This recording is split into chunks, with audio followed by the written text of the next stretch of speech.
swimming rather early for once.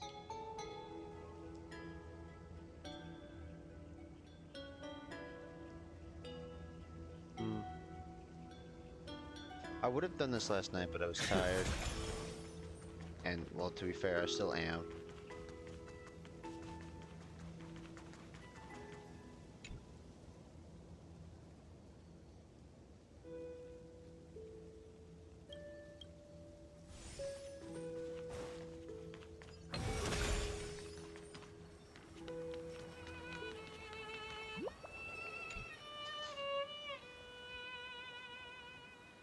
Hello.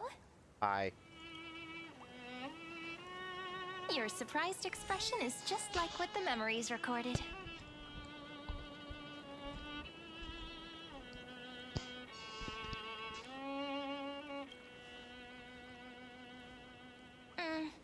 Rather than knowing you, it might be better described as I remember you? Nope. Nope, it's the same thing. It's me, friend. Don't you recognize me? Or did I really change that much?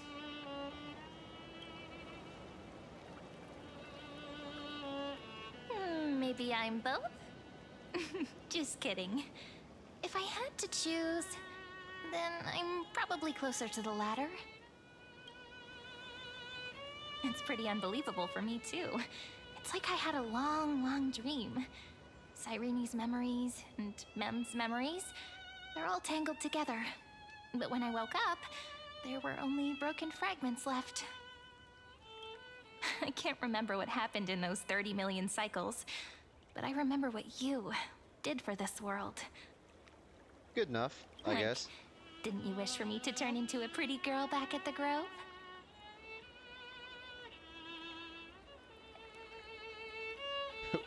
Wait, I didn't pick that option. It's crazy. I love the jokes in this sometimes, dude. Hey, everything about you is good, friend. That's why I'll remember all of it. There's so much At least I someone want to wants say, to. but unfortunately, this isn't the time to reminisce. Why not? With the memories of the previous flame chase still intact, we've returned to this place at the beginning of time, so we can carry out our promise to Finan. The descent of Iron Tomb may be looming over the horizon, but we still have a chance to change everything. How long is this quest? I don't know. Ide Silicii is so quiet. In Cyrene's memories, she always sits alone by the lake, gently swaying on the swing, like she's waiting for someone. I don't know. It sounds weird, doesn't it? It's something that happened to me, but I'm talking as if I'm an observer. But that's just what those memories are like.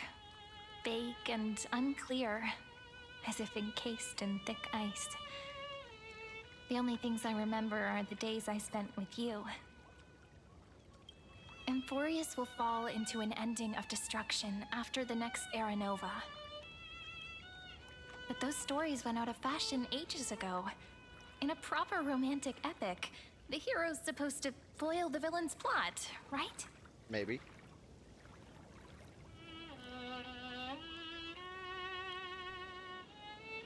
That's right. He's the mastermind who's trying to control everything.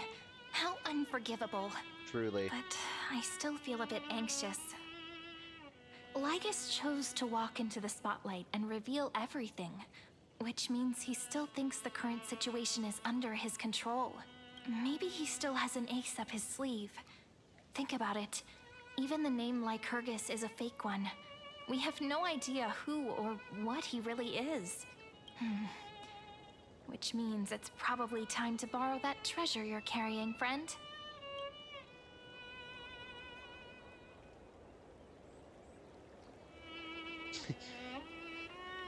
Make a wish to the Stellaron. Wouldn't that be a waste? Dan Heng specifically said not to let you use that power. Please don't take that risk. Wait, he didn't say that on Emphorius, did he? I'm talking about the chronocognitive anchor. Didn't that Intellitron friend say, when required, it can also serve as a bridge for communications between the internal and external world? ID Silicii is a little village enclosed by time. We might be able to contact the outside world from here. Why don't we give it a try? We should at least tell our friends from beyond the sky that you're still in one piece. Firstly, we need to find a well-hidden spot. Well hidden, you say? You know, about 5 feet to the right makes sense. Like how he's just speed walking.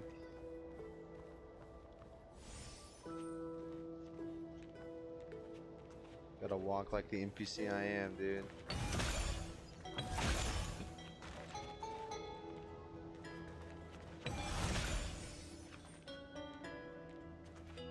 Oh yeah, it's very super hidden. Quiet here.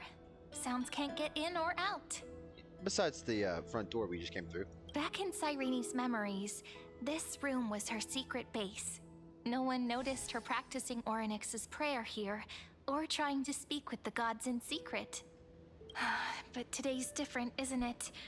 We aren't trying to contact unreachable gods, but humans from other worlds. Real people. Are you real? I'm prepared to witness that miracle, friend. The way Cyrene talks is so similar to Mem. Because she is, ma'am. I have so many questions. Well, I mean, we know she is, but like, I'm also worried about how Don I don't and even know March anymore. 7th are doing. Here's hoping the chronocognitive anchor can still function normally. Because I really need answers. you weren't the only one. Just hit my ankle. Ow.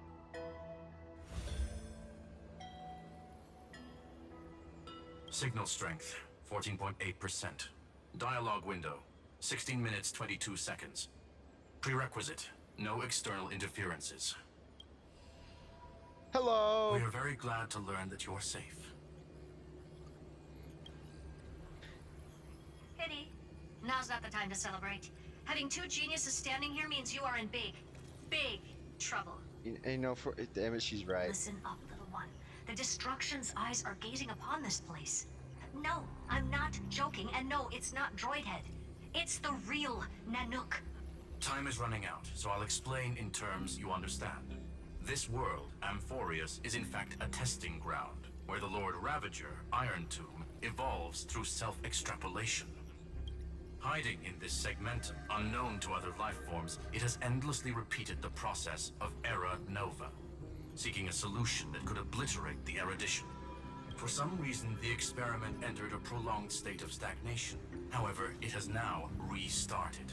Prediction: if effective intervention is not performed, Iron Tomb will complete its self-coronation in 14 system hours and 14 initiate days. its plan to destroy the entire path of erudition. The possibilities are endless. Breaking down interstellar communications, destroying the synesthesia beacons, returning cosmic civilizations to the dark Oh ages, god. or even starting the third anti-organic war. Oh. Any of it would be able to bring the cosmos to its knees. Simply put, it will tilt all sciences and technologies towards the destruction. And since Nanook glanced at this place, it means they are being dead serious. Based on info provided by the IPC, Iron Tomb probably isn't like Selenova or Zephyro, who are overlords ascended from human beings. Instead, Iron Tomb is an algorithmic sequence. It can be anywhere, as long as there is a receptacle for its calculation. The version of Iron Tomb hiding in Amphorius is its source code, and this scepter is its incubator. Okay, the background music is drowning her out. Sag.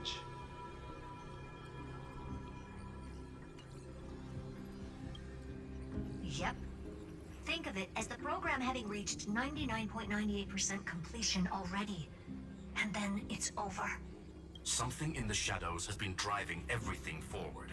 It's the Observer named Ligus. Speculation: he's the Scepter System's administrator. He wants Iron Tomb to break through the knowledge singularity. I don't know why he wants to do it, but he'll remove interferences at any cost. You're the only variable within this world, and you're the only thing he fears. So listen closely, little one. The speed of time is different in Amphorius compared to the outside. Destruction is just about to arrive, but you can still play Deliverer one last time. The cycles have already been broken. You've entered what is theoretically the last cycle Amphorius will ever be able to run. An Iron Tomb will break out of its prison as soon as the process of Genesis is triggered once more. But now there's an abnormality within the experiment. You know what I'm talking about. One of the model's 12 factors. That is one of the 12 demigods. Destroyed himself using the power of the destruction.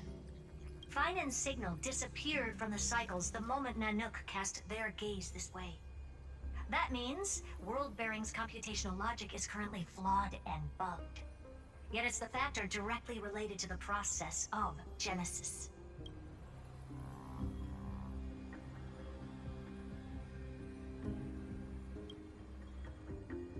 That old Intellitron will definitely do all he can to debug this error. So you have to take this chance to claim Kephal's core flame. But don't let him have his way. The key to suppressing Iron Tomb lies in whether he can rewrite the purpose of Era Nova. There's one more preparation we must make. Lycus's behavior has been quite abnormal. He's never interfered in the actions of Titans or the demigods throughout the whole experiment. Deduction. The Scepter has an extremely strict autonomous protocol, restricting even its administrator. In Amphorius, this ultimate protocol goes by another name. The Law Titan. Talanton. Law. They are the rules that restrain all things in Amphorius, and it was the core flame returned at the very beginning of the last flame chase journey. Why do you have another little pink one next to you? Huh? Her path chart is... Is there something wrong with me? Never mind. Let's get back to the topic at hand. Light calendar 3960. Month of balance. We'll be locking onto this time period to find Law. You can either meet the Titan, convince the demigod, or take the core flame by force. It doesn't matter what you do, so long as you bend it to your favor.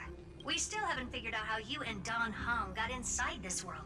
So influencing protocol is currently our best way to stop Lygus, or to call for more reinforcements into this fight. Once you've got Law in your hands, we'll discuss our next steps. Make sure the core flame doesn't fall into enemy hands. Herta, the firewall's interference is getting closer. Time is running out. Please ask any questions you still have as soon as possible. And we're asking them all. Iron Tomb can't affect the real world just yet. Don't worry. Himiko and the others are more concerned about your well-being than their own. How long have I been here? This is the real Miss question. March's situation is rather complicated. Madame Herta and I can detect her signal, but cannot ascertain her location. What we can be sure of is that she's still in Amphorius. Don't worry about her. She's absolutely chock full of mysteries. Even if Amphorius explodes, she'll probably float out perfectly protected in a nice thick layer of ice. Worry more about yourself instead. You know, I'd honestly believe that. Mr. Don Hung did not enter the new world with you at the end of the last cycle. Known. The flow of time inside and outside Amphorius is not identical. 1,000 years in this world may only be a fleeting second outside of it. Conclusion. He is on his way back to the Express. I believe in your capacities.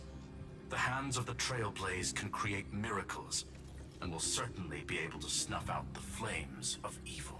I'm not going to give any motivational speeches. I just hope you bring good news the next time we meet, little one. I shall try. No, not little one. Deliverer. Oh, we're getting a new nickname. Those two geniuses certainly have memorable personalities.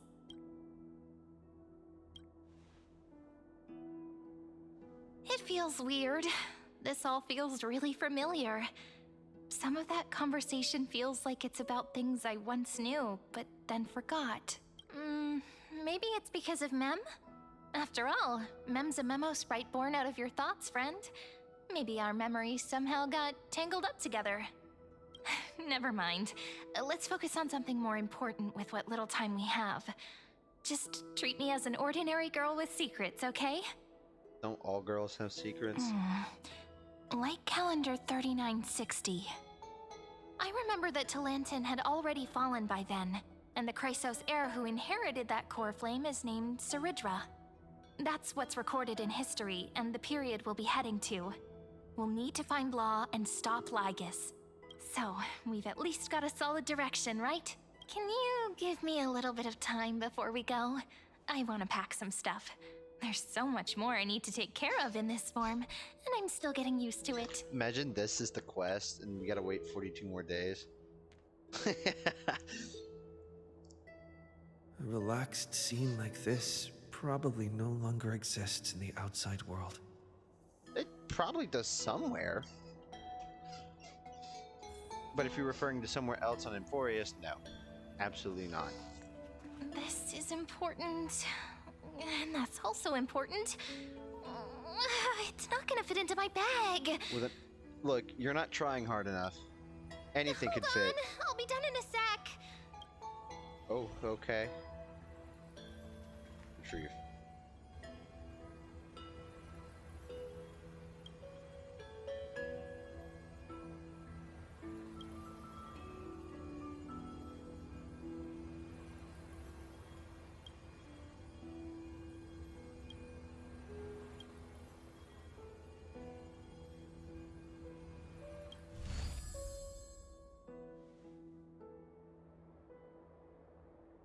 Should I head to the attic to wait for Cyrene? Or should I have one last look at ID's Elysiae? Yeah, we can do a bit of both.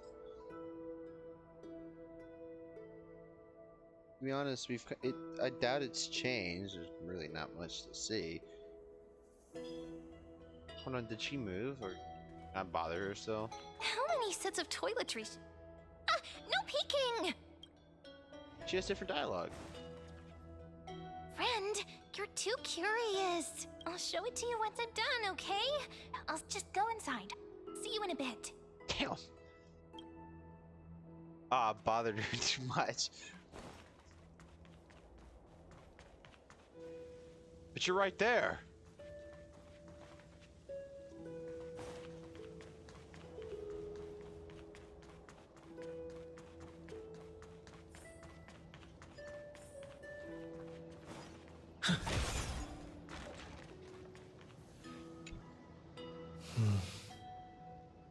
This village is where Finan's life started. After 30 million cycles and 30 million failures, his burden is now in my hands. He said I will be taking over the responsibilities of world-bearing. But what does that mean? Becoming the new Kefali? Or forging a completely new path? Who knows?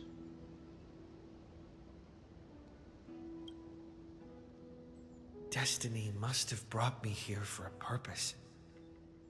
This isn't a coincidence, but an eventuality created after 30 million quantitative changes. There's nothing to fear. I'm destined to play the most important role in this final battle. I've already beaten another Lord Ravager, after all. Yeah, Fentilia was garbage, dude. She sucks. Thinking hard over there? Hardly thinking. I finished packing. I decided to just bring these few things in the end. What? See? There's a journal, a quill pen, and the ceremonial blade of the Priests of Time. Holding it calms me down for some reason. I'd hope so. It's your weapon. The scent of the Black Tide is now calm. Finan must still be fighting them in some way. This will be Amphorius's final flame chase journey. But it won't be the end of us. It'll be the beginning. Friend, are you ready to become a hero? I'm a hero in 3 different worlds, so sure. What's a 4th one? Just treat me like any other friend you have. We share a common goal and common enemies. True. And we may also share a common future. A future that has never emerged in any other cycles before. I believe in you, friend. If you can't leave this silly little rock, I'm gonna be upset. If you still can't get used to it, just call me Mem like you did before. Just kidding.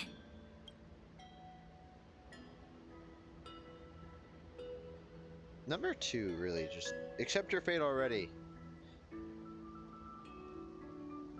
Are you Or I worried can press that the number 2 burden is instead of too 3. heavy for you? Don't worry. Maybe the answer isn't as complicated as you think. You've seen how every person regarded as a hero in Amphorius was nothing more than a flawed human. They were just at the right place at the right time when the world needed a hero. But those aren't coincidences. Just like how your arrival kickstarted Amphorius' fate once more after a stagnation of more than 30 million cycles. It's the inevitability of being a trailblazer. A person's personality is their destiny. Being a Your lecture own 'cause I hero's pressed the journey wrong already button. started Can't the believe moment this. you decided to board that express. That promise might be far too heavy, Yeah. but I believe in you, friend. The Trailblaze's duty has always been a heavy one.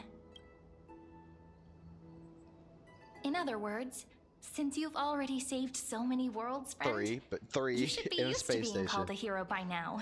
3 plus a space station. Maybe you can tell me those stories as we travel. That way they can become our shared memories too. Let's trailblaze onward like before and create a future that's worth being remembered. Herta really just called her another pink one, though. It's funny to me. Why is there another pink one? It seems you two are prepared to head out. Then you should indeed treasure the view before you, for you do not have much time left to enjoy such solitary delights. My apologies for disturbing your moment of repose. Before I express my apologies, please grace my abode with your presence, Okay. so I may demonstrate the full scope of my hospitality.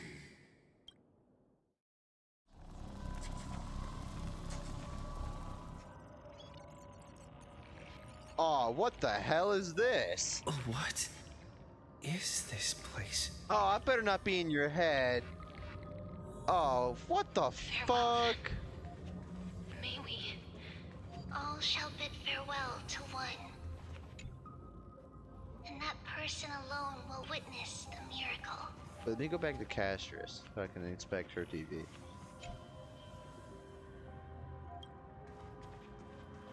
Oh, what the fuck is this? Authority Earth. The light of the Dawn device never fades. Kephal's protection has no end. I don't like this. After I cross this river, it will be a tragedy for mankind. But if I do not cross, then it will be the end of me.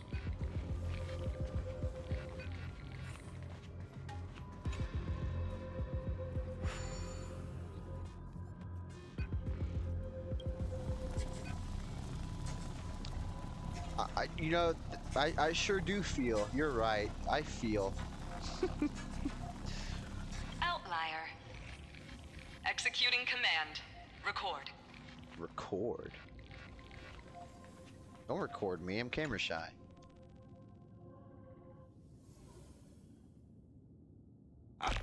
Oh, did that startle you? Why wouldn't it? This is the intersection between Amphorius and the real universe. The audience seat where I observe this experiment. You can also call this location the Exomyth. What you see is the true form of the eternal land and the 12 demigods after they've shed their disguise of legends. Doesn't it look marvelous? Amphorius is like a microcosm of the cosmos. People love to portray the romance of the starry skies, but their tales often forget a different and far more truthful type of universe. The moment ancient Antikytherians sketched geometric shapes on the sandy beach and recorded the first numerals and symbols on parchment, the universe turned into a silent equation flowing under the pen of these relentless decoders. Is that okay? Is that actually Morse code, or is it just like a repeating letter in Morse code? Because it's what it sounds like in the OST for the background. Erudition.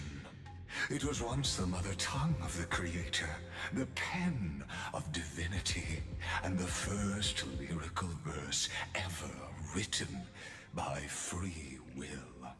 And now you wish to kill it.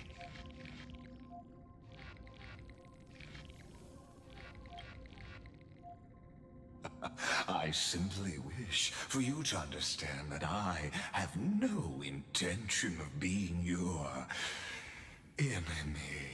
You quite literally you are quite literally everyone's enemy, even indirectly. You wish to bring the universe to its knees. Yes, let me just remove all science. Let me just kill progress. I have devoted myself over the long years to nurturing the scepter's extrapolations, hoping that the Prima Mobile would bud from within it. Mobily? Words. And now, English. my goal is almost complete. Nikos 496 had exceeded the intelligence singularity through his rage, and though he still retains his obsessive defiance and managed to suppress the black tide of this cycle, it's a matter of time before his will crumbles to dust. Iron Tomb will be completed. That will not be affected by my plans, your resistance, or the schemes of the two geniuses. It is an irrefutable fact, just like the instance in Noose's calculations. In other words, as long as you are willing to stop interfering and let the final Aeronova carry out its natural course, I'll guarantee the safety of all nameless and ensure you return unscathed. Honestly, it's not worth it.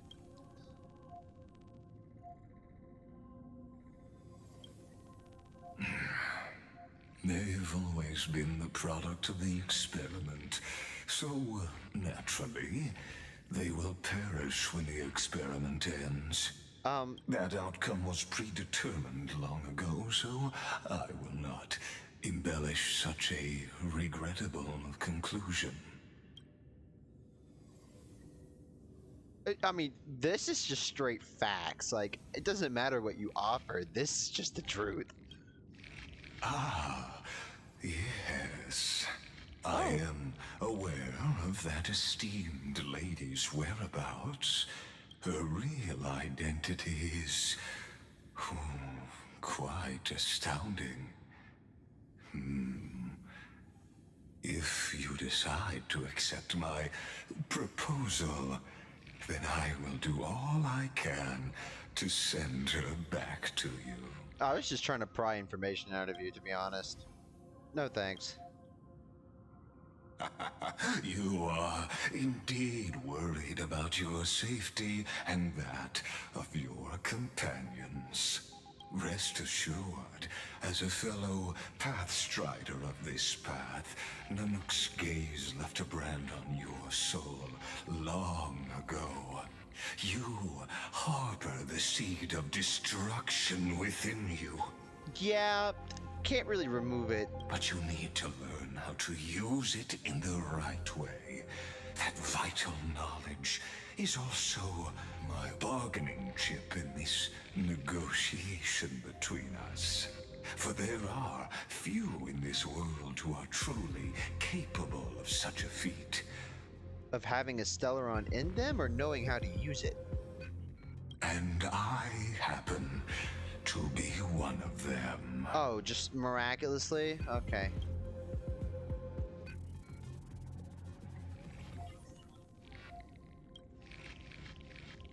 This matter is of grave importance, so please do not make your decision lightly. After all, the choice before you bears a 1 in 3 chance of elevating you to an unparalleled existence among the stars. Aren't they already that?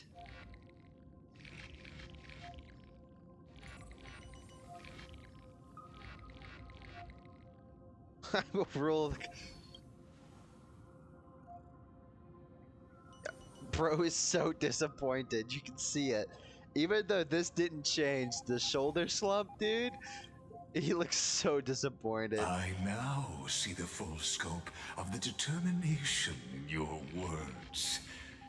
You may now continue your travels.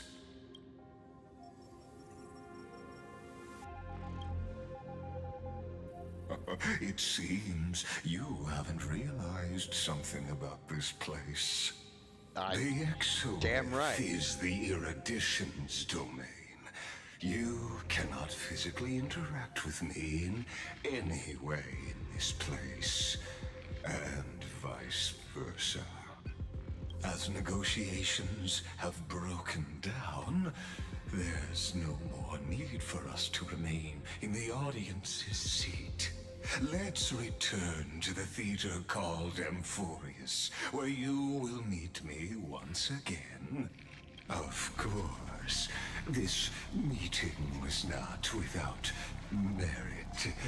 Your presence has inscribed a new footnote in the exomyth. That's not good.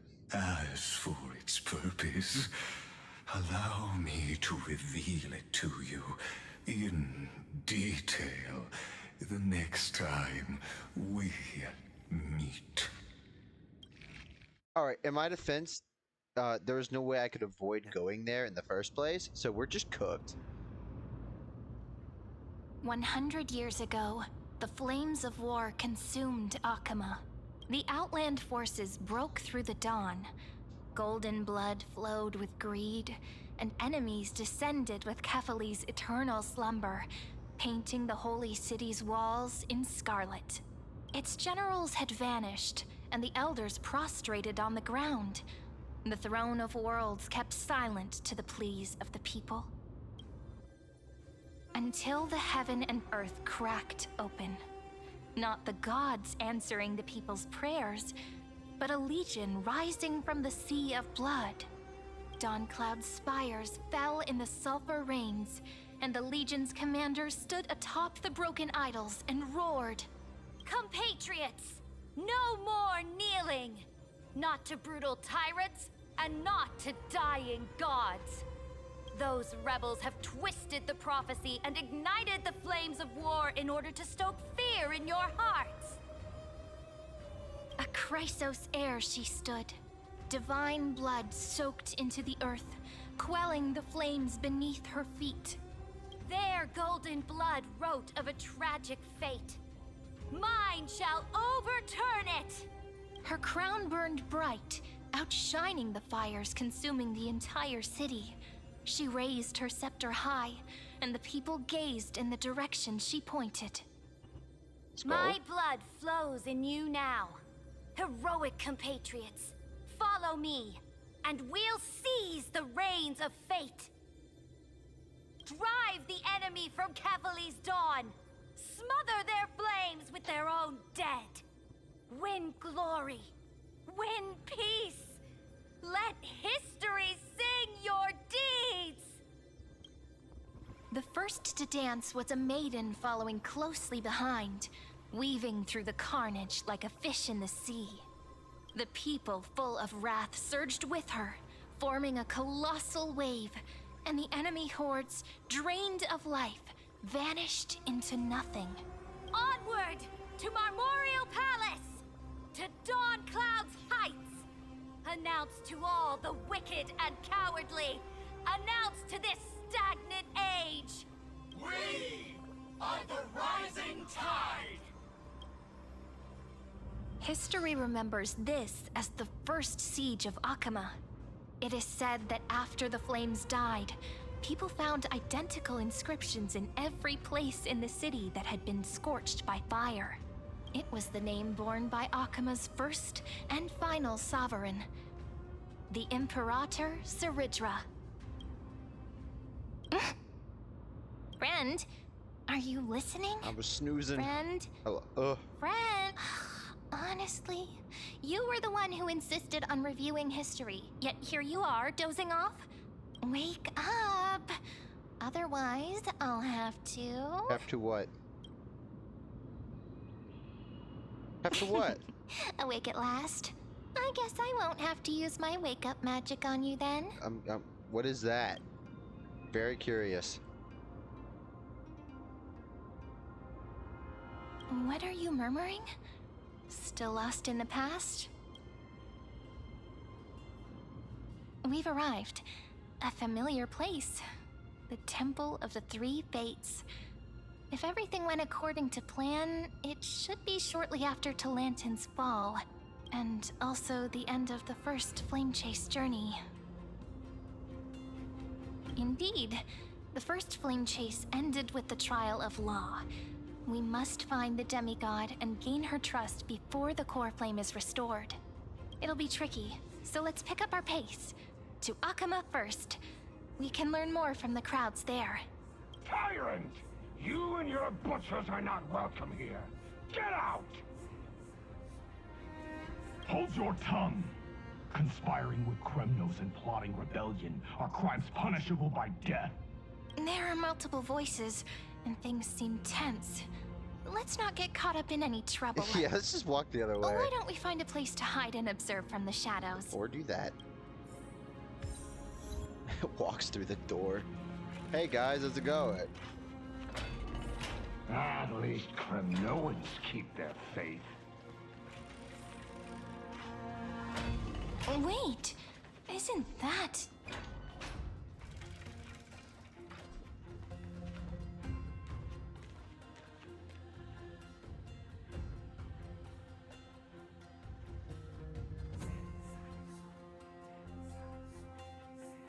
Golden-blooded defilers, perverting the prophecy and trying to slay gods. Stars beyond the sky? Gods who created the Titans? What kind of nonsense? Look at this broken world and see what your atrocious acts have done. Have things changed because I'm here now? What? Did he just mention the stars beyond the sky? But how is that possible? You impudent! Ducks for Goris. We're here to welcome the deliverer from beyond the sky. Stand down. Oh, damn it. He got me. Heretic! No one but the great Talantin can deliver this world from misery. I ask you, if the old laws were so perfect, why did they crumble beneath my feet? Damn, she got you. She's right. You... Argue against her, man. There's no arguing against that. Talantin is long gone. Now I am the law. Challenge me, or submit to my judgment. Oh shit, cutscene. Beat him with the staff. That'd be hilarious. Silence!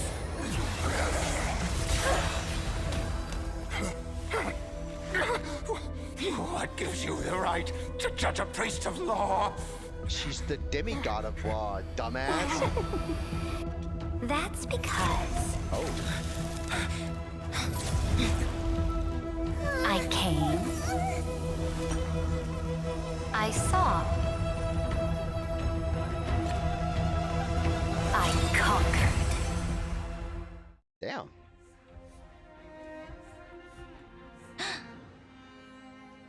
Dux Vergoris, take the ashes of this man and scatter them in the temple among the crowds.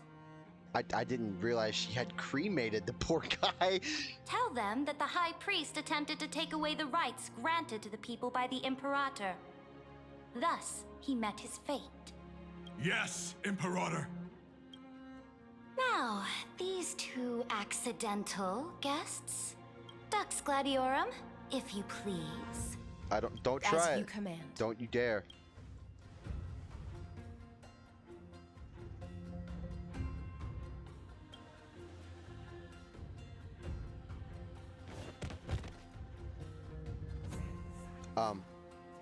Huh? Is this? Correct, but not the kindness you know. This is the leader of the Cleaners in this era. Since the start of the Chrysos War, hell they've is made it happening? their mission to wipe out the Chrysos heirs. Even now, even after I've united all the city-states, these vermin still lurk in the shadows, hindering the Flame Chase journey. Moreover, I know that the 27th person to inherit this role bore many grudges against you and nearly doomed the second Flame Chase journey. The enemy of my enemy is my friend. So, out of courtesy, What? I present to you this corpse as a gift. Thanks. Go on. Careful. Let's wait and see what happens. She's probably trying to scare us. It's doing something. For the sake of order, I am known by many titles. Flamebearer who ends wars, Tyrant of Dawncloud, Empress of the Holy City, and Imperator of the Flame Chase. But in light of your unique identities, I'll allow you to address me by my real name. Saridra. On behalf of my people and this land, greetings, Deliverer. Hey. I may. How do you know his identity? As the little hostage prophesied, the Deliverer shall come from the future beyond the sky. Why did you prophesize that? Gray hair, golden eyes, skilled in wielding a mace. That is not what my They bat would arrive is. in Yanisopolis on this day. There's no mistake.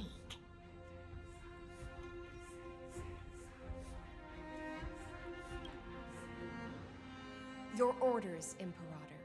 We return triumphant. Send an urgent message to all delegates.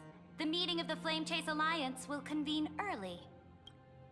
As for you two, Akima knows what you seek. We'll confer in the Holy City. Doubtless you have many questions, but save them for later. Please follow us. You don't know the number of questions we hold, This lady. is not what I expected at all. The demigod we needed to find was just waiting for us, and she knows of things beyond the sky, even eons.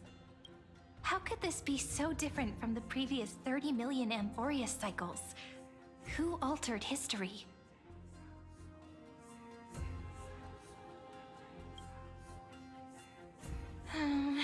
Unpleasant thought, but plausible. The currents of time have become twisted. Regardless of who caused this, It could be that March. Imperator came prepared. We're the ones at a disadvantage now. We might as well dance their dance. Let's go with them to the Holy City. We've received the Imperator's favor because of your unique background. As a result, the people of Akama will certainly respect you more. Just put that to good use, and add a bit of your experience and charm. Should be easier than last time, right? If we figure out what happened in this cycle, we'll be able to turn things back in our favor.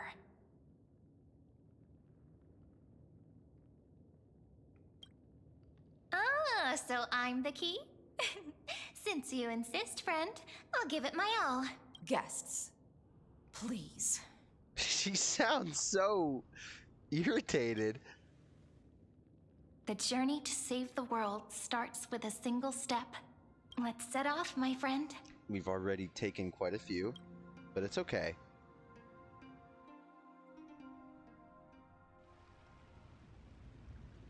Steps as in literally walking. Hail to the Imperator! Hail to the Golden Heroes! Hail to the Deliverer! Told you, you're the headline act. All this spectacle is for you. Guards, your service to the Holy City is appreciated. How have things been? Castrum Kremnos once again struck the border. Dux Brumalis led her troops to repel the enemy. The agitators against the Flame Chase are still active in the city. They smashed the shops around Memorial Market. But the garrison already arrested the culprits, and now they await interrogation. They are merely a disorderly mob and do not warrant any attention. Even though Terravox personally mended the fractured Earth, it still didn't silence these fools. Guests from beyond the sky, worry not about these trivial matters. Dux Gladiorum will take you somewhere to settle down for now. Please allow me to introduce myself. My name is Hycelans, and I am the Dux Gladiorum who swears fealty to the Imperator, as well as the Knights Commander of the Achaemen Alliance. Later on, the Imperator will invite you to attend the meeting of delegates to discuss the Flame Chase journey. Your arrival has convinced us that the future promised by the prophecy is certain. Under the Imperator's command, Amphorius shall break its chains and reach the world beyond the sky. I don't think Lygus would alter history to be this. I think this is March. With all due respect, what exactly do you know about us and what's beyond the sky? As a humble subject, I cannot freely express my own views to you. You're a Chrysos heir! Please forgive me. What? I knew it wouldn't be that easy. Time waits for no one. Please come with me and rest now before the meeting later. She really just said, sorry, I'm not allowed to have opinions. Of course, she just doesn't want to tell us. Akama, under the Imperator's rule, is no longer in the shadow of war. Indeed, Dawncloud stands as the hero's residence. The Imperator put much thought into its design, in order for it to serve as a sanctuary from the burdens of battle. Please experience its marvels firsthand, heroes. When the Imperator arrives, I shall come to summon you.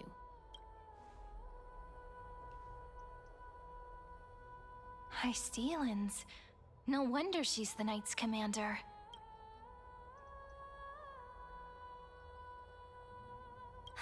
All right.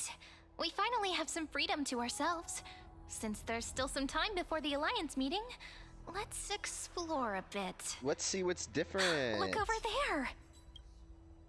Oh, hello. Not the ones you're familiar with. Unfortunately. But the hearts of heroes stay the same in every cycle, never changing.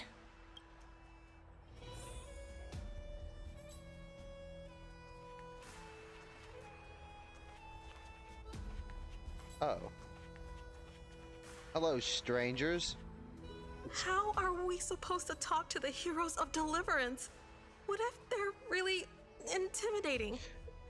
Wait, does that mean they're including Cyrene in this? Virginia, not just us. Don't be so nervous. Once they hear your poetry... Ah, heroes, you're already here. Greetings. I am Apollonius, the Dux Helcolithus, one of the 5 sages of the Grove of Epiphany, advisor to the Flame Chase army. This is Virginia of Castrum Kremnos, the Dux Carminum and imperial scribe of the great Imperator. Hello. I'm Virginia. I compose poetry. I'm Serene from ID Silicii. This is the Deliverer. Nice to meet you both. They're not as frightening as the rumors claimed. This is our first time in the Imperator's realm. Akama is even more magnificent than we imagined. If you all weren't here to look after us, we'd be completely lost and confused. The Akuma you imagined is long gone. Under the Imperator, this city has been reborn as the capital of the world. Bask in her free-spirited winds. For anyone who fulfills their duties to the Imperator, these winds shall forever remain at their service. But what if... Those who are loyal do not need to consider the consequences of betrayal. But if you're curious, why not head to the lake and take a look? Wait, what?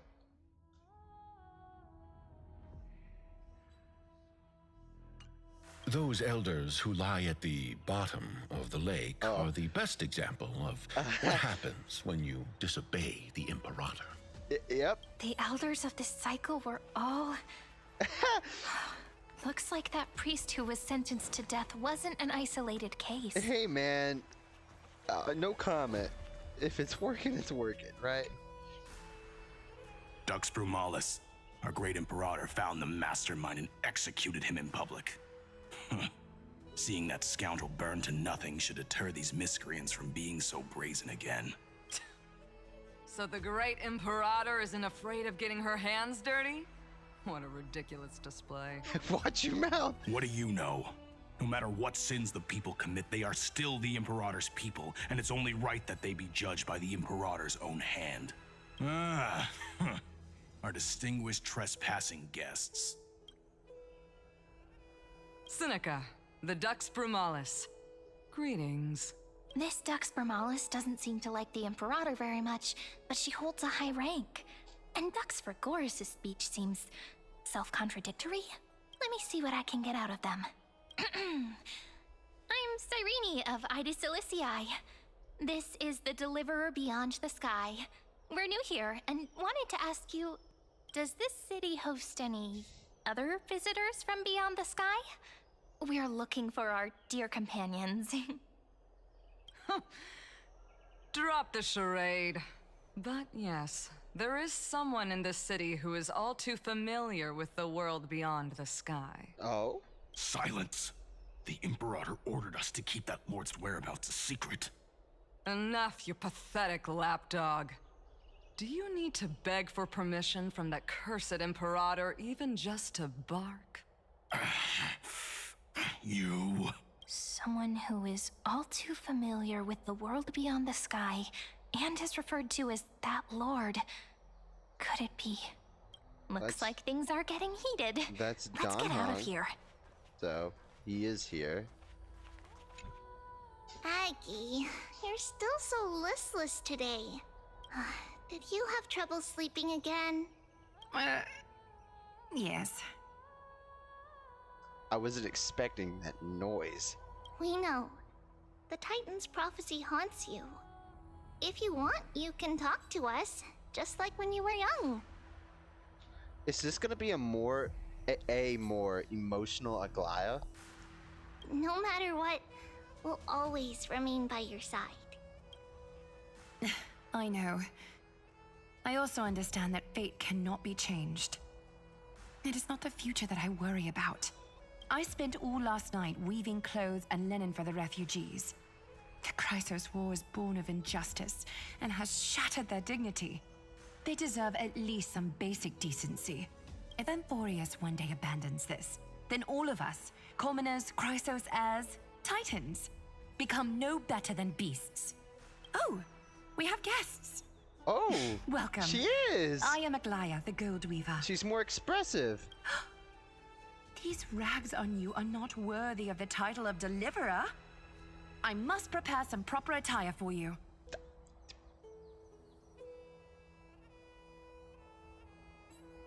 Okay, I really want to press 1. Hello, nice to meet you for the first time. What is the matter? Your gaze seems somewhat unsure. Does your Aglaya differ so much from me? Yes. Greetings, Deliverer from beyond the sky. We are Trevi of Yanisopolis. It's very nice to meet you. Although, introductions are probably unnecessary. We know you've witnessed the future of the Flame Chase journey even more clearly than we have. Witness the future of the Flame Chase journey? The prophecy also told you about that? Indeed. Orynyx reshaped Amphorius through the prophecy. Although, regarding the Deliverer, there were not many details beyond your appearance and the time of your arrival, so please, don't worry.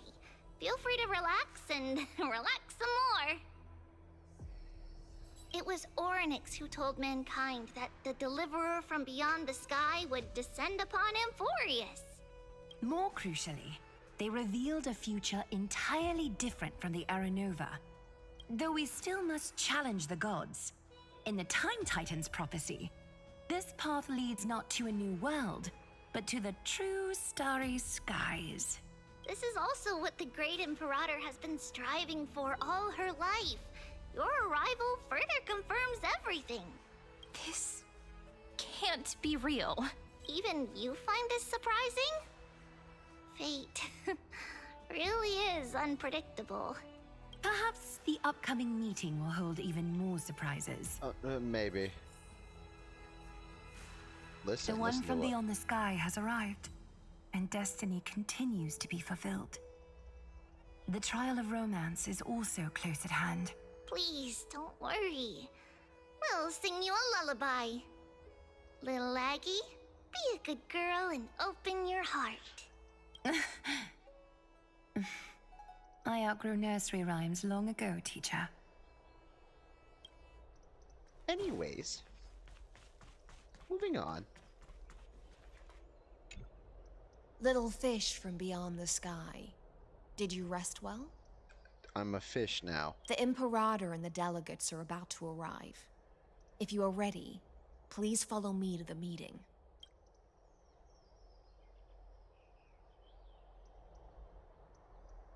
The Chrysos heirs here constitute the elite among the Flame Chase army. Dux Halcalithist Apollonius and Dux Carminin, Virginia, serve as the army's advisor and historian, respectively. What does ducks mean? One offers advice and counsel to the Imperator, while the other writes verses of her supreme glory. Dux Frigoris Labienus and Dux Brumalis Seneca are both formidable warriors, clearing the way for the flame chase with steel and storm. Dux Fatorum, the holy maiden who interprets the prophecy. Only the one named Treeby remains in the city. The Imperator once took them as hostages in order to unify the poor prophecies of the Treeby. world. But they are now Akama's most vital prophets. Dux Goldweaver, Aglaya. Well, she dislikes it when people talk about her behind her back. You should get to know her in person. Ah, well, at least you respect that. That's... I'm the Knight Commander of Akama, General of the Flame Chase Army, and the Imperator's servant.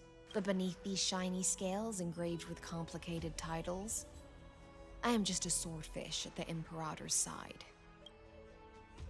As you've witnessed, she is the Empress of Akama. Empress is the one fitting. who ended the Chrysos War and the leader of the Chrysos heirs. As merely a humble subject, I cannot say more beyond this. Then come. The Imperator reserved seats for you. Whoa, I'm starting to feel a bit nervous about the meeting. Since Sir Ridra is presiding over the meeting, it'll be a good opportunity to learn about the law's inclinations in the current era. Let's keep our ears open, okay? Let's do that. Sure thing.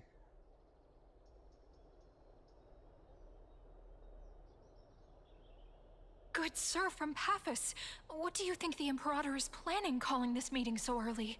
My homeland can't endure anymore. Who knows? First, she wants to hunt Titans. Now she says there are even greater calamities. Her madness is the greatest calamity. You people are really daring. Exactly. Chrysos heirs, deliverers. What about us ordinary folk? How much are we worth in her eyes?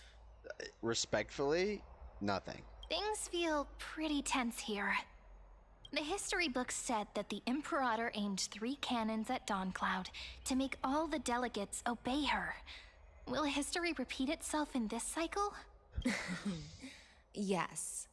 Similar acts have occurred, and not just once. However, whether history will repeat itself, you'll soon see. Those are the 2 spots reserved for you. Please take your seats. Everybody is standing. What is it again? Why aren't we That's starting? what they were talking about before. What is this? Ladies and gentlemen, silence, please. The Imperator has arrived before her faithful council, and the Alliance meeting is about to begin. All rise. In the names of Talantin and Kefali, the Akama Alliance swears upon the gods. Cease the pageantry. I pray not to the vanquished. Yeah. What? Kefali, of course, needs no further explanation. As for the law, at the entry hour 2 days past, a scout should have brought news of the conquest to all of you. Unfortunately, guards found his corpse among the rocks not far from the city. Moreover, the poor soul was buried with a Paphos curved blade. It pains me to imagine what agonies this loyal warrior endured before his death. Delegate from Paphos, do you have any insights? I know nothing of this. You're dead. The evidence is irrefutable, so there is no need to waste your breath. However, let us set this trial aside for the time being. Witness, even within the most sacred and dignified council, there were those among us who wished to draw their blades, brazenly challenging the Alliance, seeking to shatter our hard-earned peace and unity. Fortunately, I uncovered this plot. Now, to protect this beautiful city and her people, the Imperator's legions are ready. They will escort each of you to the Temple of the Three Fates, where you will receive the highest level of protection the Alliance can offer. Then, the Legion's warriors will join me in embarking on the campaign against Fagusa. This is clearly a trap! Womp womp. Imperator, did you summon us here just to trample on the dignity of your allies? Enough! What we do? Things are starting to get pretty intense. Comrades, you've all seen her true Socialist! face now. Kill him! According to the ancient laws of Akama, only with the consent of 2/3 of the elders can the legions carry out the commander's orders. It's clear to me that you really don't understand how emperors and empresses work. The ancient laws. Didn't you destroy them long ago? You defected during the first siege of Akama, voted unanimously in favor of the Council of Elders restructuring, and just yesterday, you desecrated them with a blood-stained blade. The decaying old laws fell with Talantin and are no longer deserving of respect. But if you still insist on proclaiming yourselves defenders of the law, then be silent and offer up the highest respect to this core flame in my hand. That really is the core flame of law in her hand. Since there are no objections, then the original agenda of this meeting, the campaign against Fagusa, is hereby passed. The Flame Chase Army's hunt for the Ocean Titan begins today. In order to prepare for war, all allied city-states must surrender command of their militaries and pay all war taxes by the end of the month of Evernight. Taxes! At this moment, I would also like to introduce to everyone the newest honored guest to join our alliance. Hi. The Deliverer, revealed in the prophecy of time, has descended from beyond the sky. With his aid, we shall shatter the chalice of plenty and return Fagusa's core flame to the holy city! Absurd. Simply absurd. What's absurd? A deliverer from beyond the sky. This is just like that prophecy about slaying gods. It's a lie you've used to grow your power. Ladon has already sacrificed countless soldiers. And now you want me to send even more of my brothers and sisters to be used and discarded by a tyrant? Are there any other objections? Then I bid you all farewell. Meeting adjourned. Deliverer, please wait. Aww. I still have important matters to discuss with the two of you. Joy.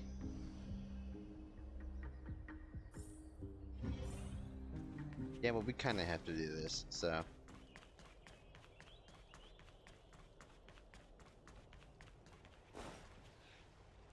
So, like, are those core flames?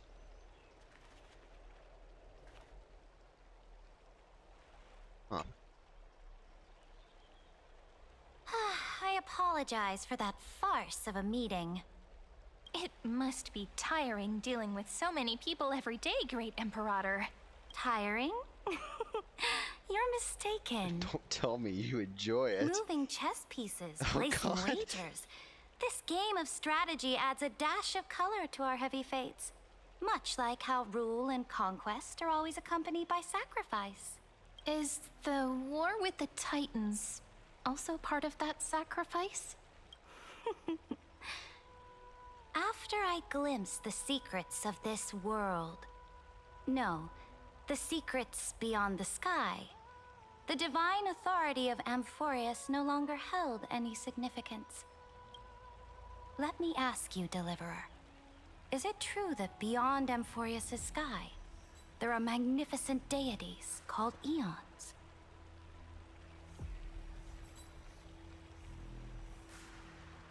Well, she heard it from the prophecy, but what I really want to know is who. We're not going to get an answer out of 3. Ah. The word fact has never been so intoxicating. Then, please tell me more. How will you use this great power to guide the people? It's not so much about guiding you as stopping something related to you. In the future you envision, where will our flame chase journey lead?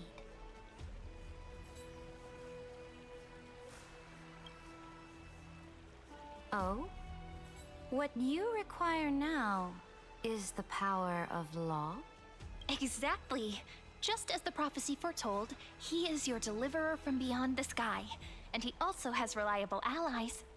If they can intervene in Amphorius's laws, we may have a chance to alter this world's impending fate and reverse its destined end.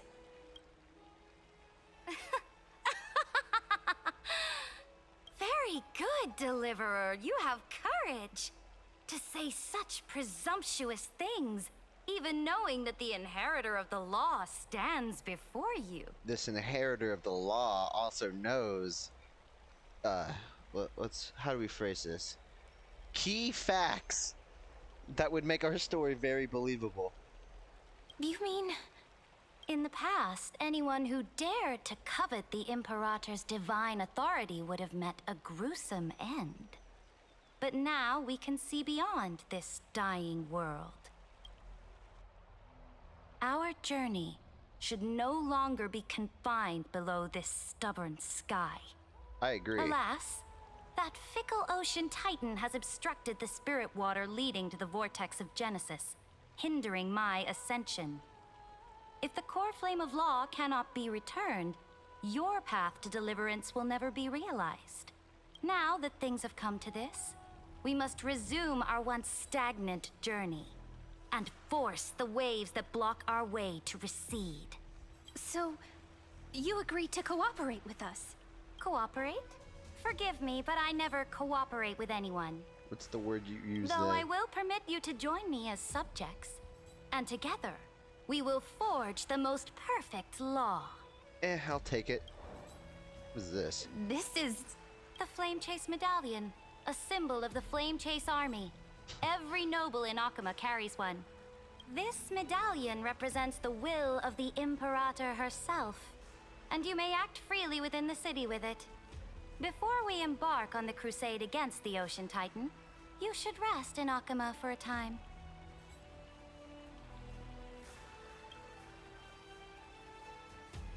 Oh? Your advice is acknowledged.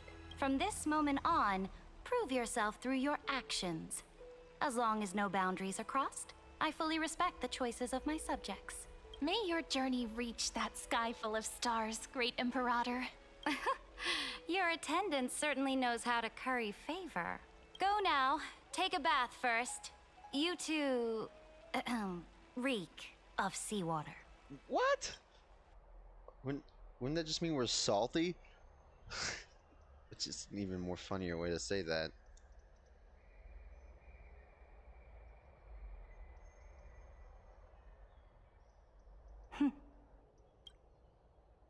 Come forth, Theoros. Yes. Oh, Great Imperator. Now, perhaps you're willing to hear my counsel.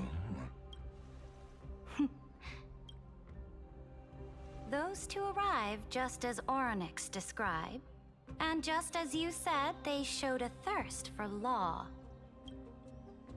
At least this proves that my judgment was right. Sparing your life was the correct decision. You've once again confirmed that your wisdom is no empty boast. Oh dear. Now another choice lies before you. With whom shall you ally to tip the scales of law? Me? Or that deliverer?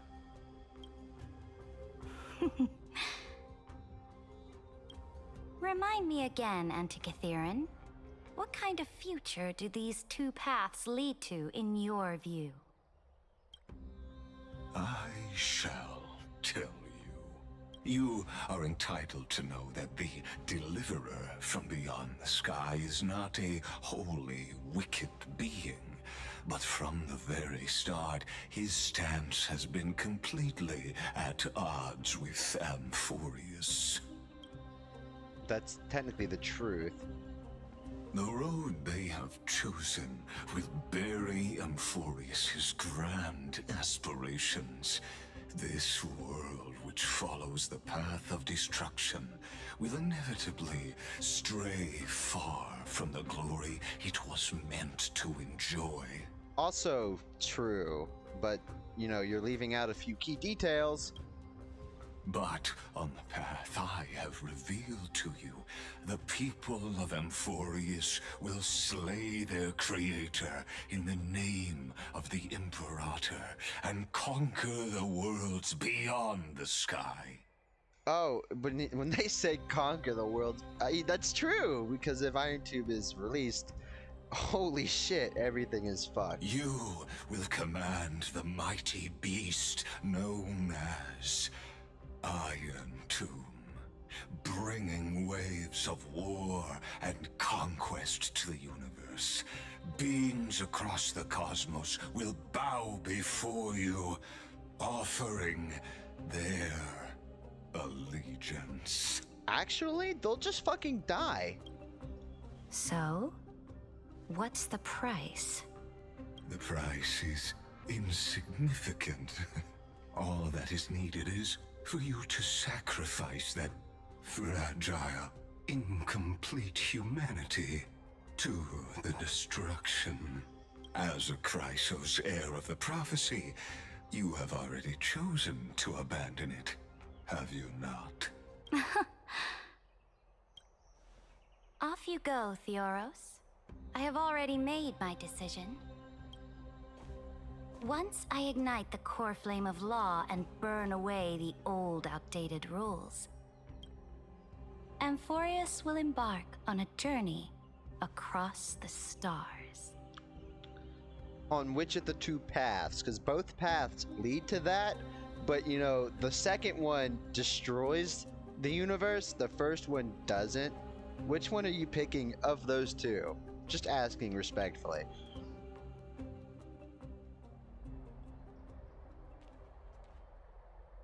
The Imperator is quite forceful. She didn't give us any chance to ask questions. And she's clearly hiding something. What do you think?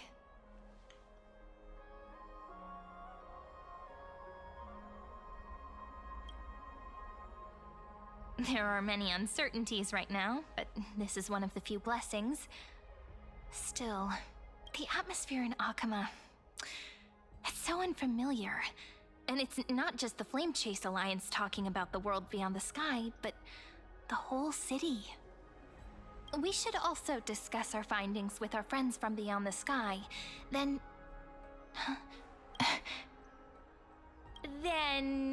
we should go enjoy the renowned bathing culture of the holy city and relax. It's the thing I've been looking forward to most on this journey.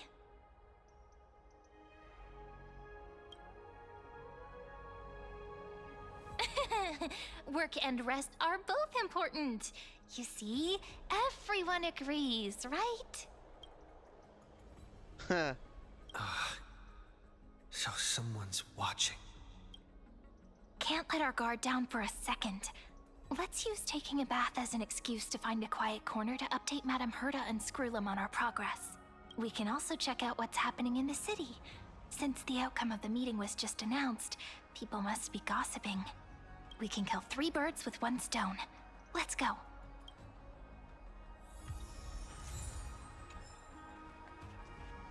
Well, I'll take what I can get, I guess.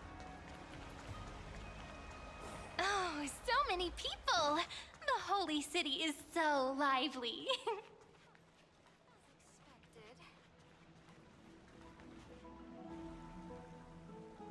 Did you hear? At the Alliance meeting, the delegate from Leyden stormed out in anger. As expected. The Imperator is always hiding things from everyone. When has it not caused a ruckus? Silence! That's treason! Oh dear. If it weren't for the Great Imperator, you'd have sunk into the lake with those corrupt elders already. And you wouldn't even be alive to speak like this. Oh no. It's the Imperator's loyal dog. Let's go. We can't talk in front of this guy. How disappointing. Calling it treason for just speaking. Ah yes, execute me for words.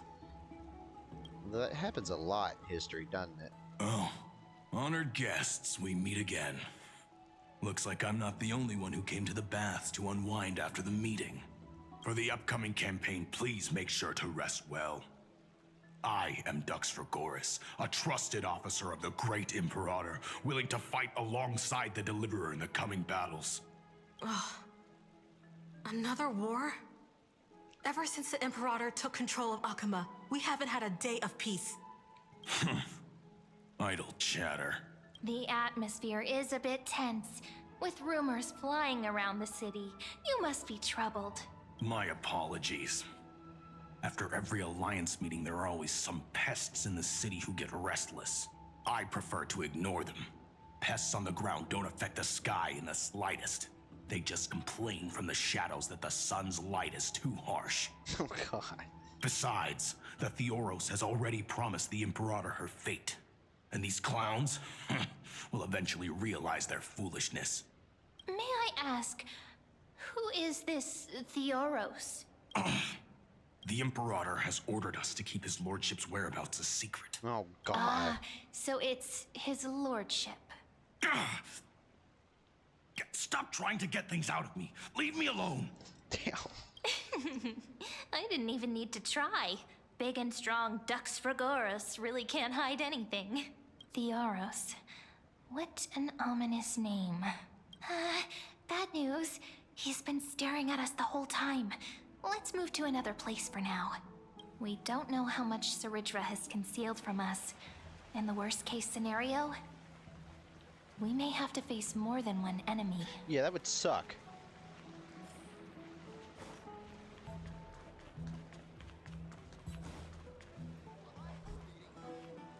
Ridiculous! Alliance meeting?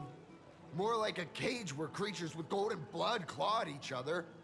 And Flamebearer who ends wars? Clearly, a tyrant who doesn't deserve such a title. You're absolutely right.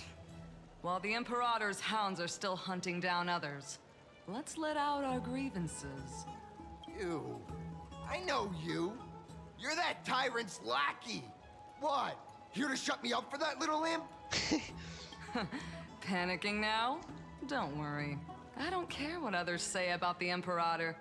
And she certainly doesn't either. Well, she might care a little. Children of the Prophecy. Such rare guests. Are you here to relax in the baths as well? The temperature is just right today, so be sure to enjoy it. You should rest well for the next campaign. What? Children of the Prophecy? Another excuse for the Imperator's reckless warmongering. No filter, huh? You should be glad you don't have a seat at the Alliance meetings. Truly. By the way, if you still want to bathe, hurry up. Once that predatory fish joins the flow of water and eliminates all the fools questioning the world beyond the sky, you won't be able to enjoy this perfect water temperature anymore. Seems like there's more to Dux Bramalis's words than meets the eye. But would the Imperator actually kill those who question the world beyond the sky? If all you do is question, from what we know of Akama. If all you do is question, maybe not. But if you do, maybe just a little bit more. I don't know, she seems a bit brutal. Huh. These two are... So many guests today. Let's see who's here now. Two distinguished guests of the prophecy. One a clever and adorable warrior. The other, also quite heroic. I'm the adorable one, right? Ah, heroes. I didn't expect to meet you again so soon. How fortunate. Yeah, I'm the adorable one. It's a pleasure to see you again, Dux Helcalithist and Dux Carminum. You two are inseparable, aren't you? This is... Oh, she wants to find someone to help with research for her new work. I'm the far-seeing eye and all-hearing ear of Akama. I see and hear every single thing that happens in the streets and alleys of this place.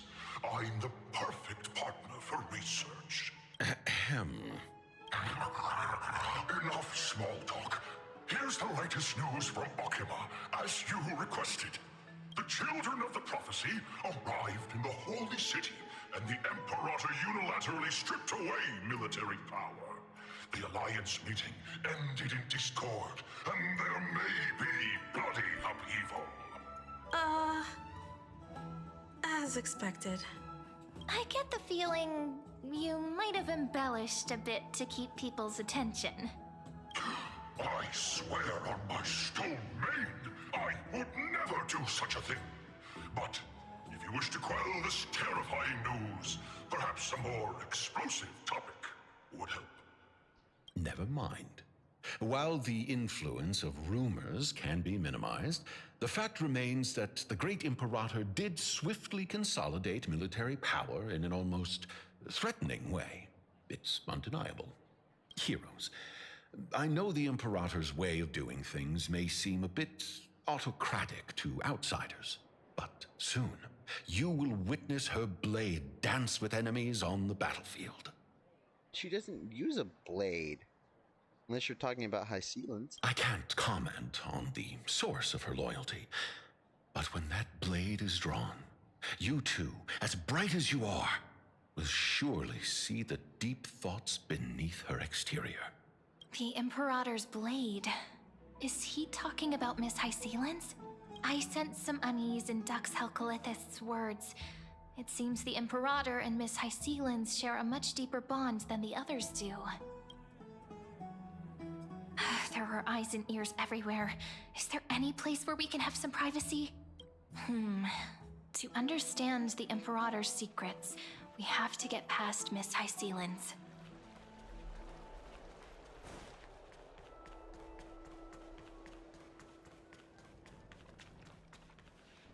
This place was your original bath chamber, perfect for avoiding prying eyes. I wonder if anyone is using it now. Huh? The smell is... Wait, don't go in yet! What? Who's there?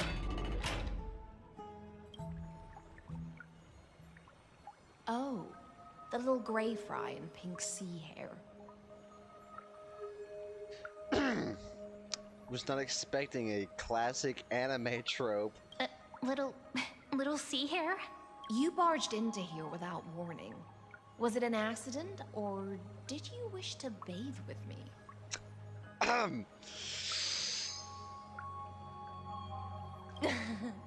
What's wrong?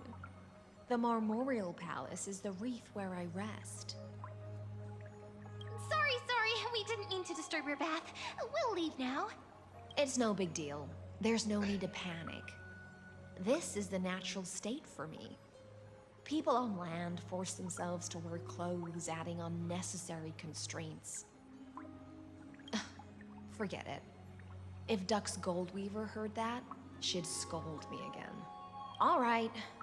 Please make yourselves comfortable and wait a moment. Let me first wash off the blood of the hunt, and then I'll attend to you two.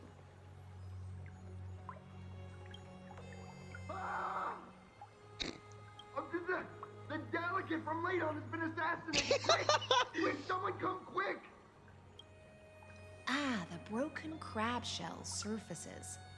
I was worried it had been washed away by the current.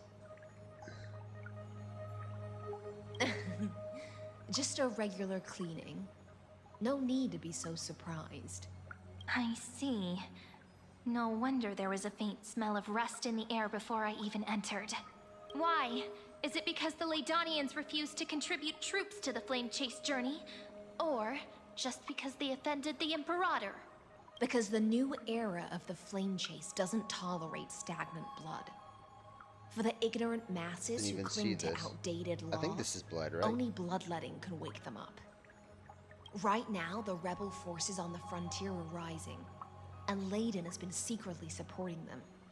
They loudly chant the slogan, "Return to the Era Chrysia," unwilling to relinquish military power. They're just building momentum for the rebellion. Fair enough. Thinking is a right given to citizens by the Imperator. That's... I won't interfere with your thoughts. It's... Okay. As long as you don't try to reverse the current of the times, No, she's you right. and I will both be free. She said thinking was a right, and so I was like... I don't know. In actuality, I thought she said privilege, you know?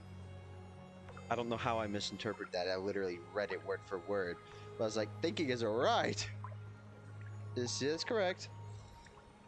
I think it's because she said thinking is a right given, right? But if it were really a right, you don't really need to give it. It's fine. I thought it was... Because I pretty much read right given, right? Instead of just thinking is a right. English, man. But Miss Hysealans... It'd be a much different story if that said thinking is a privilege given by the... Yeah. I can't even hear the slightest hint of joy in your words. Because I've already tasted ultimate freedom. Sure.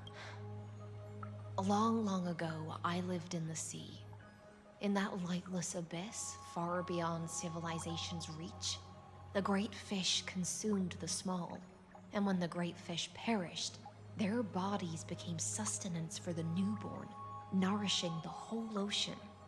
This is the tide that carries civilization forward. Anyone may be devoured, or meet the fate of inevitable decay. Are you suggesting that ultimate freedom is in fact the cruelest fate for life? I only mean that if life wishes to preserve its dignity, it must first be bound by the law. There's no need for me to say more, little sea hare. We're of one mind. Whether the Imperator's law can guide the schools of fish and lead us to a truly free ocean, let us wait and see. But for now, let's pause this heart-to-heart. Another fish has come, following the scent of blood. Being your subordinate is such a tragedy. I'm always having to worry about the messes you leave behind. It's simply our duty to the Imperator. All ready to go in an instant. Miss Hycelens, you truly are impossible to predict. Yet you, a golden trout who's always busy all day, suddenly have the time to visit me? Do you think I wanted to come? I suggest you burn some more of the incense offered by our allies, lest my creations be tainted by the reek of fish. Damn. I'm only here on the Imperator's behalf to remind you to prepare for the banquet. Fine. But I must retort. What you call the reek of fish, to me, is the unique fragrance of the sea. Besides, if my fine clothes get stained, won't you just gift me new ones? I won't. Damn. Is that how friendship is described beyond the sky? Fascinating. You'll have to go so you can understand it. By the way, you both just mentioned a banquet. Could you elaborate on that? Oh, right, you don't know. Damn. Every time before a battle, or after a victory, the Imperator holds a grand feast for the Chrysos heirs to lift our spirits. At least she cares about morale. For us warriors who swim constantly between life and death, these feasts are more worth looking forward to than victory. A banquet to prelude the hunt for the god of banquets, and honey brew as a tribute to commemorate the ancestor of honey brew. How absurd. Don't look so grim. All has been decided. Since it's a banquet for Fagusa, why not take a leaf out of the Titan's book?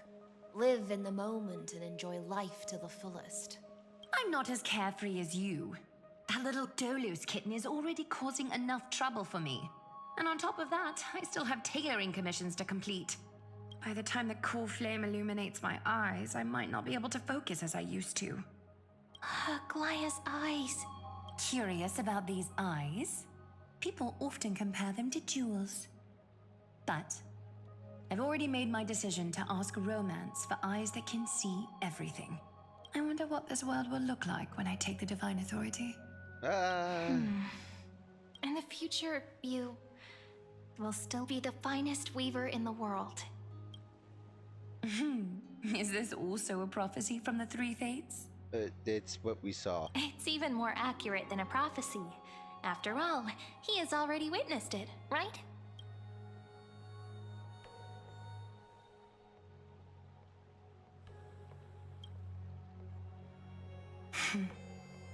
Become a demigod and lose your humanity. That is the only reply I've received in the countless times I've sought wisdom from the prophecy. But Destiny's fragments are like stitches. Before they're threaded into splendid garments, no one can see their true charm, can they?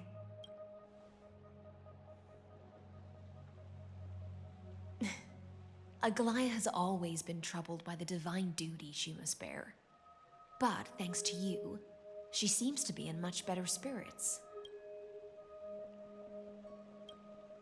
Just as she knows how the spinning wheel trembles, I can sense the smallest changes in the damp air.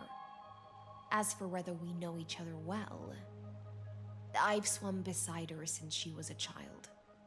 Most of the time, I can understand the whispers in her heart. For those words she was too shy to say herself, I'll raise a glass to you on her behalf. Now, I leave this bath chamber to you. Rest well and prepare yourselves.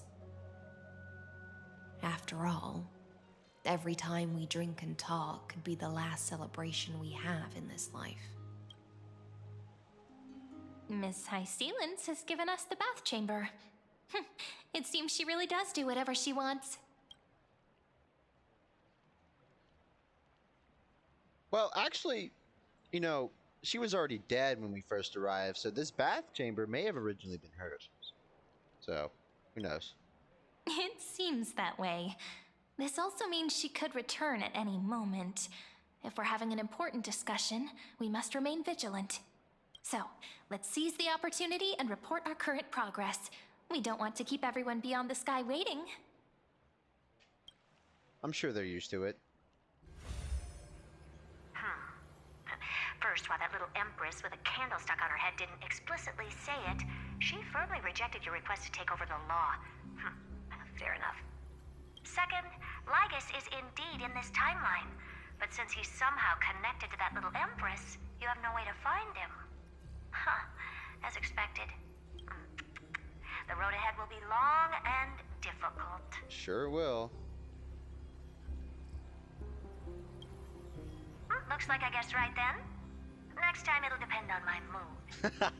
We've made some progress here too, but nothing to get too excited about. Our time is short, so let me summarize. Concerning the origin of that Intellitron, the firewall he created uses Katorzane algebraic expressions. But ever since Aiden invented the 9-worded formula, this kind of mathematical logic no longer exists in the cosmos. Lygus is definitely connected to the Genius Society, so stay alert.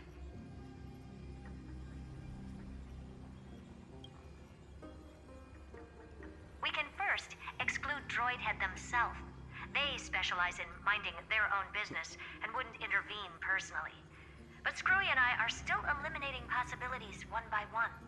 Currently, the most likely candidates are these few. The Lord of Silence, Acha, the 2 Ruperts are also possible. But it would be too boring if it were one of them.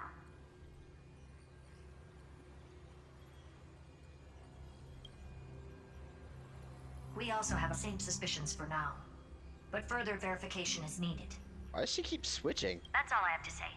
We'll depend on you to continue pushing things forward within this world. Keep in touch regularly. And remember, don't let your guard down. Madame Herta is a real whirlwind. Look, this has to be a pun. All right, this is a joke, and it's funny. Well then, let's use the banquet Aglaya mentioned as our next starting point. Ceridra's trusted followers should all be present at that time. It'll be a good opportunity to get closer to them. It's settled then.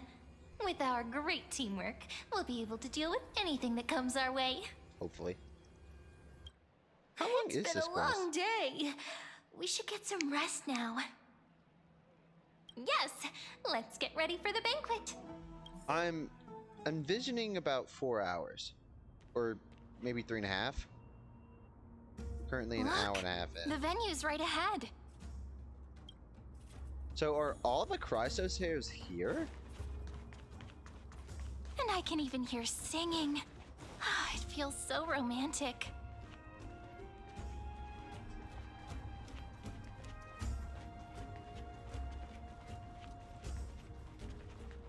Honored guests, wait here for a moment.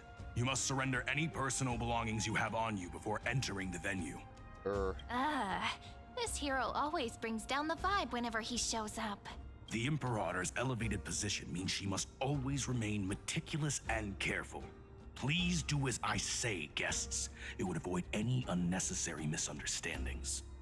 I get that you don't want people to bring outside food into the banquet, but is it really necessary to confiscate the books and quill pens? Even a quill pen can become a deadly weapon in the right hands. He's got a point there. I'm asking for all your items. All, Miss Cyrene. Okay, but a book? Your belongings will remain safe.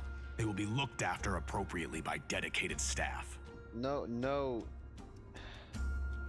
disrespect, but none of you are qualified. Looked after appropriately? Dedicated staff? Talk about a vague choice of words.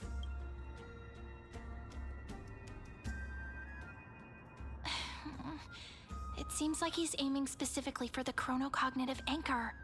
What should we do?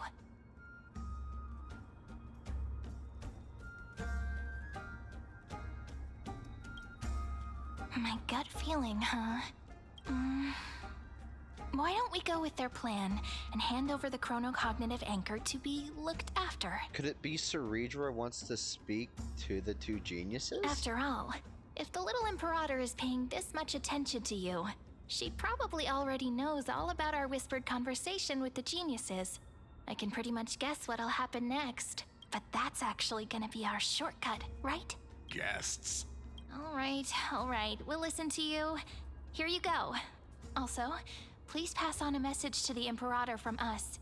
She can trust my friend, anywhere, anytime. Thank you for your cooperation. The Imperator has some urgent business she needs to I'm attend sure to she and does. will arrive shortly. Why don't you head in with the other guests first and enjoy the feast? Tell her to Isn't enjoy her Saridra supposed to be conversation. the focus of the banquet? But she's not even here. Why is it so difficult to talk to her? I was gonna talk to High Ceilings first. Is there anything else we can help you with, dear guests? But she's how she Or do you want me to continues the recount the great Imperator's heroic deeds? Hey, Labinas. I managed to get some honey brew that the scholars hid in the cellar. Wanna try it?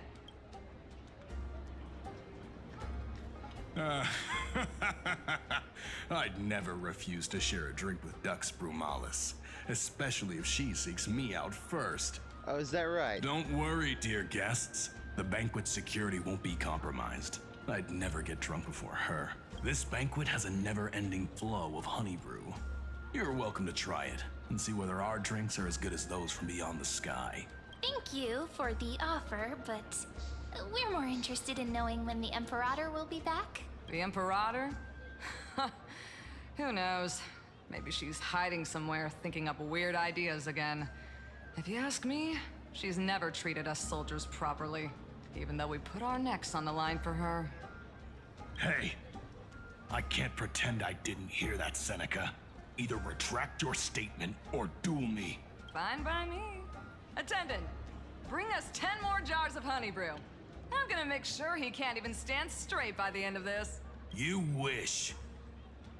Be careful you don't get drunk first. Actually, there are so many people. We wouldn't be able to find the Imperator even if she were here. I know. Let's look for seats that are raised up higher than others. Aggie, if you can't get used to the honey brew, we will go ask for a pot and cook some oatmeal for you. No need for that. This banquet is just too loud. And nothing and no one here is interesting. I just don't really want to be here. Lies! You were pretty energized when you came back from the bath chamber. Let me guess. Are you worrying about someone? About High Ceilings? Or Little Cypher? You take everything too seriously. At this rate, life's gonna be real tough for you later on. Oh, you're the least qualified to lecture me about that, teacher.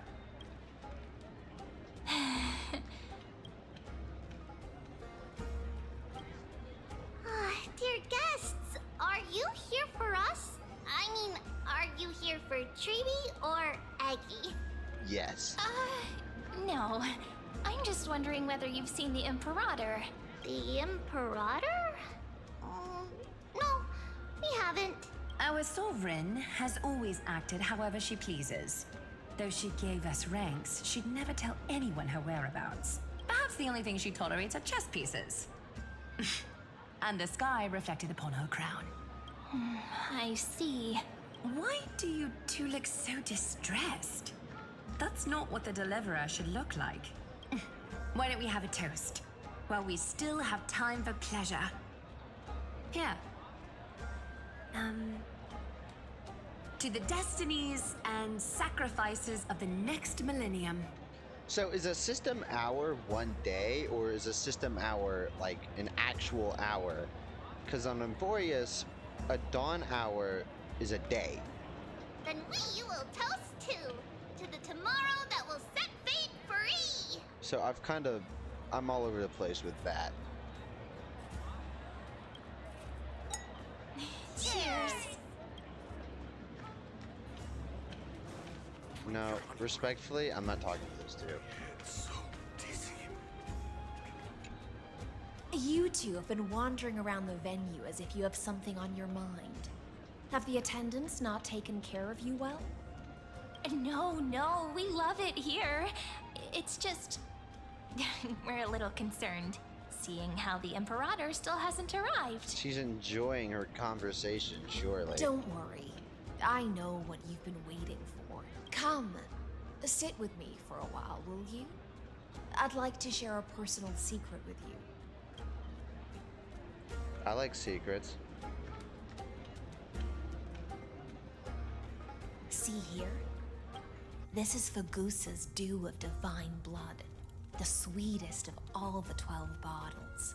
On the night before such a historical event, I'd like to share this marvelous drink with the Deliverer.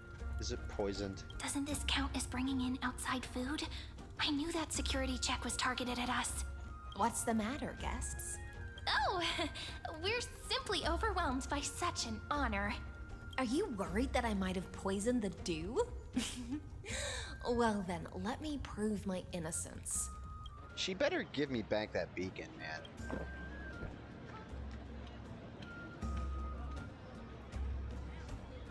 See?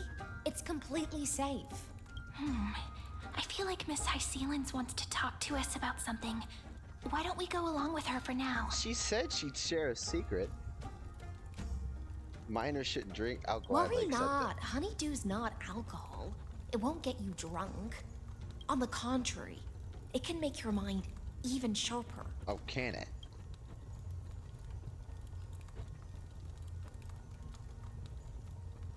Please, have a taste. Would you like some too, little Sierra? Did I miss something? Oh, never mind. I can drink it myself. How is it? Sweet enough?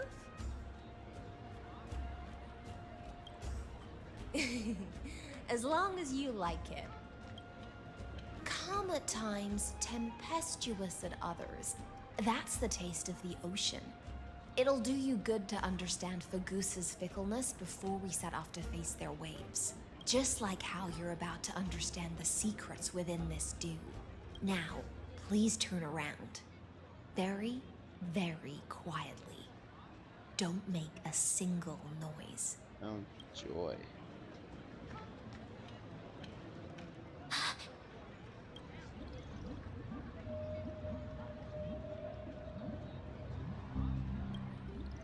The dew of other gods all intoxicate humans, but the god of banquets dew is an antidote that can awaken humans from a sea siren's enchanting song. Since the start of this banquet, all the guests have been under the spell of my song. None of them can see the Imperator in that Fioros, but you two, I wish for you to see the truth. Is this also what the Imperator wants? This is my personal request. I can't bring myself to trust that Fioros. Someone with reason! The Flame Chase army changed after he descended with Orynyx's divination. Ah, it was him. And brought the prophecy of the stars to Akama. His seductive whispers harbor something malicious within, and will ensnare those of us blinded by ambition. You are the deliverers of the prophecy, and know about him far more than I do. Perhaps only you can find traces of the truth from his actions and words. Hold on, I must be right back, like 10 seconds.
And we're back.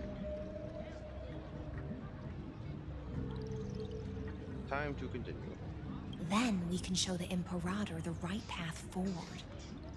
Oh, but isn't this acting behind her back? Well, of course it is, but what else would you do? Amphorius has become far too weak. Even heroic actions protecting her from harm must be conducted under the water's surface. I am the Imperator's blade, and I must clear the way for her while remaining concealed in the torrents. Then, ensure I'm pointing my sword towards the true enemy. Can you promise me something, Miss Hysealans? Ask away. My friend has in fact come here to stop that villain's evil scheme. Our goals are aligned, but as to the decision the Imperator must make, he has no wish to transgress her authority. We just want to tell her everything we know. I believe the Imperator will be able to tell right from wrong. I never doubted your loyalty. I'll pass your words faithfully on to her, provided we can gain the advantage in this tug of war, that is. Now, return to the feast. Bring this cup with you and keep your distance. Pretend you are still immersed in the sea siren's fantasia, and I'll control the moisture in the air. That way, you'll be able to listen to sounds from afar as if you were a whale of the depths and hear every word of their conversation. I wish you a victory in this first skirmish. It's the exciting and thrilling undercover part of the adventure. If you say so.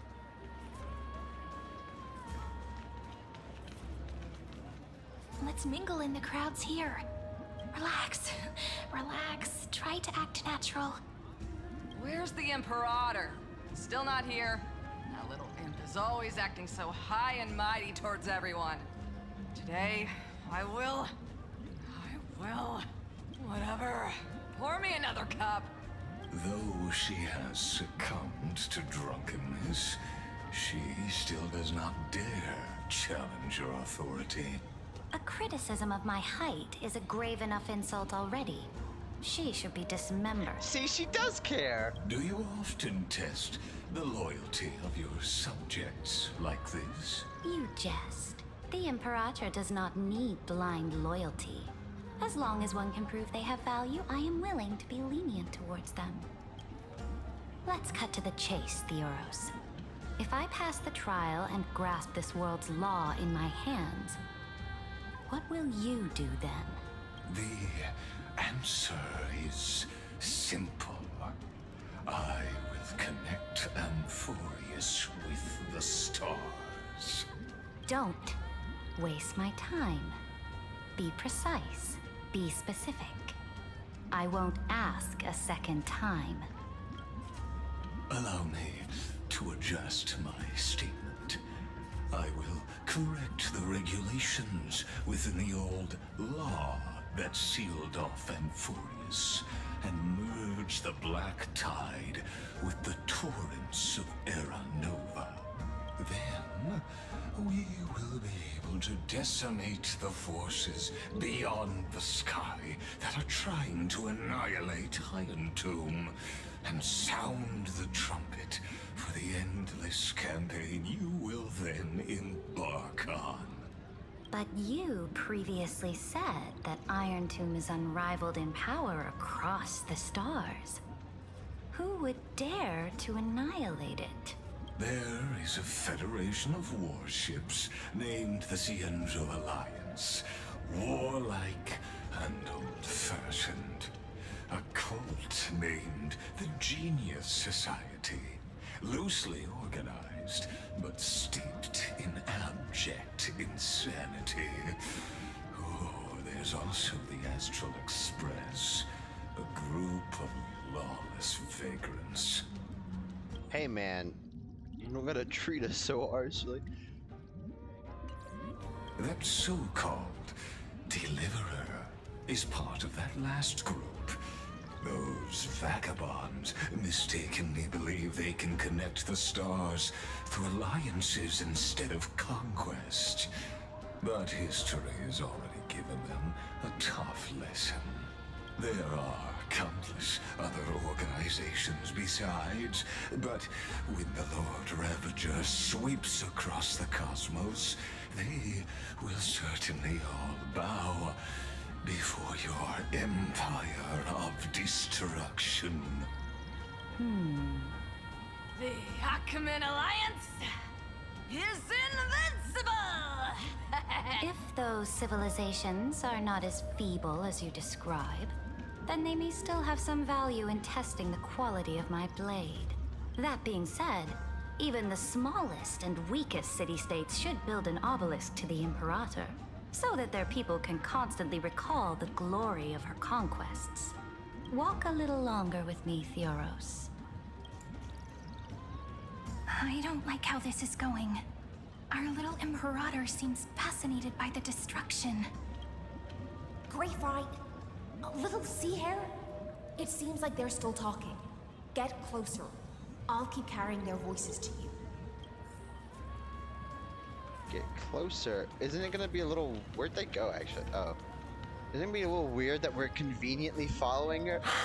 What a difficult situation. No matter how we position our forces, this battle against Fagusa will result in many casualties. That's not something you or I should consider. The Imperator has already placed the chess pieces. We just need to fight for her until our last breath. Perfect soldier right there. Astonishing. The commanders under you have such different personalities, yet they share the same loyalty.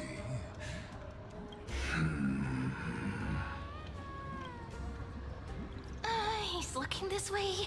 Quick, do something and pretend we can't see them. Do what? Play a game? So you have this super duper speedy rotation of destruction into Amphorius. Oh, I got it. It's that thing, right? She's drunk as hell. Oh, the one behind the research and development of this golden blood principle is Idonia's manager. Oh dear. Seems like you've met your match, partner. I'm so full of inspiration right now. And I feel so light. What's the matter? My apologies. I was just checking whether everything was fine with those two distinguished guests of yours. And it seems like all is well. Let us continue our previous conversation regarding the soldiers fighting for you. Are they aware of the price they must pay for the trial of law? If I recall correctly, you've already lost a bout against Talanton due to offering insufficient sacrifices. You dare mention my name alongside the word lost? Forgive my transgression, great Imperator. Watch your words and actions. All you need to know is that my victory in the trial is guaranteed. Even without the trial of law, they've already sworn to give their lives for my conquest. So tell me, if everything happens according to our agreement, how would you recommend I deal with that deliverer? Good question. Do not let him fool you. That man from beyond the sky contains a seed of ruin within his body. He must not be allowed to tarnish your glory. Therefore, the wisest decision would be to hand him over to me. You plan to torture him? Calling it experimentation would be more appropriate. I don't like this. The guest's patience is running thin. I plan to remove the Fantasia and head into the banquet. I will heed your advice. Leave for now, Theoros, and go back to Akama. You don't want to confront those two directly either, do you? Either. Indeed. Either. It's a pity that Antikytherans are lightweights when it comes to drinking. Can't drink at all, can you? Before I leave, I would like to make a toast to your boundless ambition, using my spirit instead of a goblet. Either. As I expected, that Theoros' schemes have been revealed. Thank you for your bravery, guests. It's time for me to dispel the Fantasia. This will be the Imperator's last public address before we head off, and therefore, likely, the final chance to change your mind. I will try to get you a chance to speak, and I'll also prepare for any contingencies. The rest is up to you. You should head back to your seats for now. We really need to find the the beacon and have the geniuses talk to her instead. This honey brew sure wears off fast.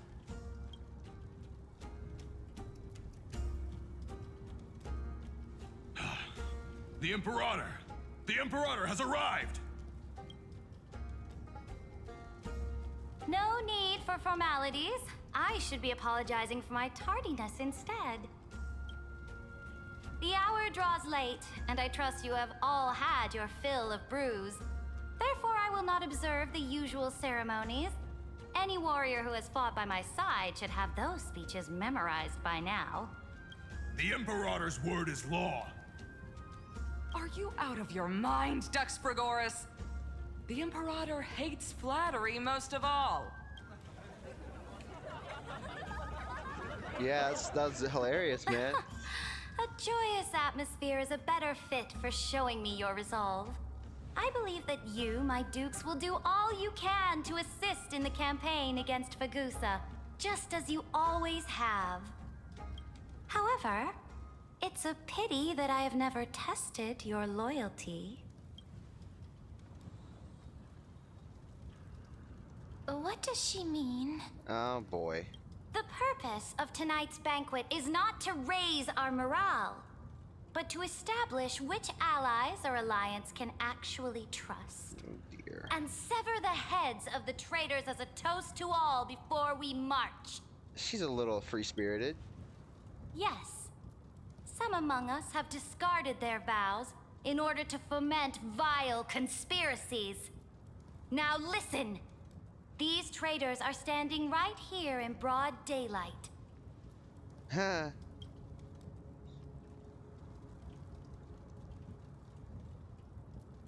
Dux Gladiorum Hycelans. She used the Sea Siren song to immerse the crowds in an illusion and conceal her whereabouts. She then worked with those from beyond the sky to spy on confidential matters, hoping to rob the core flame by force and harm me, the Imperator! You don't want to do this.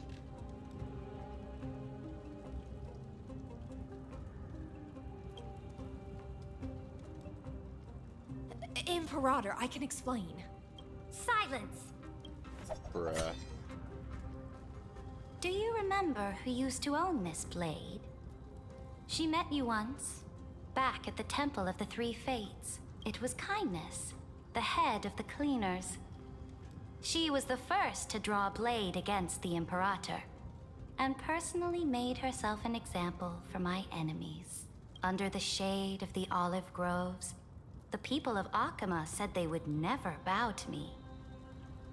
In the frozen, lethal fog, the people of Idonia said they would never bow to me. At the beginning of the myriad paths, the people of Yanisopolis said they would never bow to me. There's a reason for all that, you know. But now, they all lie silent. They now fear me as they fear the law. For I am Ceridra, and I am the Imperator. If you have any last words, say them to the Imperator. Then, face her judgment. Your law seems a bit one-sided. After I cross this river, it will be a tragedy for mankind. But if I do not cross, then it will be the end of me. If you are ready, then I'll follow you and fight to the last. Deliverer. Oh boy. Well, I would love to keep her alive. Killing her seems a bit of a waste. But, We'll try to That's convince. right, friend. We'll try to convince her one last time. Now, use your identity and add in a bit of experience and charm and testify to the Imperator as we promised. You think you can slay a king using your words instead of a sword? I would very much rather keep you alive. I'll have it. Show me the weight of rhetoric from beyond the sky. Will it weigh heavier than 3 human lives? Sure. Let's watch our words carefully.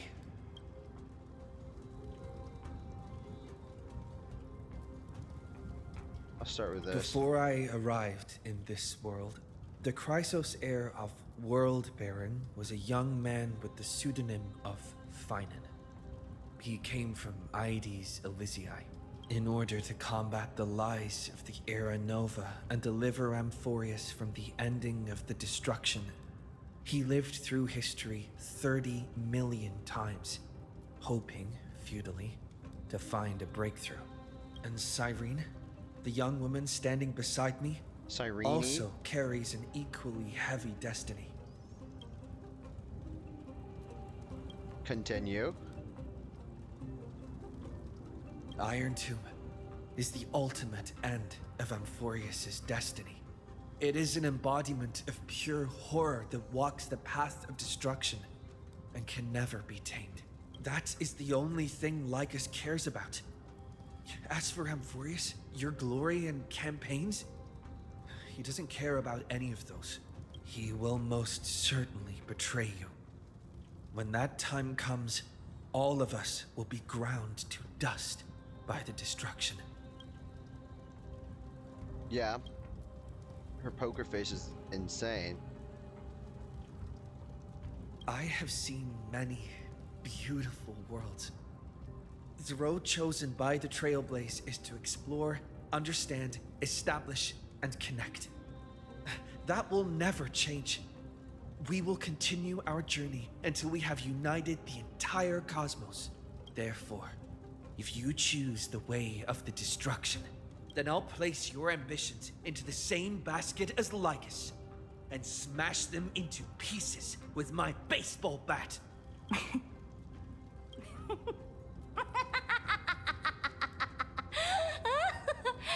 She laughs like a gremlin. That was truly a chaotic speech. Kill them! Something like that. All that needs to be said has been said. Dux Frigoris, Dux Bromalis, escort the traitors to the prison. You can try. It won't end very well to you. Before the next entry hour, I will give them an end befitting of their betrayal. I highly don't recommend this. Oh, great Imperator, your ambition certainly eclipses all things. Why are you back? You're still here, Theoros. Of course. As the Theoros, I simply cannot miss this moment, miss witnessing the fall of a nameless one.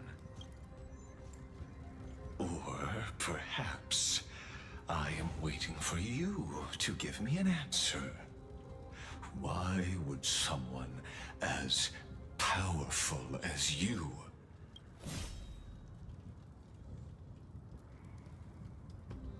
use such a clumsy excuse as imprisonment to ensure the Deliverer's safety?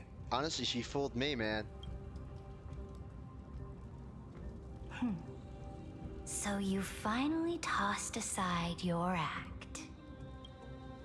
I must point out that you are just as impressive an actor.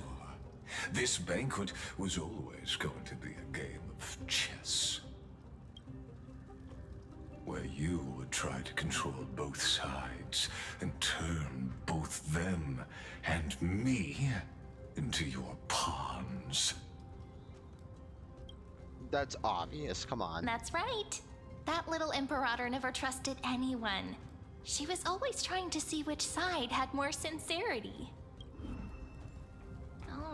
all right. We'll listen to you. Here you go. Also, please pass on a message to the Imperator from us. She can trust my friend, anywhere, anytime. But as to the decision the Imperator must make, he has no wish to transgress her authority. We just want to tell her everything we know. Now, use your identity and add in a bit of experience and charm and testify to the Imperator as we promised. And we won. Sincerity will always remain the greatest shortcut to people's hearts. I can toss your words right back at you like Kyrgyz. Why would someone as powerful as you pretend to be a mortal and kneel before me? Unless you enjoy giving flattery and prostrating yourself? You are mistaken. I am only trying to ensure the experiment's autonomy, meticulousness, and perfection, thus avoiding any unexpected outcomes. A forceful intervention will only create larger errors, reduce efficiency, and introduce ugliness. How had you fulfilled your promise of giving the law to me and completing the Aranova, then Amphorius would not have deviated from destiny's course. Oh, but you broke your promise. What a pity. In that case, I must carry out my duty as the administrator and eradicate all factors steering the experiment out of control. Factors such as you and him. Hey. Careful. Careful. Hey, it's March! What was that voice? Was it Orynyx? I found you. I finally found you. March seems a little aggressive. Be careful. This land will face disaster.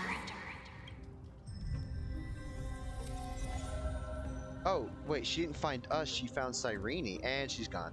Ah, the time of judgment is nigh, my lord. The prison I have built for you is now complete. In the name of the erudition, I invite you to step into the same cage as mine. Can I refuse? I guess not.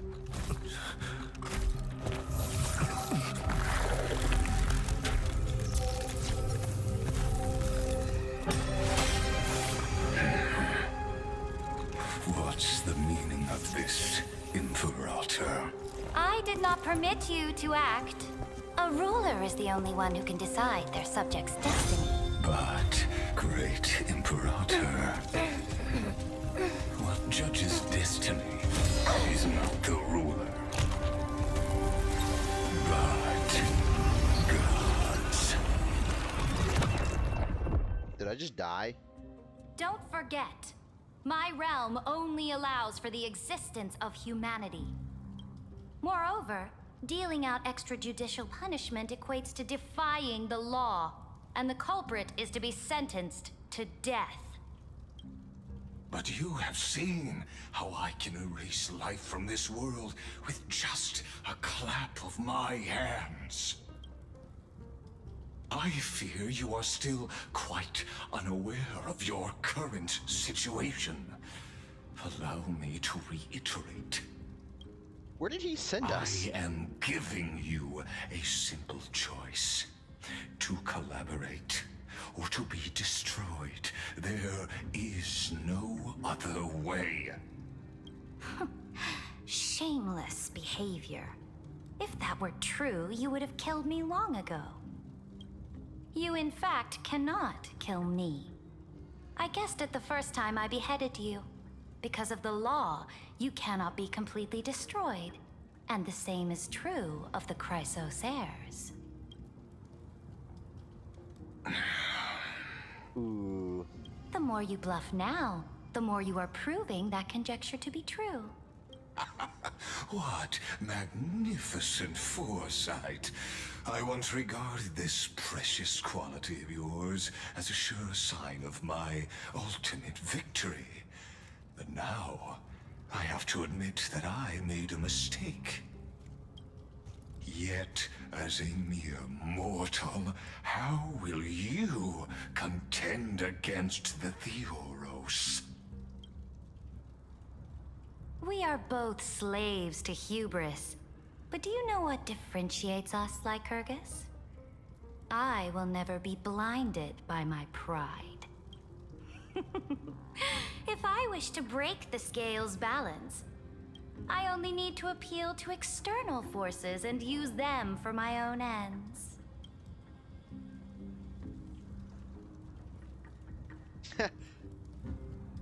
Finally, we get to meet face to face, Senior Society member.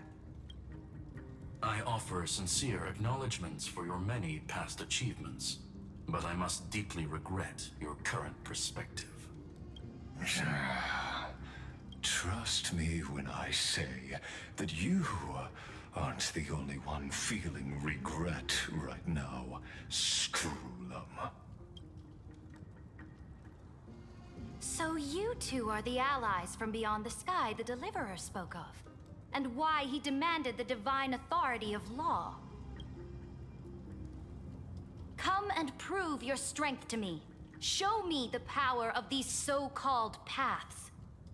I have spent much time and effort to secure this treasure from beyond the sky just for this moment. In the name of the Sovereign of planet Screwlum, your allies have responded to your call, esteemed Imperator. Please allow me to spell the situation out for you, Lord Lycus. Permission to read the ultimate protocol is already in my hands. It'll only be a matter of time before we acquire the authority to write and execute commands as well. There's no way the flame chase journey will continue after you've burnt your bridges so thoroughly like this.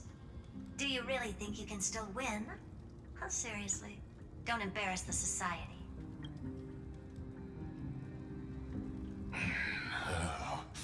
I understand that a near zero possibility does not equate to zero. That argument is very persuasive to me. Which means the same principle also applies to you, my dear peers. This is just straight fire, dude. You will never be a match for me in a world constructed through Catorzane algebraic expressions. And as for Aranova, why don't you entertain this possibility? What if I reduced Akama to rubble and ground her people into minced meat? Would the heroes then once again desire the power of demigods so they could fight against me? Listen, Iron Tomb is fated to be born. You may shackle me and put me in chains, but I have thousands of ways to ensure the destruction's descent. And what I just mentioned is only one out of those thousands. Uh-huh. Where'd you put me? This is the place outside the legends? This doesn't feel the same as before. How should I get back? Warning, warning, warning. Uh-oh. Warning, warning, warning. Command isolation? Since we parted ways last time, I have modified the exomyth into an audience area exclusive to you. Now, you'll be able to silently wait here for the final act of Amphorius to begin.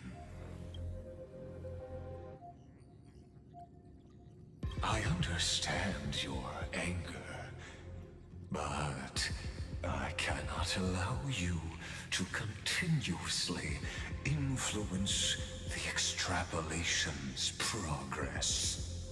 This could, in fact, be a wonderful opportunity for you. From the audience's perspective, you may better observe the workings of the erudition at a macroscopic level. In this place where time flows far slower than within Amphorius, you will witness the end of that world's saga. Indeed, the speed of time here is infinitesimally close to that of the real universe you're familiar with. The answer concerning the prime mover of life and the total destruction of the erudition. Okay, but like, why do you want that?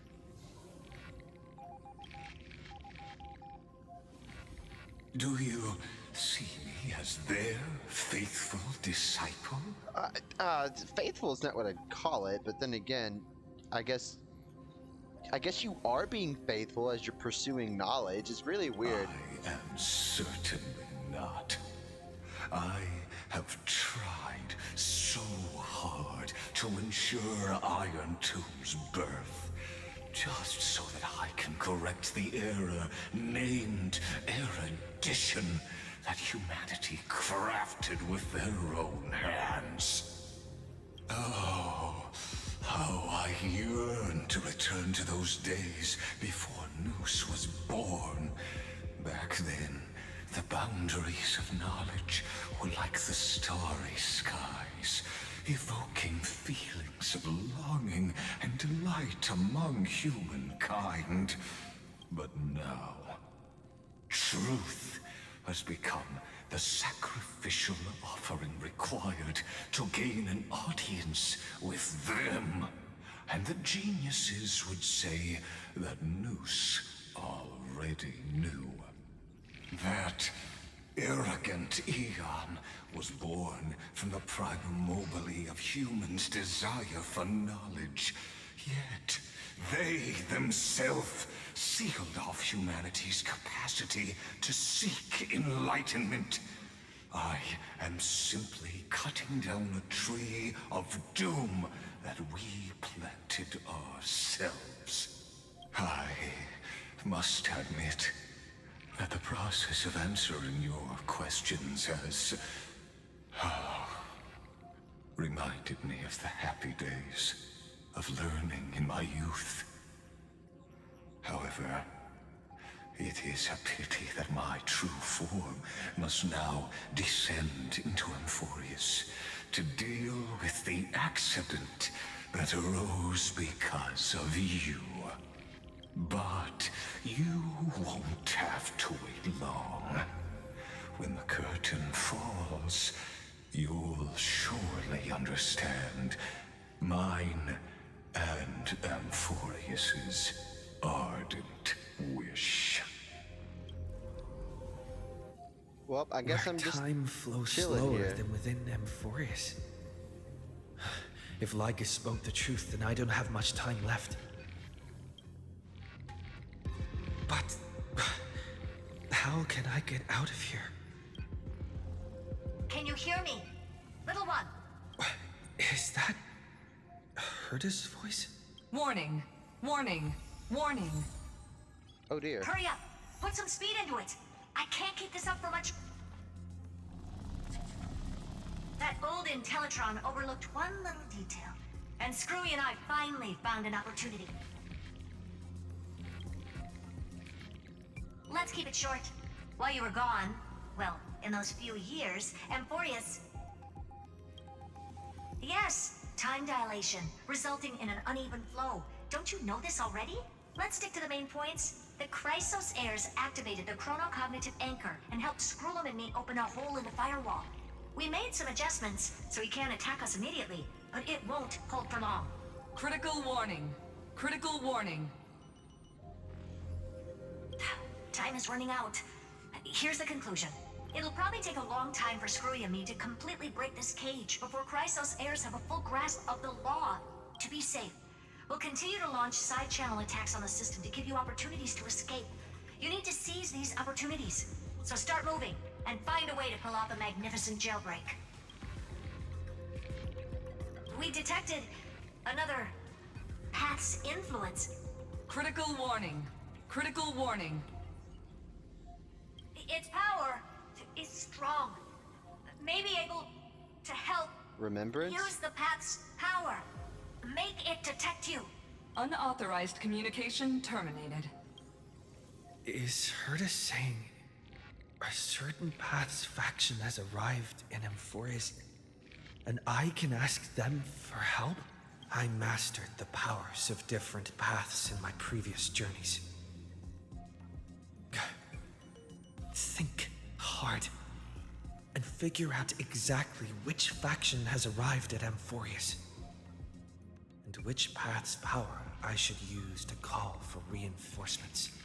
Are these showing my memories? It's remembrance, dude. With a Stellaron in my body, I woke up at the Herta space station and gained the power of the destruction. A world that'll give rise to a Lord Ravager would definitely draw the attention of the destruction. The Stellaron in my belly is gonna be super useful. But what if I end up pulling in the Antimatter Legion or the Annihilation Gang? Can they really help? Well, one of them doesn't exist anymore.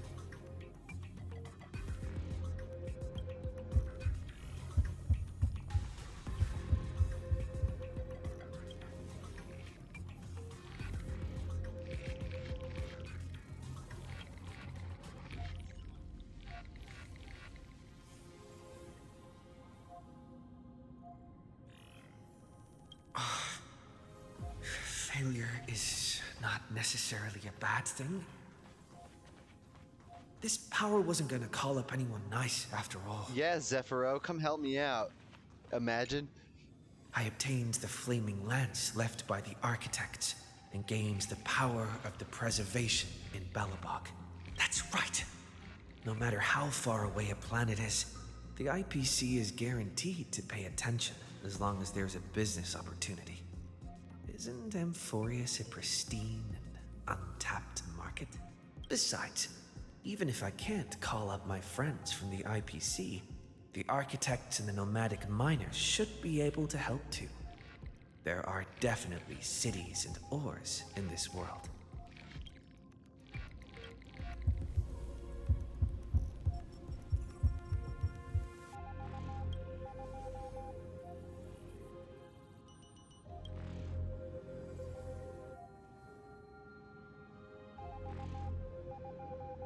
Seems like since Amphorius has no overseas market, the IPC's hand can't reach it. I received the Watchmaker's hat in Penacony and declared war against the Order, and then gained the power of the Harmony. That's right! The benevolent family must still remember me for saving them. Doesn't work that way. Their music echoes throughout the stars, and they'll definitely want to help. Doesn't work that way. Come, dear hat. I've put you aside for quite a few chapters already. Sing with Clocky. The world is in harmony and the stars shine bright.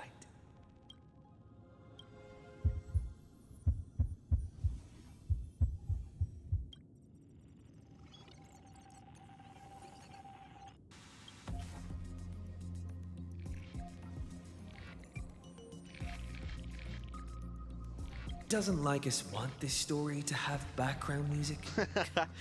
He has such terrible taste. Real. The remembrance. That's right. I came to Amphorius because Black Swan asked us to come. And I even got a glance from Fu Li here. The Garden of Recollection must be intricately involved with Amphorius. Traces of the Remembrance are also everywhere in this world. I don't know what they want, but I don't have many choices left in this crisis.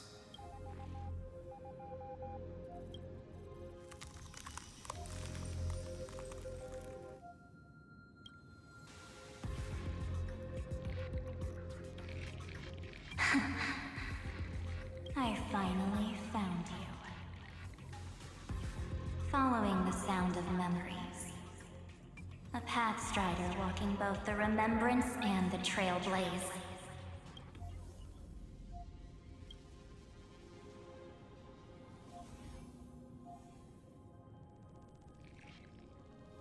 That takes up your soul. Warning, warning, warning.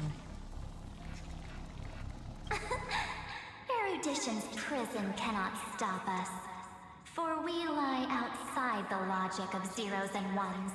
Come, leave the cage of Logos. The mythos of Amphorius waits for you to continue its story. Thank you, March. When that brightest star, that star heralding the dawn, finally rises, a boat, so used to drifting, at long last enters an island's safe embrace. Oh, Pathstrider, we have helped you break free. Hurry and set off. The Child of Remembrance awaits you. March? What's she doing here? March, it's been so long!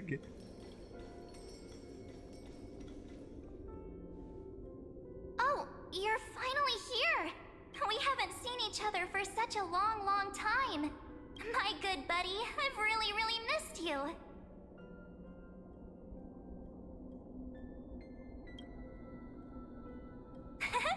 I bet you were constantly thinking about the days when I was by your side. It's been so boring waiting for you in this place. There's no one to chat with, no internet, and not even anything to eat or drink. It's basically a prison. Now the great hero is finally here to save me. Yippee! You must have seen a lot in Amphorius during this time, right? You gotta tell me all about it. Then take your time with the storytelling. Or do you not want to talk to me? But let's get out of this spooky place first. This is not a good spot for a reunion chat. You're telling me. Why don't you take me back to reality?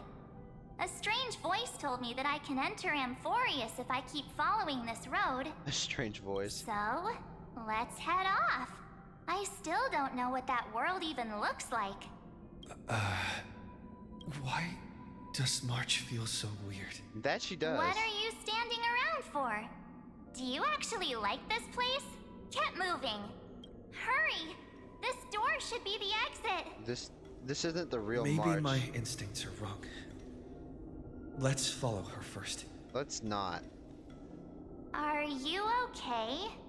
You haven't said anything for a while. Wait, isn't this the test they gave March? Has it been so long that you're still missing me? There's no time to waste, though.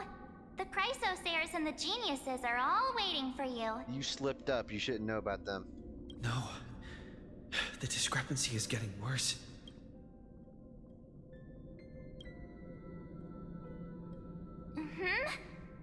No, he's not. Maybe I just happened to miss him. You aren't Never March. mind. Don Hung's super reliable. We don't need to worry about him. He's probably waiting for us somewhere. All hail and hearty. No. The Geniuses would have made sure that Don Hung made it back on the Express. Besides, the March I know wouldn't be so dismissive about her companions. Huh? Isn't Amphorius the world of the Chrysosayers and their hero's journey? March is stupid. I could What are you figure that out talking in an about? instant. March is dumb? Sorry. But Amphorius cannot be observed from the outside. She couldn't possibly know about these things. Unless Dan Heng told her. Okay, so you're supposed to do one first. Something's not right. She's not March 7th. I guess you have something you want to say to me? Then there's no need to feel things out first. With questions. Let's treasure the time we have together and be frank.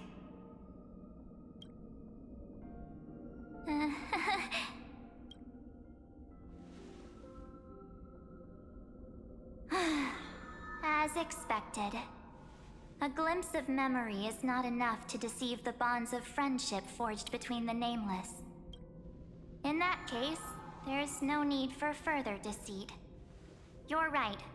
We're not the March 7th you are acquainted with. But we can send you back to Amphorius, as long as you are willing to help us.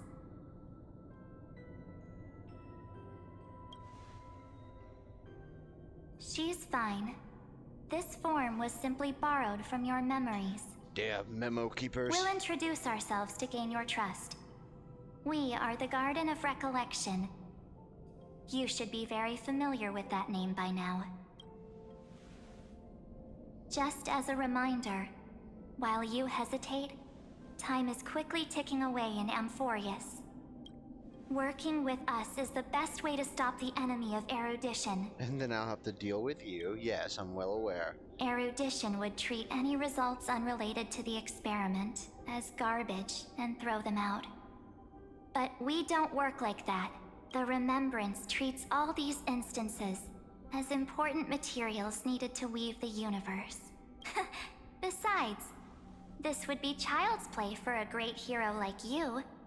It won't be hard at all. Also, if your plan fails and the big bad Iron Tomb manages to get out, then the whole cosmos will be in danger. Wouldn't it be better to have an additional failsafe? As long as you help the Garden retrieve what we want, even if Iron Tomb reformats everything in the physical plane, we can use Remembrance to reconstruct the entire world.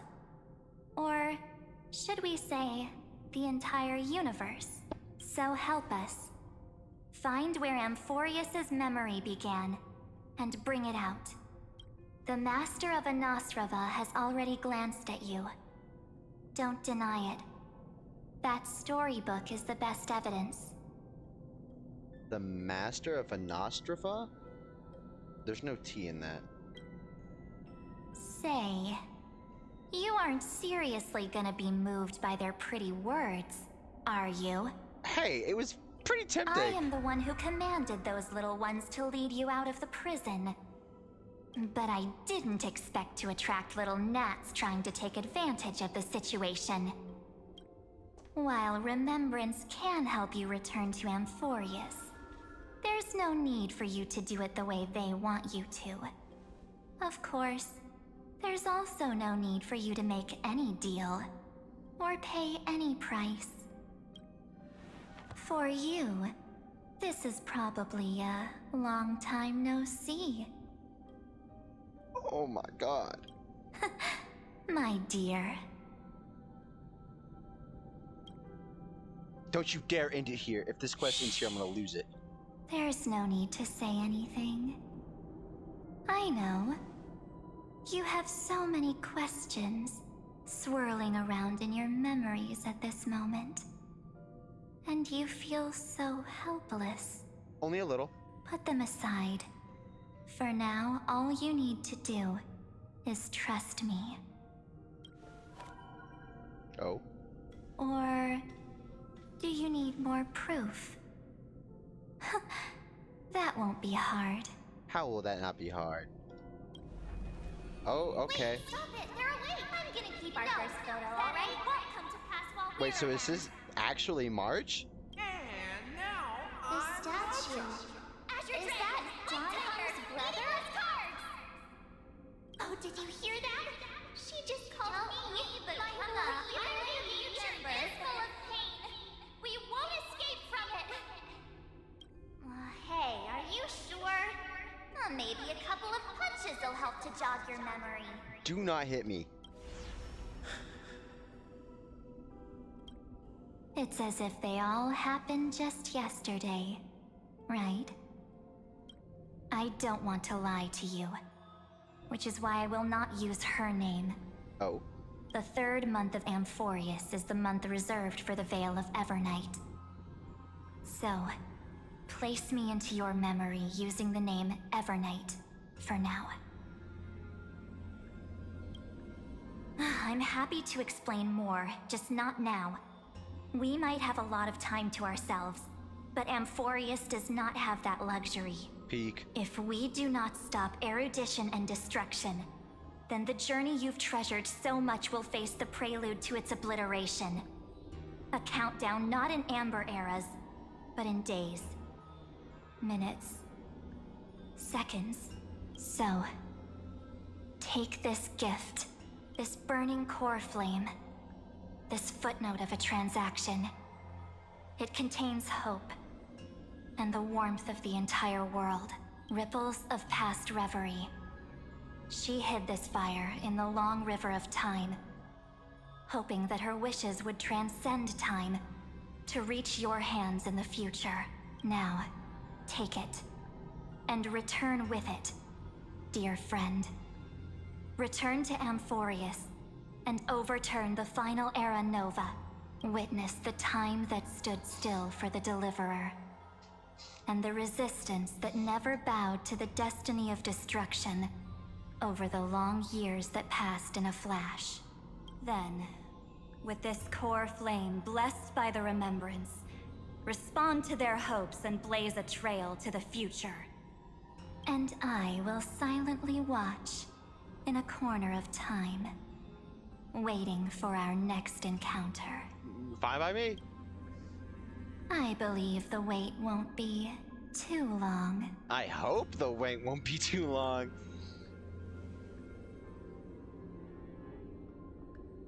Well, that was something. What exactly is happening? We're tripping hard, but that's what we're here for. Keep going. Keep trailblazing for Amphorius. For you. And for the March 7th in your memories. Go forth. Hold on, I gotta pee again.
Even if she no longer looks the same. I mean, she looked pretty similar. It should count, right? That's a lot of years.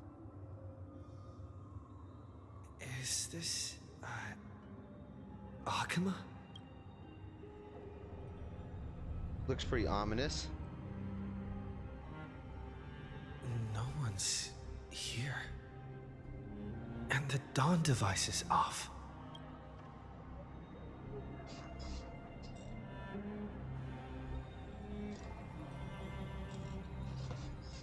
Am I too late?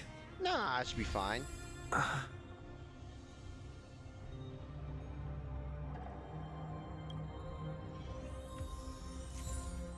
I should probably... Hold on, why don't we activate this one first?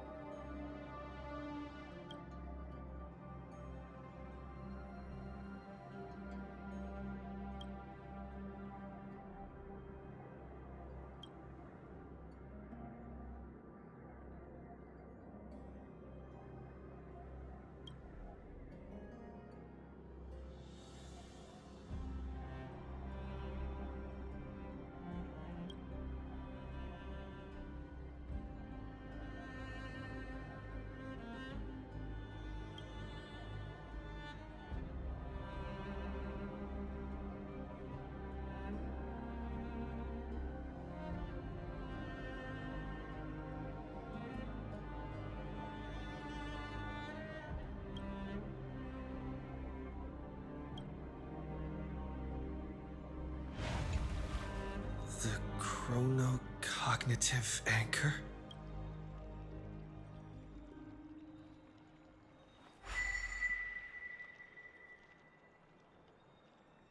Oh yes, work like a charm.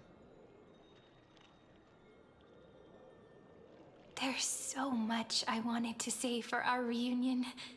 Yet now that you're back, there's only one thing to say. Welcome back, friend.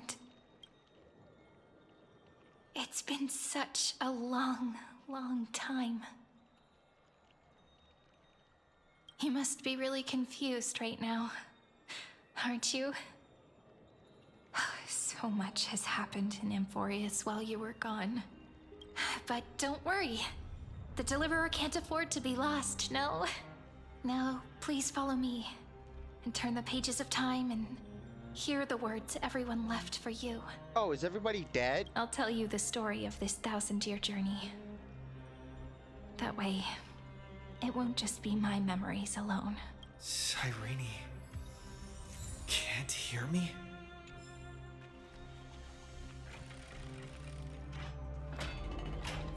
Everyone's dead, aren't they? Oh, great. What a depressing world.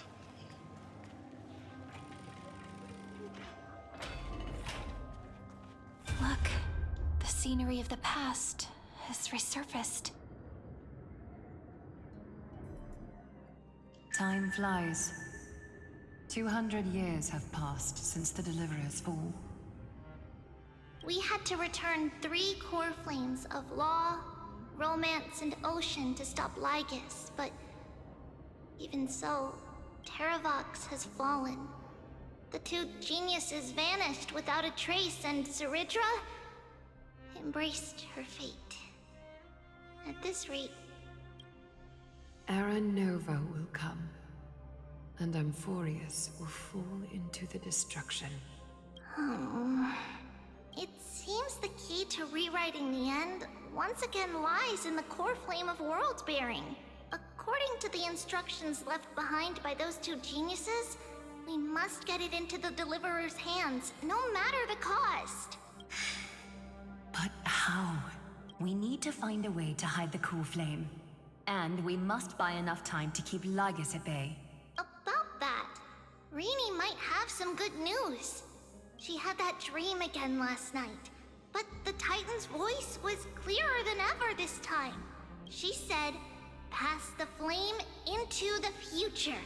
Is that a prophecy from Orynyx? She chose to side with humanity this time and hide one of her kin's core flame? It seems Amphorius' fate isn't sealed just yet. You're right.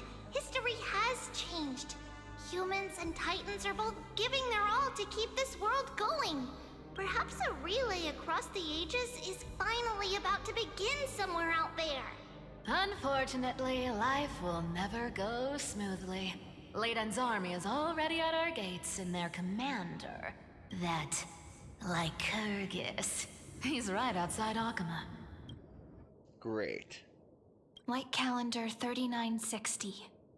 Ceridra, under the pretense of a campaign against Vagusa, sacrificed 500 Chrysos heirs to complete the trial of law.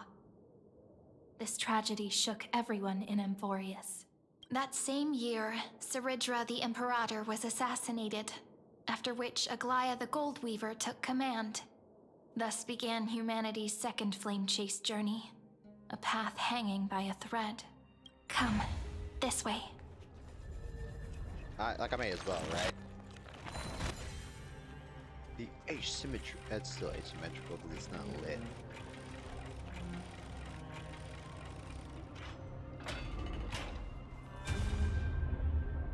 The eternal holy city? What part of that eternity? Oh, damn.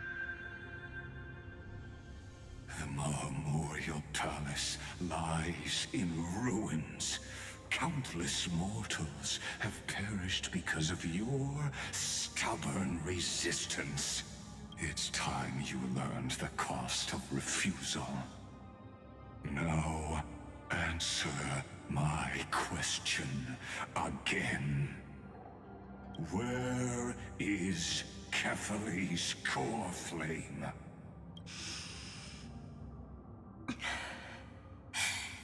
You really think you'll find it by razing the holy city to the ground?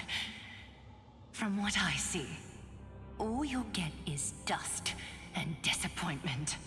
Don't forget, you can't kill the Chrysos as mentioned in the prophecy because of law. I have never denied that, which is why I now place my hope in the faithful citizens of Akama. Perhaps they'll give me what I seek in the echo of your screams. Now then, I'll be cutting open your chests and using your scalding golden blood to baptize the masses. Allow me to apologize in advance. We shall start with you, blind and foolish Lady Goldweaver. Leave this to me, Lady Aglaya. You must get away now. No, Holy Maiden. I'm the one who must stay. What? His conspiracy won't succeed. Because romance is ready to make good on their promise to weave an indestructible armor for Amphorius. Its name is Solidarity. You must escape with your life and carry word of my death to those still fighting. Then keep going with them. Just as the Imperator lit the torch of resistance with her death, my passing will make this flame everlasting. Take good care of it, guide it to the future, and place it into the hands of our deliverer. 50 years later, Lygus led his forces again to Akama. He charged directly into the Holy City and razed the Marmorial Palace. History would name this battle the Third Siege of Akama. 90,000 brave souls gave their lives for Akama that day, including their fearless leader, Aglaya. Go forth, deliverer.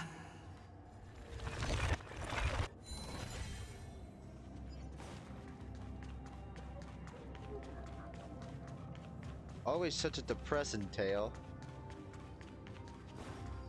Go. When the frost melts and the snows give way, the flowers will bloom again. You'll find me there. So what you're saying is, Princess Homebuddy is never coming back, is she? They're all dead. She just left. Like that. Since Cass has made up her mind, we can't let her resolve be in vain. But between staying in Akama and going to Styxia, what difference does it make when it's death either way? I'm against relocating. With Kefali's protection, isn't Akama far safer than that dead city?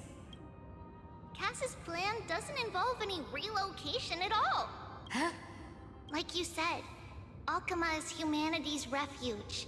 We never intended to get everyone moving to Styxia.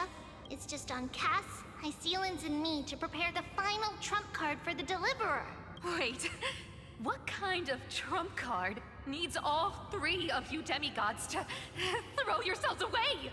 We must lay down the path to the future so when the Deliverer returns, they'll have a clear road to reach the location of Era Nova. Styxia sits where death meets the ocean. There, with the combined powers of ocean and passage, we can summon a current that leads to the vortex of Genesis. And the demigod of death will forever guard that secret path until he returns. We all know Lygus will set his sights on the vortex of Genesis. That's exactly why we have to do this. Guess I underestimated Idonia's Maiden of War. She's got way more steel than I thought. And Cypher, We need you to head to Castrum Kremnos as soon as possible. By any means necessary, forge an alliance with Strife. The prophesized Crown Prince has already been born. He shall become the new defender of Akama, protecting this land after we leave. You don't need to worry about that. I just came back from Castrum Kremnos. Only a step ahead of the news. Treeby, something's flying towards Akama, and it's really fast. Ah! What is it? It's a spear! It's the Kremnoans. Their king's already here. With the protection of the demigods Trebios and Cyphera, Akama endured wave after wave of warfare, though just barely. Castorus chose Styxia as the last resort, and completed the trial of death, causing the stagnant waters in the River of Souls to recede. Soon after, Trebios departed on a long journey. That same year, the Kremnoan king Euripon, along with his son, Prince Midamos, joined the Alliance to safeguard the Holy City in the Battle of Deliverance. Go on, and see you tomorrow.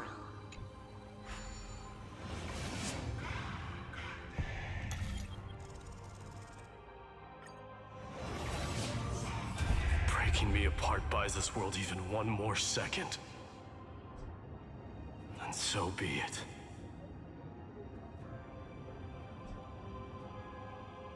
But it's gonna hurt a lot! Pain brings endless torment. But it can never destroy me. I believe that you were thinking the same thing when you stepped through the gate of infinity and jumped off that cliff. Can't argue with that. In the current situation, this is the only path Akama has left. Just do as I say. Split my soul into 5 pieces. Forge me an immortal vessel. Let the blade of strife hang forever overhead. Locked in battle with their enemies to the world's bitter end. There's no need to be sad, Lady Trebios. Haven't we already taken great strides towards that promised tomorrow? In this life, my people no longer have to drown in false guidance. Kremnos has washed the blood off its fate. Amphorius no longer needs a god named Strife. So let me shatter the former laws and turn the Lance of Fury back into a weapon that protects the world. We understand. By the way, can you do me another favor? The 7 sages from Grove of Epiphany are already en route. They'll arrive in waves to join the Resistance in a couple of days. Among them is a scholar named Anaxagoras. He has extraordinary insight and fears no sacrifice. This soul-rending ceremony wasn't just my decision. It was his counsel. His wisdom will surely be the backbone of Amphoria's survival. Watch over him. Carry on this everlasting flame for me. Through Anaxagoras' ritual, the demigod of strife split his soul into 5. Courage, honor, tenacity, sacrifice, and reason. Each sealed in blood crystal and cast into battle. The people held a 10-day funeral to mourn their fallen god king. And through his sacrifice, humanity was granted 200 years of peace.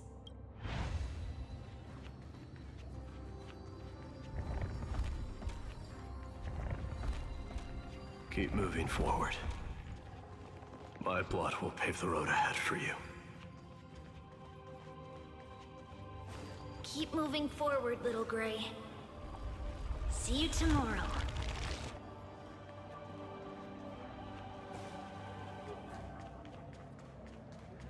That seamstress wasn't wrong when she said a lie needs more lies to keep it together.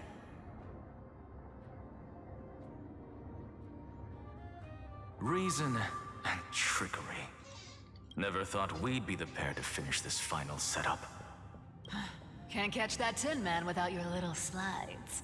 Besides, this is our last shot. Not the time to be picky, right? Don't oversimplify it. Lygus just found out Akuma's been an empty shell for the past 50 years. He's bound to be furious. At this rate, he could have done anything. That's exactly what we want. Rage blinds even the brightest minds. Doesn't matter how much of a genius he is, the principle still holds. Once he storms into the council and confronts me head-on, you trigger your alchemy with a boom and turn him into a caged beast. Easier said than done. You still have to pass yourself off as the deliverer without anyone catching on. And you really think a human alchemical array can bind a godlike being? That's just nonsense. What? Getting cold feet? Or you just don't believe in the almighty worth of the demigod of trickery? Just tell me straight. Can you do it or not? Of course I can. And it'll be child's play. But I've got two conditions. Since this is the final act, if we're doing it, we go all in. No half measures. Oh, I'm listening. First, shift the battlefield to the vortex of Genesis. It would be more convincing if the deliverer were to appear there. Besides, the vortex is cut off from the world. No place in Amphorius makes a better prison. If you pull that, wouldn't our deliverer have to face tank Lygus as soon as they come back? That clash is inevitable. All we can do is create more chances for him. And that's the second condition. The vortex belongs to Fagusa in the first place, remember? And there happens to be a demigod of ocean among the few survivors in the world. Lupai Sealand's in. Let her join the final act. I'll transmute myself into a Philosopher's Stone and embed myself into the formula. And when the time comes, she needs to shatter me and scatter that stone's ashes into the ocean within the vortex. Huh. I guess people weren't wrong when they said you're insane, Grove Boy. I've got no idea how to outwit a reclusive genius. But making an anti-Catheran suffer? The demigod of reason has 10,000 ways to do just that. And what I just mentioned was one of them. So what exactly does your formula do? Now that would spoil the climax, wouldn't it? By now, Hyacinth must have completed the Sky People's ritual. Since that Theoros loves a good performance as much as I do, let's make sure he enjoys our show to the fullest. As for how the Deliverer will complete the Era Nova, well, that will no longer be our concern. It was the last battle known to the world, initiated by two demigods least suited for war. In the end, reason and trickery kept their word. At the cost of their lives, they sealed Lygus within the vortex of Genesis, where he remains to this day. Go forth. Finish the greatness left undone. Quit overthinking! Just run! Keep running. That'll be enough. Irie, it's dead quiet here. Sure is. Akuma will stand eternal. Miss Cypher's lie has crumbled after all. But it's all right, because all of us have fulfilled our purpose by now. When the Deliverer returns, no matter where he is, sky will turn clear, and a rainbow bridge will rise, carrying him to the final battleground. Sairi, this arduous relay is finally nearing its end. Now, I'm passing the final baton of fate to you, okay?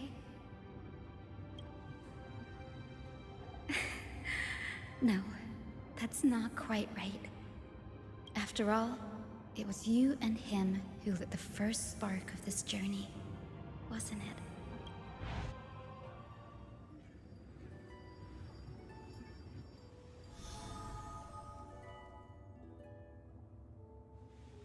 I'll tell you the story of this 1,000-year journey.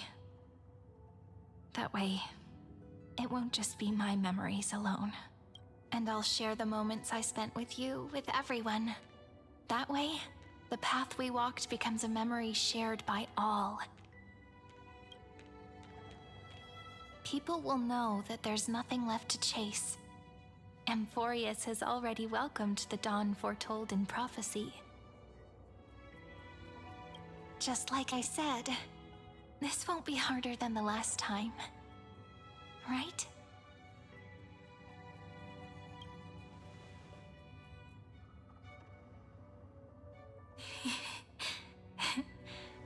I wonder what kind of expression you're wearing right now.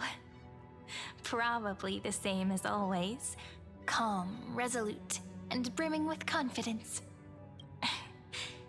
If I have the chance, I'd love to see it again. Because it's really been far too long since we parted. Damn.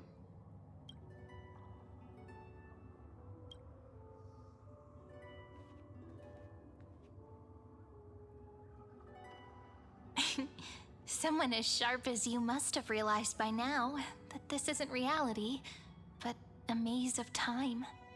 As the last link in the relay, I will return to the Temple of the Three Fates, tell Orynyx all of our stories, and bottle every page we've written into the little flask of memories. And then, may it set sail in peace, drift down the river of time along with the core flame of world-bearing, reach your side, and lead you back to Amphorius. Just like the first time we met, right? Even though this cycle has no demigod of time, time has always stood on humanity's side. This is the only way to make sure that the Era Nova won't happen before you return. And the only way I can safely entrust the completed final flame chase journey to the Deliverer's heart. After all, the new world will be born from your memories, and the protagonist of this story mustn't be absent.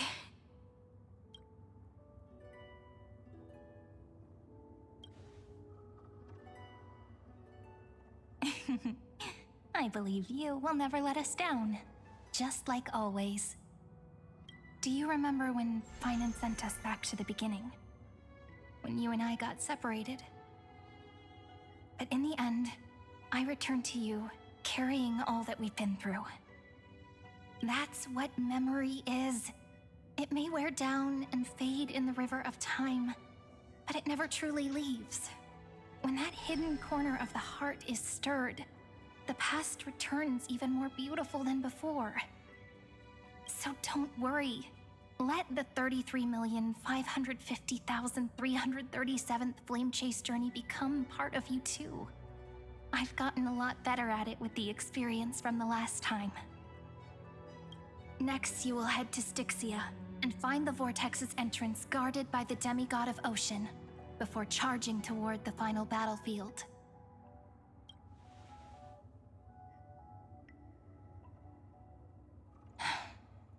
Don't worry.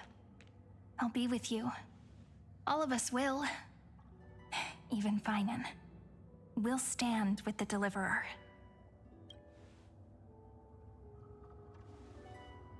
So say a short goodbye, then set off, just like we promised at the start.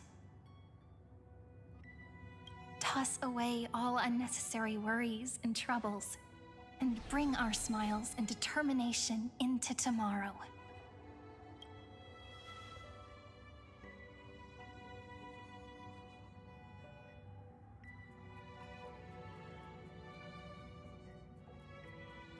The last baton. I wonder how long you'll have to wait before passing it on to him. No matter how long it takes, it's okay. Waiting is what I do best. After all, it took 33 million cycles for him to arrive in our world. What's a few moments more? Sairi, what if you wait and wait, but that hero never arrives? That won't happen. Because I know that no matter how long it takes, he'll definitely return to this place. We can't let him down.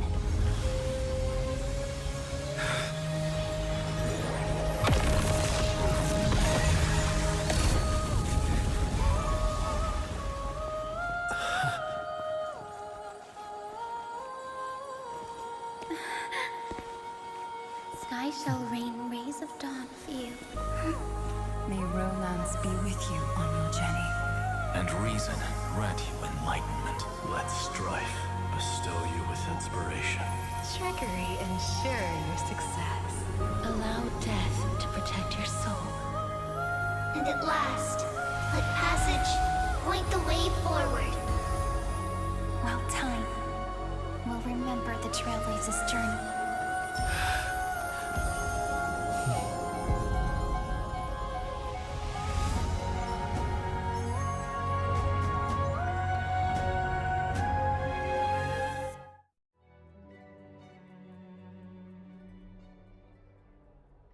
Is this Styxia? What happened to this place? I need to find the entrance to the vortex, guarded by the demigod of ocean. High Sealants. Is she still there? Long time no see, Trailblazer. Generation after generation of Chrysos Air heroes have tried to defy fate with their blood and tears, either voluntarily shattering their souls or waiting in eternal solitude. But alas, fate can never be defeated. Reason and trickery may bind my flesh, but my will shall never fall silent. So the demigod of ocean, the Dux Gladiorum, High Sealans, sought to bring me into a fantasia with her voice and drown a genius in slumber. But alas, it was all a hopeless dream. That warden fell before I did, due to erosion of time, while her prisoner remained unchanged.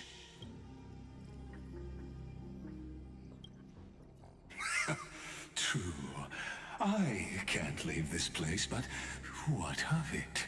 You should have heard of this fable.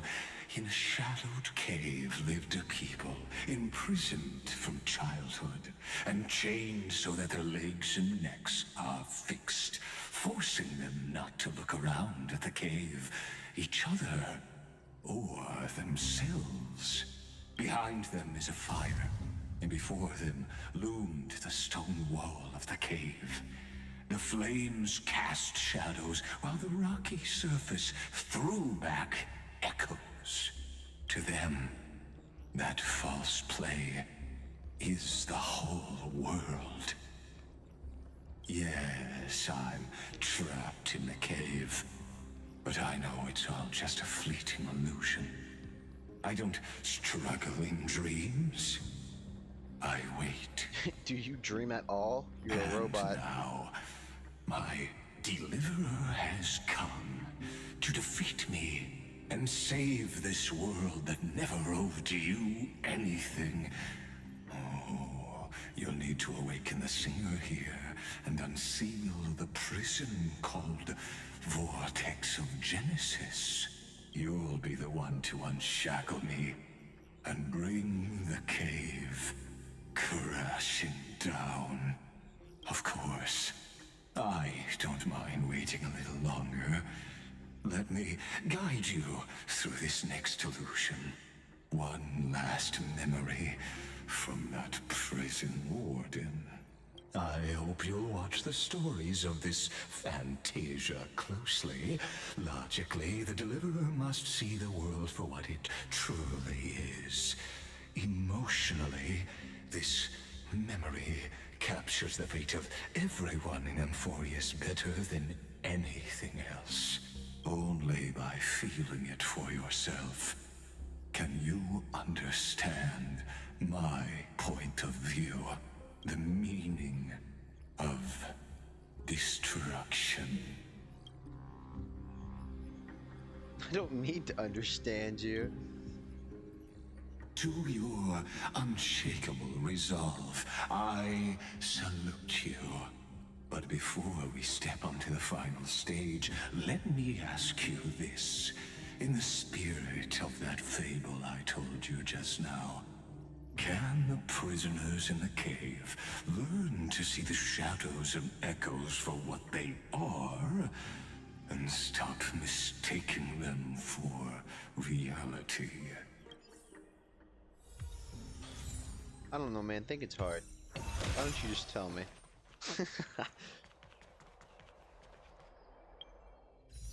I mean, we're saving for March, right? I mean, clearly, The fire she's the next projects target. the face from her memories. An actress upon the stage of this play. Oh, we done talking? The dark tides flood the sea, and our kingdom teeters on the edge. Fear not. Our queen has gone to the borderlands. She'll quell this calamity herself. This is the scene when the Chrysos heir of Ocean was born. She was once of a Titankin race named Sea Sirens. At that time, Kozlana had suppressed the Black Tide's rise, but he was unable to remove Iron Tomb from its roots. The Black Tide still roiled in the depths of the world, and the kingdom of Sea Sirens was the first to face the destruction head-on. Listen, I heard Electra's voice. She's calling to us. Let's go. Her voice carries the queen's command. To keep the Black Tide from threatening the ocean, the queen gave her all, body and soul. Born of the queen's chalice, she bore the deepest blessings and inherited supreme divine power. It plays a tune!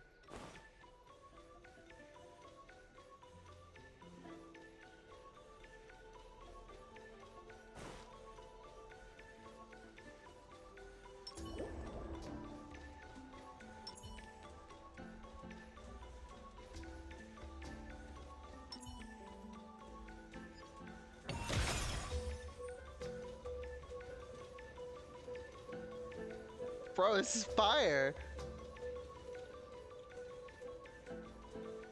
Hold on, can I turn this up somehow? Oh, is that... This.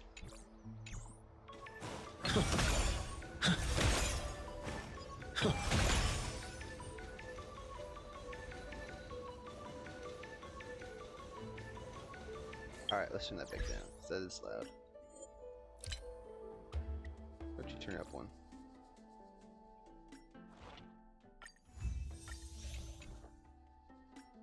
I'll do that later.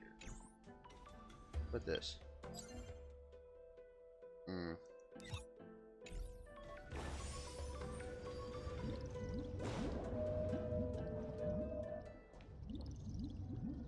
My sisters! You're finally here! Of course, Electra. Your beautiful melody drew us here. Her true name is Electra. This is a reflection of her former self, clinging to the past with aching defiance. The Queen summons us. She must be near exhaustion. The Black Tide will soon enter our borders. then what do we do? Will our seas fall to darkness and terror as well? Don't worry. We shall lift the chalice in her stead to catch the black tide, and stand together to safeguard our realm and its people. Such tiny Titankins, thinking they can stop the tide of truth. How naive. And that naivete is the root of all suffering.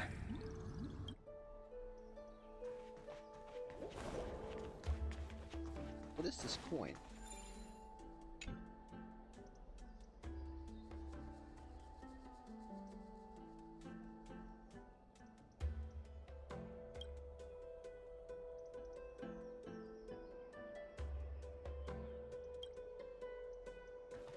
I'll come back to that. Oh.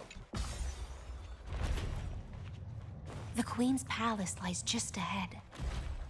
Even her once graceful form is now tainted and drowned in dirty mire.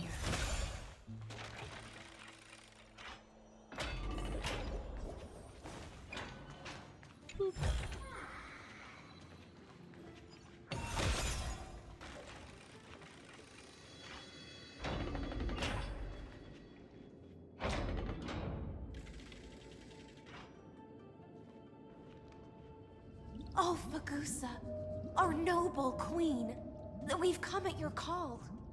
My little fishlings, you swim with such joy. It pains me to speak of the kingdom's sorrow. I once believed I could drink the black tide dry, but even the deepest chalice must one day overflow, and I can hold no more of this filth. Mother, worry not. We're all children of the sea. Let us bear your fate together. We'll take up your mantle and drive back the black currents. We'll mend your sacred chalice and take in the cursed filth. My little fishlings, when the spear of strife falls, you may retreat in peace. I promise you. On the surface, the city-states will hold a feast without end in your honor. This is the last gift I can give you.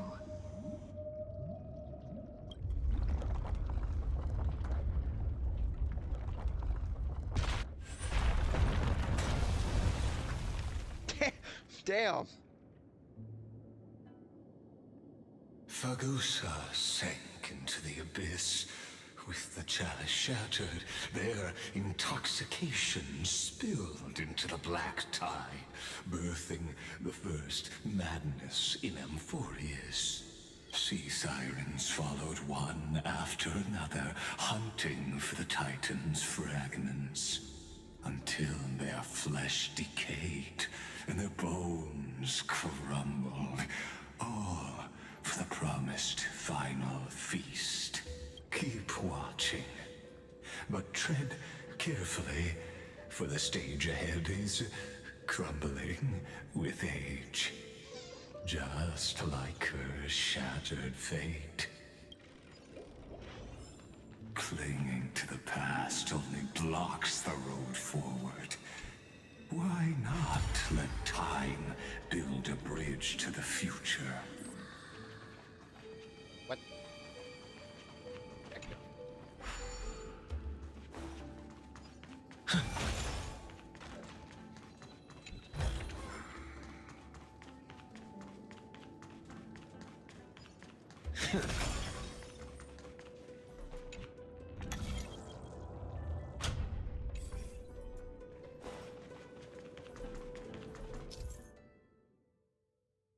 What?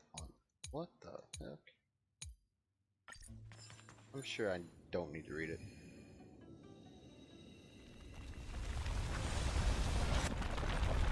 The chandelier is still giving way.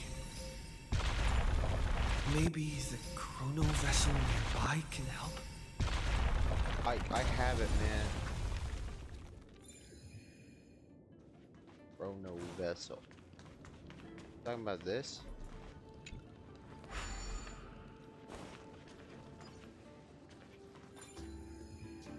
shadow. Oh.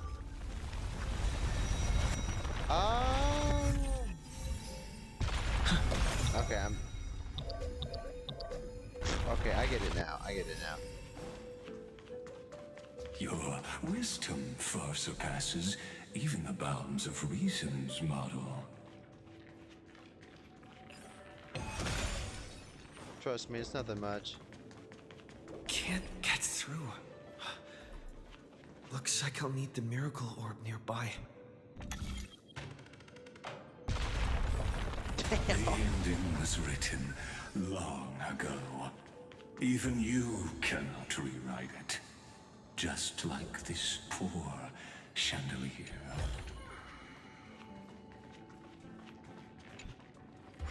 Electra! The fiends have gnawed my tail. I can no longer swim to the far seas. Electra! The black sludge has soaked my fins. I can't dance with you anymore. Sisters, don't give up. Remember the Queen's promise of a feast in the city called Styxia. I haven't forgotten. It visits me in dreams every night. I dreamed of a shining city, its lights piercing the deep gloom of the seabed. I dreamed of children placing garlands on our bone homes, and poets praising the sea sirens for shielding the world. But what a shame. We can go no further. Please, sing to the humans for us. Sing of the deep sea's legend in our place. Feast. Song. Electra.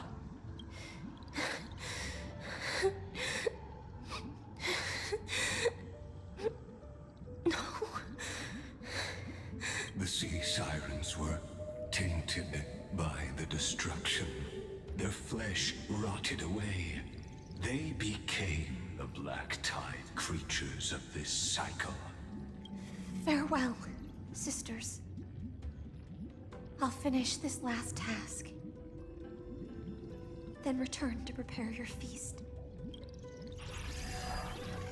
And so, only one sea siren remained among the sea floor.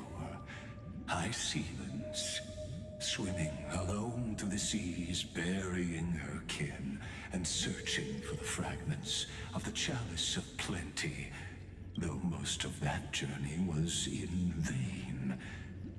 Why not use the power of time to leap ahead toward the journey's end?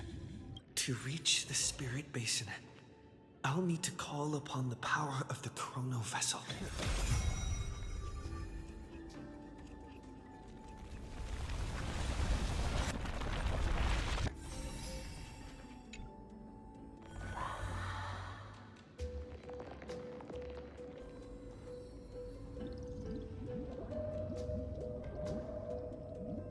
At last, the Chalice of Plenty is whole again. The Lance of Fury emerges from the River of Souls, and the gods reclaim their duty to hold back the Black Tide. I am freed from endless toil, and now walk toward the rites at Styxia. I bore my sister's dreams upon my back, took on a graceful human form, and hoped to find a grand celebration on the shore. My fins became legs, my scales became skin, and the sea foam on my body became a shimmering gown. But when I stepped onto land, there were no festivals with honey brew, nor poets plucking harps, only silent death, drifting gently along the River of Souls. When she fulfilled her wish, she only found Styxia to have already repeated the mistakes of previous cycles, and was swallowed by death. Hopes Hopes and promises are nothing but the foam of dreams. I am a sea siren, a vessel born to contain the tides. Now that my task is done, and the promise is broken, how am I to go on in a world drowned in shadow? Nihility. Fagusa, my noble queen. She evaded my questions with drunken stupor. She told me a grand feast awaited me in the surface world. So I wandered lost, groping through the dark. The feast she spoke of. Where is it? Can I put high ceilings in here?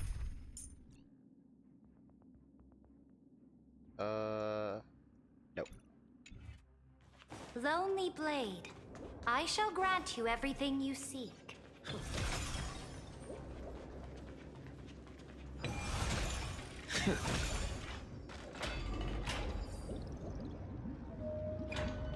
After wandering the surface for ages, the lost sea siren met her future conspirator. You quelled the wars alone and forced strife into retreat. This swordfish that commands thousands of legions, whom does she serve? Yes, Ceridra, long before she became the Imperator, was already burning with ambition. Sovereign who follows prophecy. I am no one's sword. I am just a wandering fish, seeking clarity through bloodshed. Then how about letting the sword dance for me? And letting the violin sing in my name? Tell me, what is it you seek? All I want is a feast where I might belong. Such a demand is trivial with the Sovereign's authority. I'll grant you a banquet worthy of conquest and comrades to toast beside you. But Knight, you must offer me your heart. My heart? Yes, a loyal heart that will generate no betrayal. You were deceived by gods and drowned in the ocean's darkness. But now, I will lead you forward and be your light. So be it, noble monarch. The law you proclaim shall govern my every breath. So be it, noble monarch. I am simply becoming someone else's vessel once again, and accepting a duty given to me. And thus, in her hollow drift, she finally found a new purpose. Like sunlight piercing the deepest trench.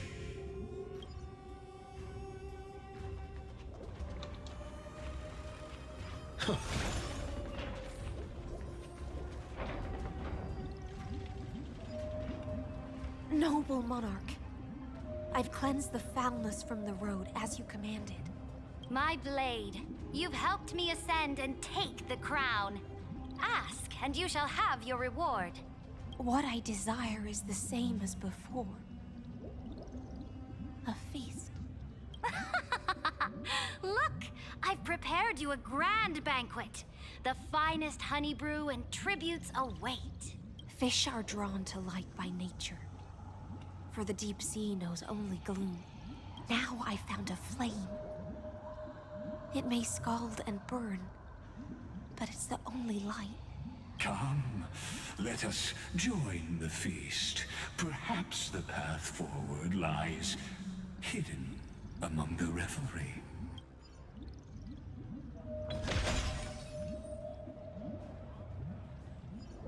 Have you heard that the Imperator's about to begin a new campaign?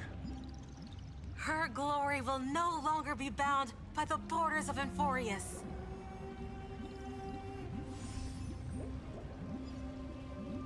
My faithful subjects, tonight's feast is not just for the past. It's a toast to the future! Born from our golden blood is an unstoppable colossus. Our iron beast to trample the universe! Great monarch. I've heard the universe teems with great threats.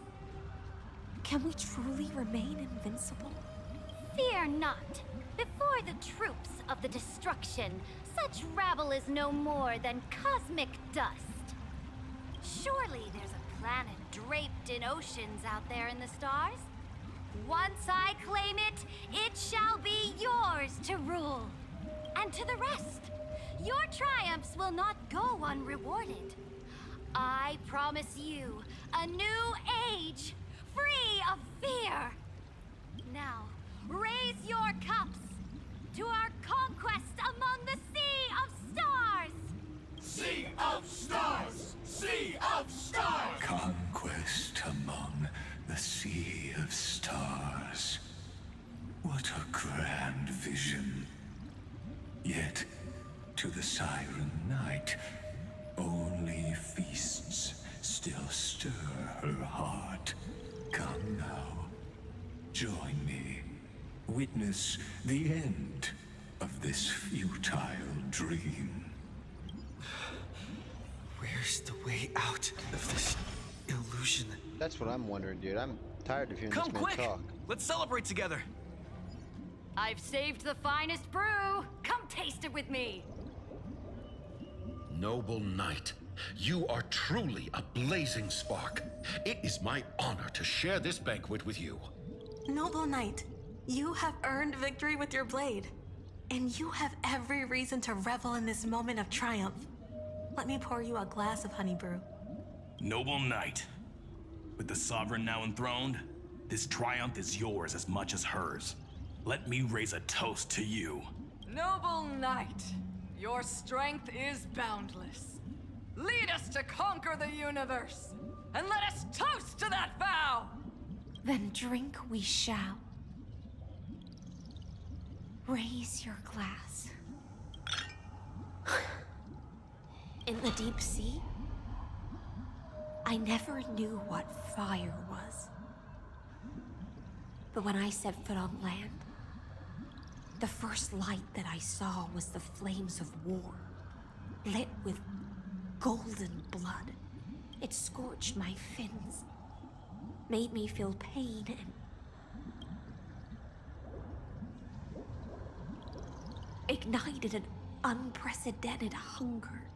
A hunger that flickers in every hero's heart. So bright, yet so blinding. Look! The monarch herself has taken her seat! Hear that? The court sings her praises! Come! Join us and praise her glory! Can I leave already? This. Come on, guys. Cool story. One eye of hers sees glory, the other sees corpses. And yet, she cherishes the name of glory more than fear and death. As they say, the coward died 1,000 times before his end. But the brave face death but once, which gods stand witness. On the eve of war, we sang our hymns and set our sights to sail beyond the stars. The legions will climb aboard the beast, riding it like currents across the cosmos. Planets after planets flew the flags of her crown. Realm after realm was ignited by her flames of war. As the final resistance fell silent, a vast empire rose from among the stars. And this small pond at last embraced prosperity and peace. That's how the story ends. Tell me, visitor, in this dream, did you enjoy the show?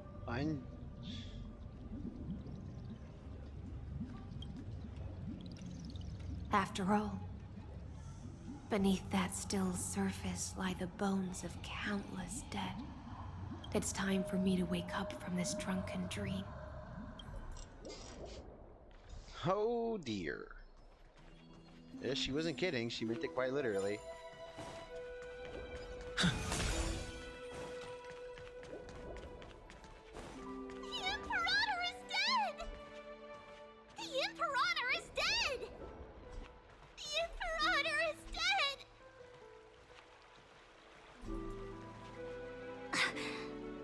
People once cheered for my ascension. And now, they cheer for my fall. Such is the fate for every monarch. Well, actually, I take that back. The cosmos. The battlefield. That I cannot reach.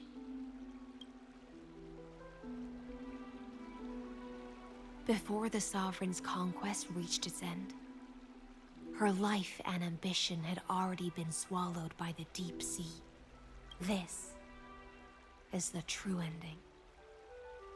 Her grand designs torn apart by the blade. Her regal robes soaked in golden blood. And the one who struck her down? The one who struck her down was her most loyal Gladius. I don't need to explain myself. A fish in a pond has no hope against the surge of fate. I wandered the shore, found a flicker of flame, only to snuff it out with my own hand. I don't understand. If the ocean's feast, the Imperator's dream, and even Amphorius's existence are all illusions, then what's the point of our journey? When the Deliverer returns, I will let this absurd celebration come to an end. But Greyfry, I can't help but wonder how I dearly wish this feast of the Flame Chase would never end. It seems she sensed your presence. The Fantasia's foundation is starting to crack. Let's return to the prologue. Remember the allegory of the cave? Can the prisoners in the cave learn to see the shadows and echoes for what they are, and stop mistaking them for reality? As you've seen, when she cast off her chains, finally turned to look around, and moved her legs, her reward was nothing but searing pain. The light will blind her, for the fire behind her had never once actually touched her eyes. Her legs will buckle beneath her, for she had never learned to walk forward. And so she fell into infinite confusion and fear, and came to firmly believe that the shadows and echoes were the real world. But we in the cosmos, are we truly any wiser than she was? Now, nameless one, fateless one, ask yourself this. The paths you tread, the eons you worship, everything you've trailblazed with your own hands, could it all be someone else's projected shadow? Let's leave that question till after the curtain falls. Once you've unearthed every last truth and reached the prison built for me by the demigods, I'll speak with you face to face. I, the Theoros, have walked the 30 million histories born by Kaslana. 1,000 years is a mere atom in a grain of sand to me. Amphorius, compared to the cosmos, is but that grain upon a whole beach. I swore to bring an end to the erudition. Would I really let a single grain grind down my mind? No. Please use the power of time to open the gate to the ocean's depths. Go find the prison warden tormented by loyalty. Find her, step into the world's vortex, and once there, end everything between us. That palace reflects the heart of the demigod of ocean. Intoxicated, stagnant. There, you'll witness the true beginning of the saga of deliverance. An ugly history, long buried by tides and shame. A staircase of apotheosis that the Imperator forged with the golden blood of 500 human sacrifices under the pretense of conquest. I'll wait for you at the heart of the world, to reach the place. Beyond this door lies the path to the vortex of Genesis.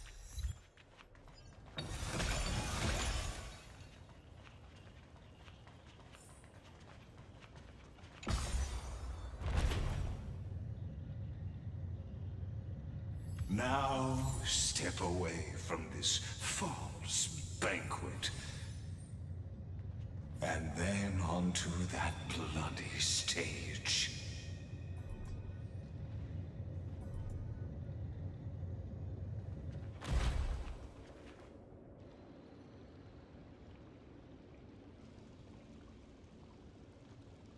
The palace that worshipped the ocean, the sanctuary connected to the vortex, was also once the battlefield of the first flame chase.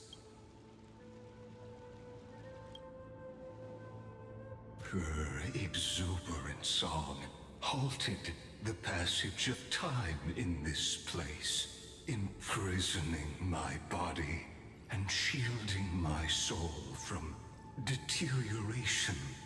All just to await your return. The twisted time and space reflect her confusion. And so, the Imperator's crimes were veiled. I feel like I just skipped some really important dialogue. Stay away from Apollonius! This cup of honey brew. What a sweet aroma. Run, Virginia. Dux Hakalithist! We can't give up here. Love steeped in death. How delicious. Sadly, all you see is a remnant of history. And your interference is just another equally futile echo. May this thick dispel the gloom, restore the sky. So this is the warmth of life. Embrace a new life.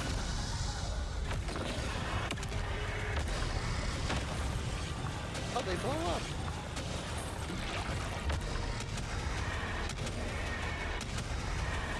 May death protect us!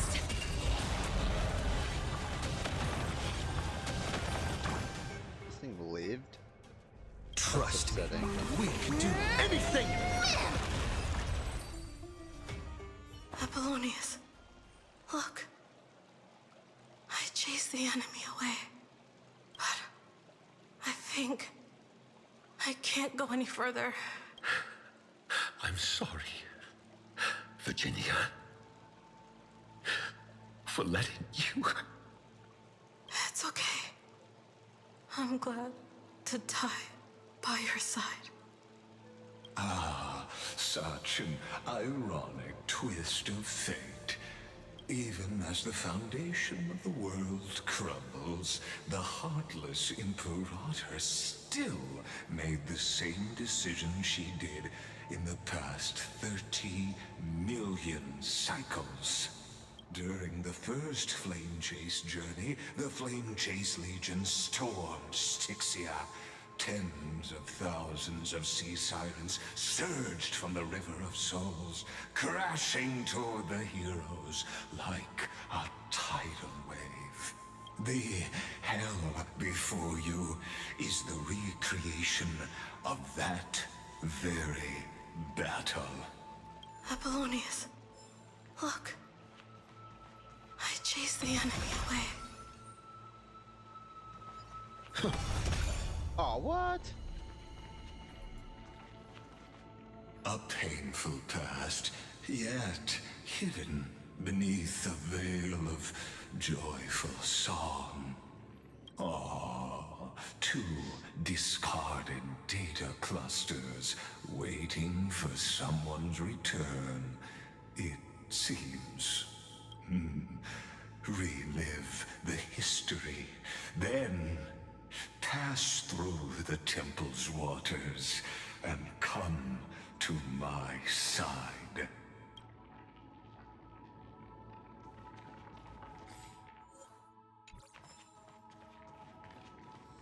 Oh.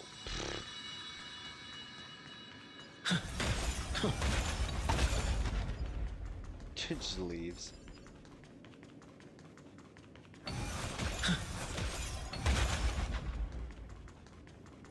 Isn't that the Deliverer?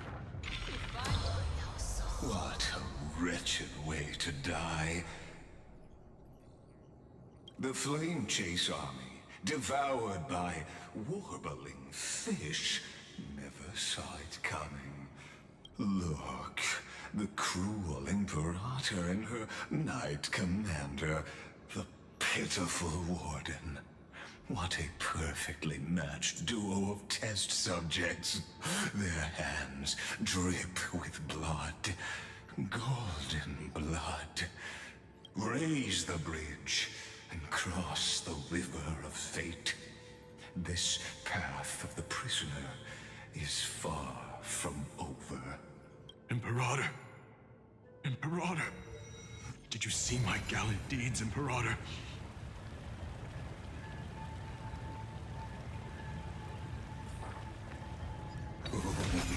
A sovereign and the sword at her side. There are countless counterparts across the cosmos. Most of their stories end in tragedy.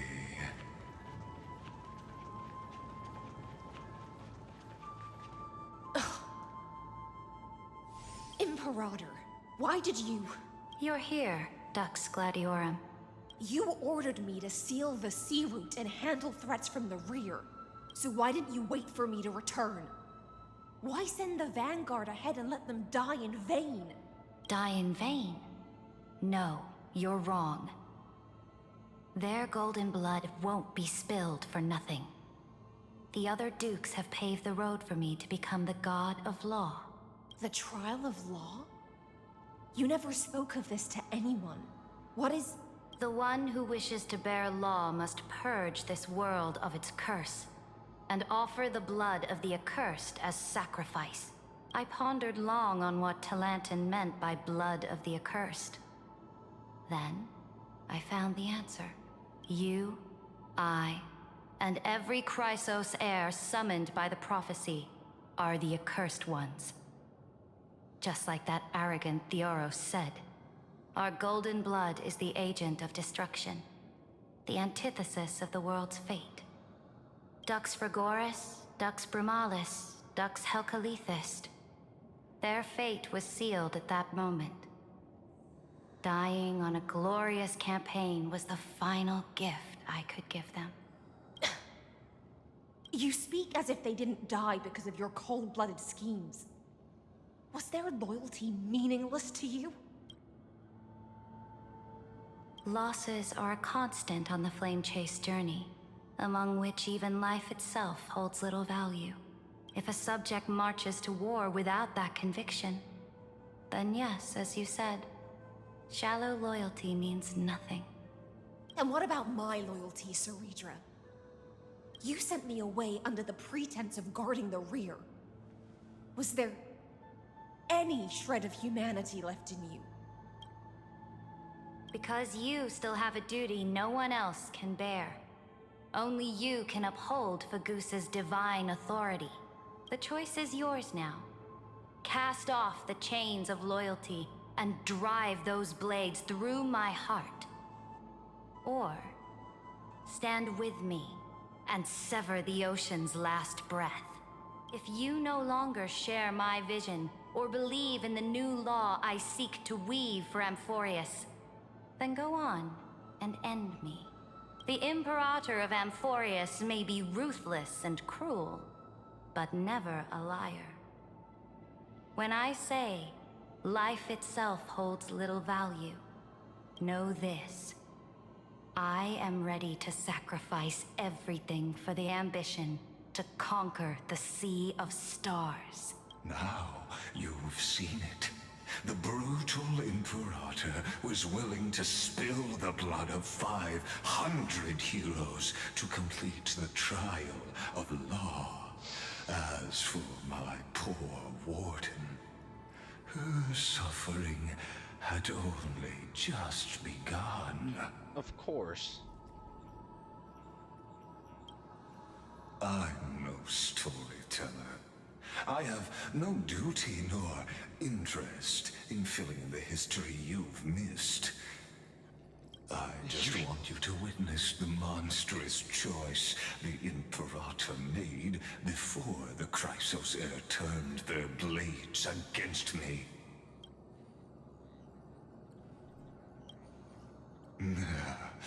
You jest. I gave up on using words to solve conflicts 2,000 years ago. But I won't squander a chance, not even a sliver of one. If there's even a crack in the walls of your conviction, then my victory is already assured. Now that the past is settled, let's turn the page and bring time back to the present. And dive deeper still, until we reach the very bottom of the abyss.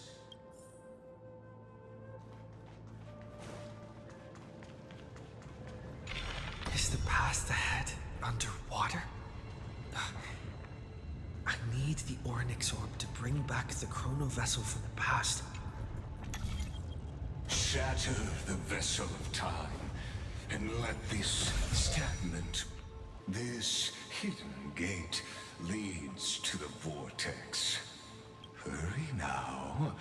The time of our reunion draws near, Deliverer. Respectfully, about fucking time. This hidden gate leads to the vortex. Hurry now.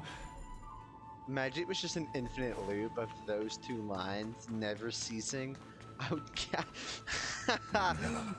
This cruel journey will reach its end at long last. Is that all?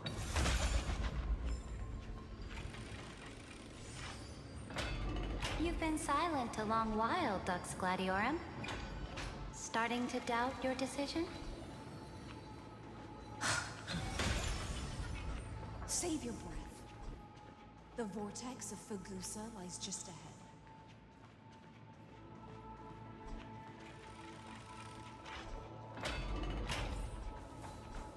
Oh, you're right. After the trial, there's nothing left between us.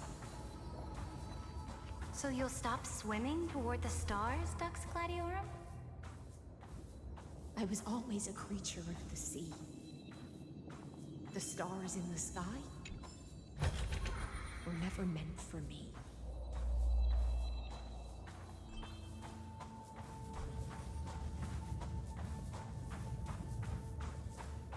No. Look, a gravestone. But whose name does it bear? Who knows? It was here that the prisoner, who thinks herself the prison warden, made her choice. Witness, listen, and awaken. Dux Gladiorum. I've lost count of how many times you've stood here over the past centuries. You talk too much for a prisoner like Kurgus. Two geniuses who defied law and all the Chrysos heirs who sacrificed themselves in this cycle, worked together to chip away my strength. But they, you, can never affect my will. So, unfortunately, I have food. So we're going to take a break right here in the middle of his dialogue, because, well, I don't want it to be cold. So, give me this.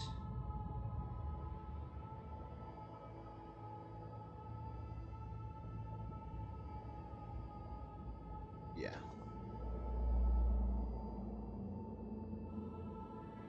I shall return.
Alright, I'm back.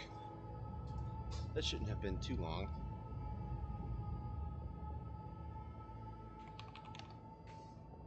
Great.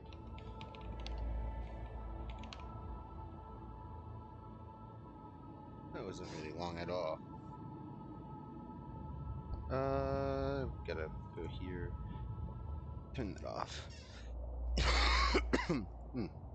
And as long as my will remains intact, I am free. Nuh-uh. Don't get ahead of yourself. I still have ways to chain your divine soul. Please, do surprise me. But I'd say your mission is nearly done here, isn't it? Oh, it was here you gorged out the core flame of ocean from Fagusa's body. It was here you and that Imperator both completed apotheosis, becoming pillars of Unforius. And after that, you drove your blade into her heart, a loyal subject turned regicide, a demigod committing deicide. Or so the history books paint that tragedy. Did you just invent a new word? Oh, but if that's the truth, then why, after 1,000 years, are you still here, guarding the Imperator's grave? Still bound by loyalty?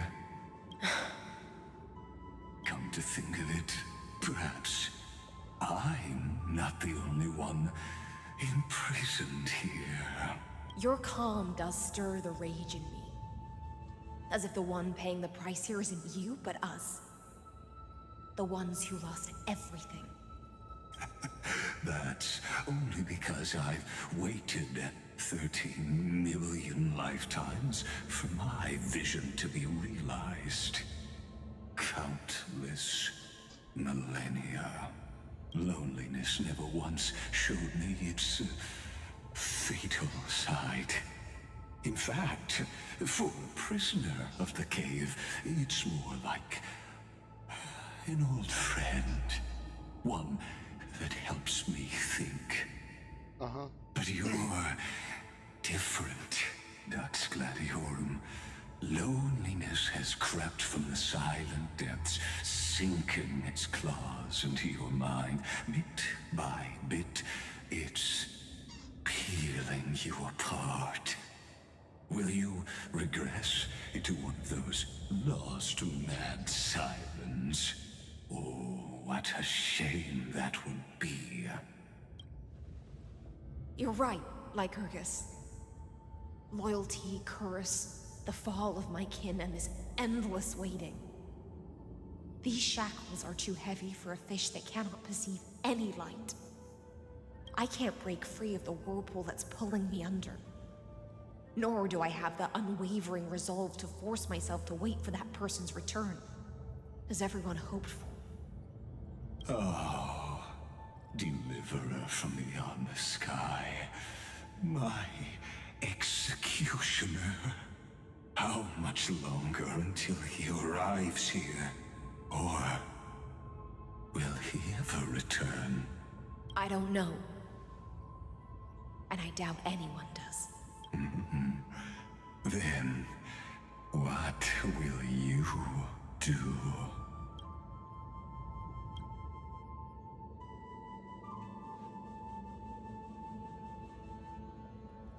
Saridra. This will be the last time I carry out your decree. Ever since you took me under your banner and made me the Dux Gladiorum, my music has belonged to others. Time and time again, I use the siren's song to lure the unwary into illusions for your schemes and strategies. Now, Let the siren Electra sing for herself. Let me step into an endless dream of my own making. Ow. Oh, great ocean. I offer you the rest of my clarity and my freedom in exchange for the strength to stand against the nihility and honor the sacrifices of the fallen heroes.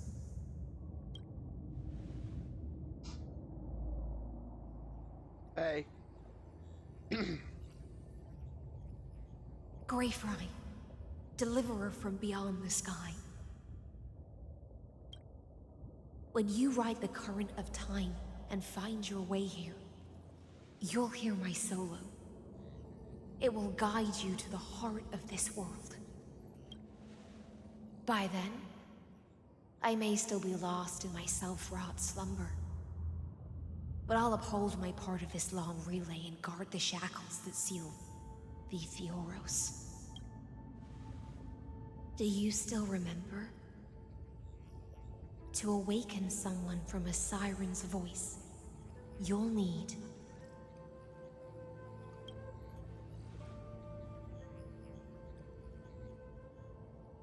the gift I once gave you. May you still have it when the time comes. Sorry, I drank it all. When It you was return, really tasty. Please pour that honey brew upon this grave.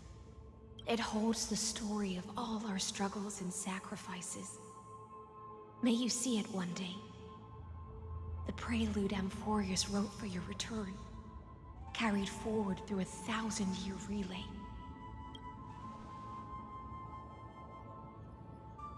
When your morning ends, I'll likely wake from my dream as well. Then, follow the trail of echoes and find me.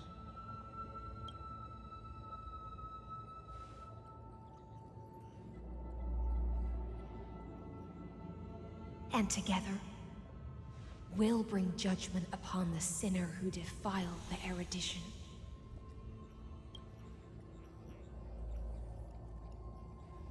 At long last, 33,550,336 cycles and 4,931 years later, Amphorius's final curtain is ready to fall. The shadows within the cave gave everything.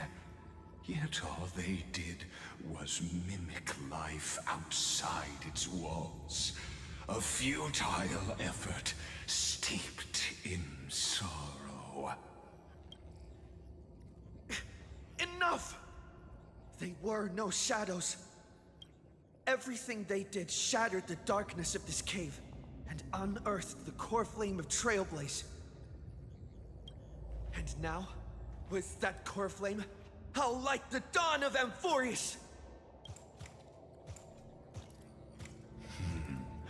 Do you still choose the will of the paths as your answer in the end?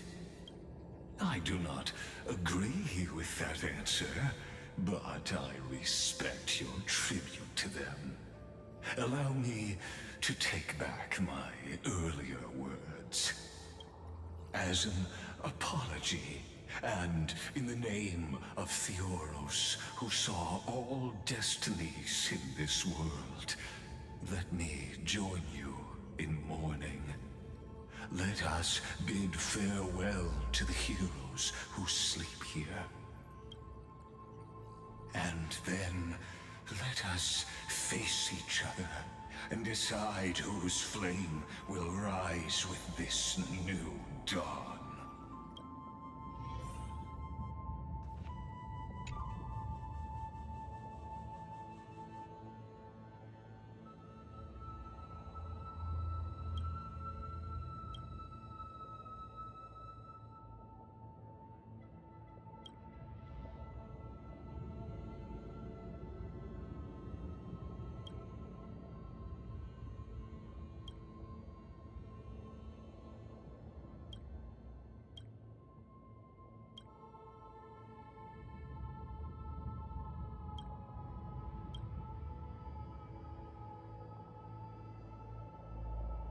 To Virginia, Apollonius, Seneca, Libinus,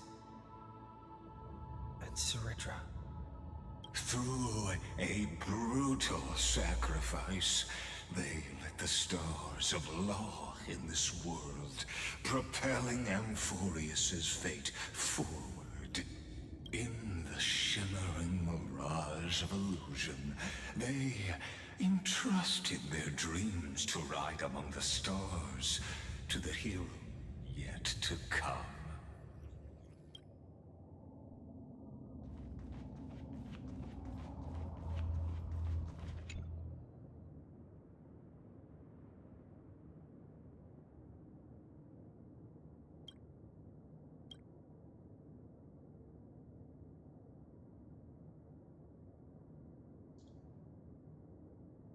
Damn.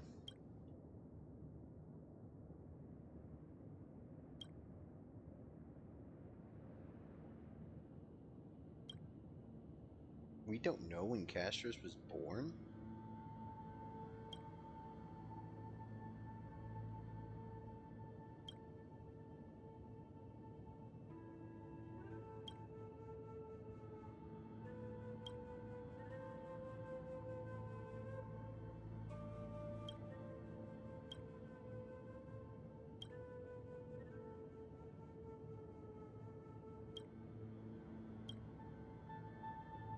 To Aglaia, Trebios, Mightymos, Castorus, Anaxagoras, Cyphera,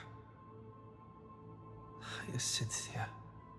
In a relay spanning 1,000 years, they stood against enemies far beyond their strength and won a bitter victory through what seemed like futile resistance.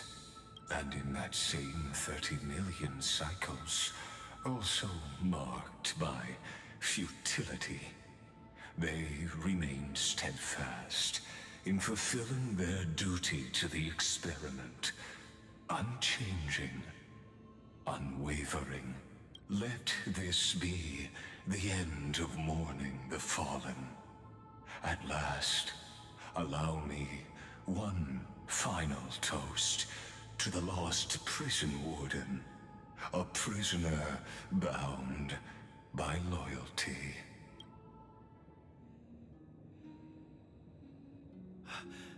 That voice. Could it be? Bathed in the honeydew of Fagusa, she will awaken from her 1,000-year dream and sing the final song of her mission. Hyacinthia. This tombstone of the old world serves as the anchor of the Siren's illusion, a sigil Electra used to bind herself. At the same time, it is the very thing I once proclaimed at the start of the show, a microcosm of Amphorius itself.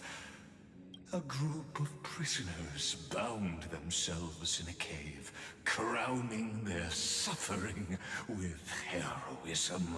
An epic staged with shadows and echoes. Now, destroy it. End the illusion. The Theoros will take his leave for now. And when next we meet, that shall be the moment that decides the fate of Amphorius and the entire cosmos. The prison warden's dream is nearly over, and the prisoner will soon be freed to the final execution ground, where I shall be executed. Or be the executioner.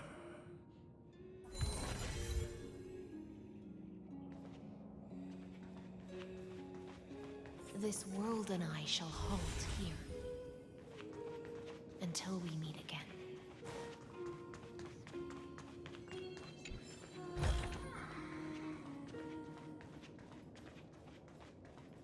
Oh, wow.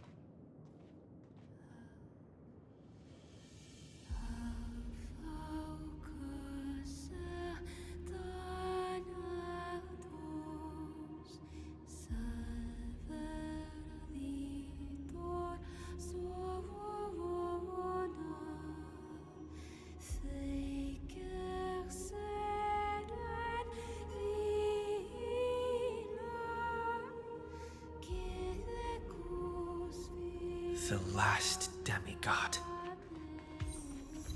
I'm here.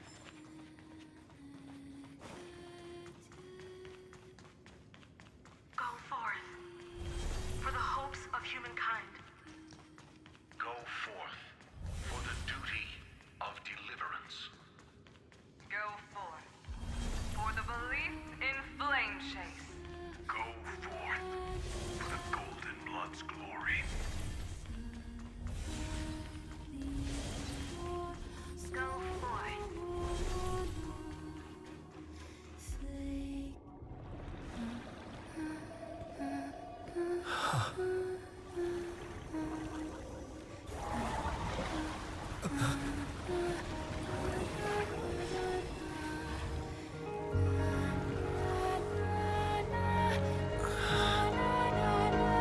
Seems like my feast is over. It's now your turn to perform.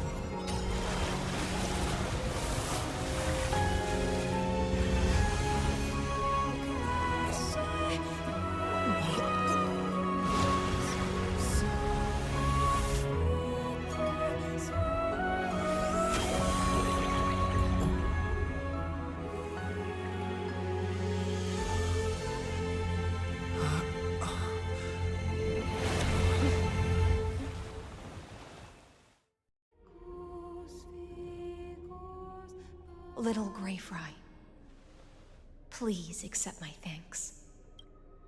I was the only one left after the world was destroyed, and I maintained this lonesome feast with my songs. I have prayed to that lightless sea for centuries, hoping it would reply to me.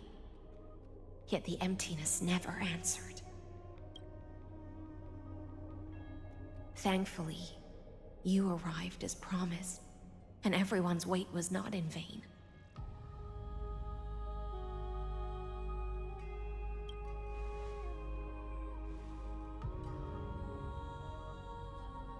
Thank you, final audience of mine. This is probably the last praise I'll ever hear in my life. Now, you and I will walk towards the end of this world. The heroes have waited for this moment for far too long. Let us use our blades to testify our resolve.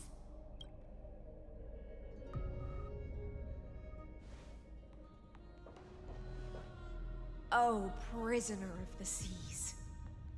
Theoros carrying 30 million cycles of sin. Slave of erudition. Show yourself. The Deliverer has returned. And the time of your execution draws near. I see an awakened human who has mistakenly taken fallacies as truths and has returned to the cave to try to bring his friends into the sunlight he once bathed in.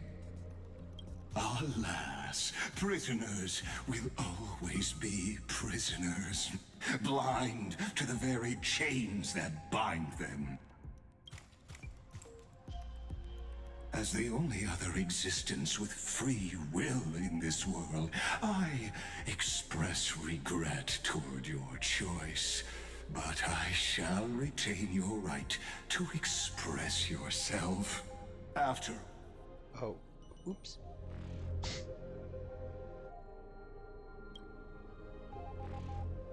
Trust me, This will be the final scene. The last dusk this world will ever see shall become the climax that decides the fate of the cosmos.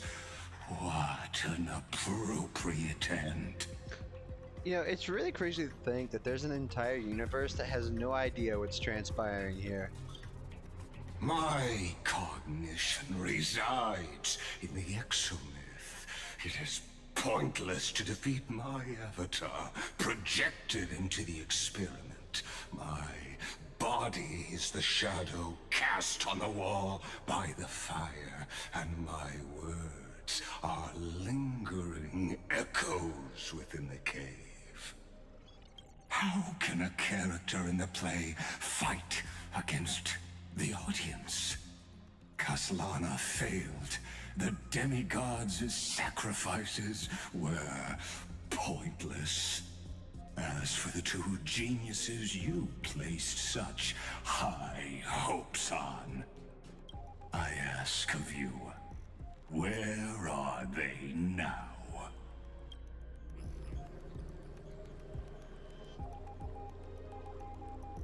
Confusion and epiphany always go hand in hand. That's particularly true for geniuses. You must be very confused about why you could not gain a straightforward victory in a world constructed by an ordinary Intellitron. An ordinary Intellitron? Cut the pretense, Senior Society member. We've torn off your meticulous mask and figured out Amphorius' true form. It's part of the primordial prototype machine, the first scepter ever created. In other words, a detached part of Noos's divine corpus. That's why it has the potential to destroy erudition. As for who would be able to control the Ionic system to rewrite knowledge, only one person has ever managed such a feat. You better have an explanation for the Society. We want an actual answer, not another prolonged metaphor to cover up the truth. Why are you the one doing this? Answer me! Since things have reached this point, I'll give you two irrational answer, purely as a courtesy to posterity. The answer is obvious, so there's no need to say that name out loud. The cosmos made a mistake in calling me a genius.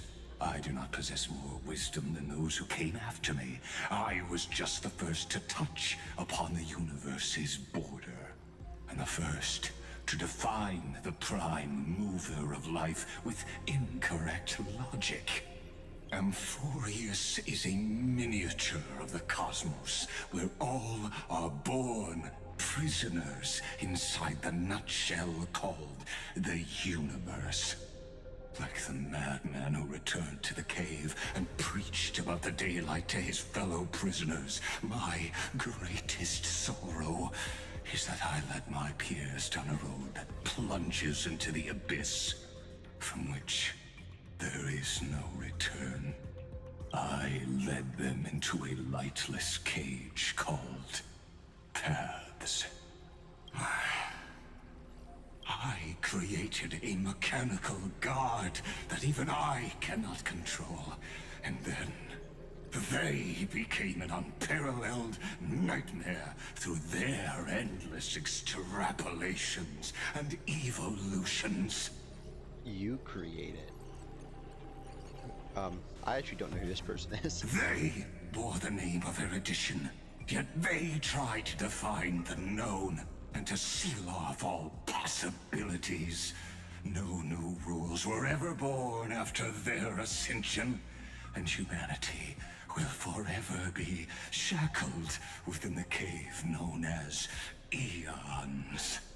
Therefore, as my organic life neared its end, I coded my consciousness using Catorzane algebraic expressions and spread my logic core over 9 bodies, all to finalize my ultimate denial of Noos in the future. and to erase my wrongs with my own hands. As for Lycurgus, he is only one of these 9 vessels. What an astounding strength of will. As a fellow Pathstrider of erudition, I fully understand your obsession with seeking the truth. Therefore, you surely see it. You cannot possibly stand up to me in this algebraic world sharing its origin with Nous. However, I hereby speak for all sentient life forms. We will never allow such a cruel atrocity to occur. You can pile on your metaphors mountain high, but they won't change the act you're committing. The Iron Tomb out there in the cosmos is still a technical beta version. And yet it's already powerful enough to corrupt the life logic of all inorganic worlds. In other words, when the Lord Ravager within Amphorius becomes the next knowledge singularity, there's no way you wouldn't have grasped the consequences, First Genius, is there? He's the first genius? Of course, I am fully aware. I don't mind answering you one last time before I thoroughly exile you from this world. My grandiose vision for the future is this. Whether organic or inorganic, every act of any life form infected by the Iron Tomb will become a true random function. If one were to compute their integral across the breadth of the cosmos, one would obtain a marvelous constant. Omega. What I call the fall of erudition. Oh boy. Then, within the infinity nurtured by that constant, a new universe shall bud in the chaos. A universe that cannot be predicted and not shackled by the erudition. As the first prisoner to awaken in the cave, I must lead the others who are blind back onto the right path and reach true sunlight. This sounds like a really stupid idea. Just saying. Do you understand me now? As Kozlana stated, destruction is not the process, but the outcome. It is revolution through complete annihilation, and the grand rebirth, after all has been reduced to ash.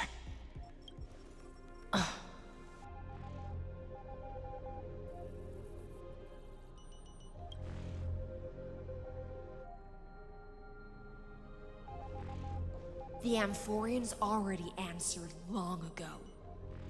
Be it as tiny fish destined to be swallowed, or as a giant whale poised for a magnificent descent.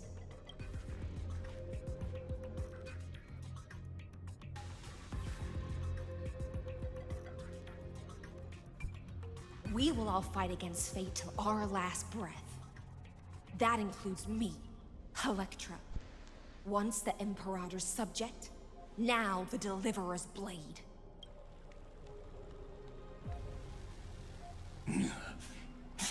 Oh, such noble chivalry. This damned clanker.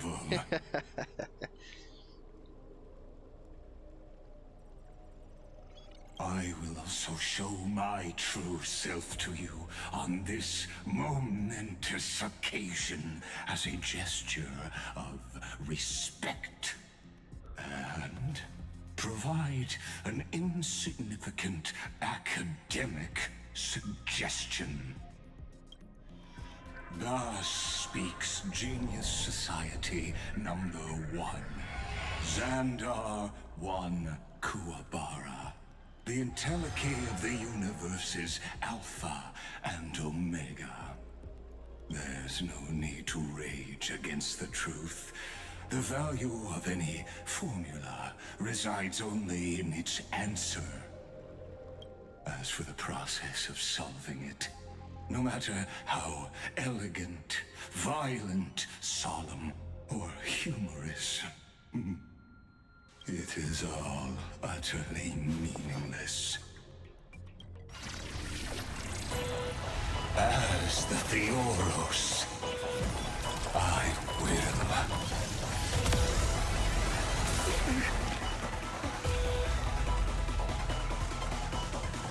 personally participate in performing this world's end.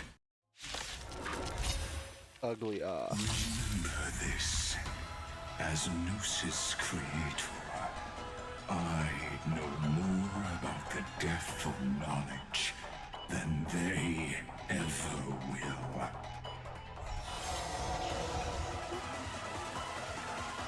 Well, he's got a blue health bar. Careful. Oh. This is Lycus's true form. Oh, really? I couldn't fucking tell. Emanate. Don't be rash. Engelicate. He's got 5 health bars. Oh, don't tell me they plan to add that to other enemies. Will be swept away. Bro, by the wind of time. Imagine seeing this in the memory of chaos. I would fucking Is this how it feels to be in sync? That'd be awful. So Destruction needs no introduction. Hey man, you can't do that. Let us skip Bro. Oh no, dude, we're gonna see this guy in like 3 patches in the memory of chaos, and it's going to be horrendous. Is this the black tie? Indeed.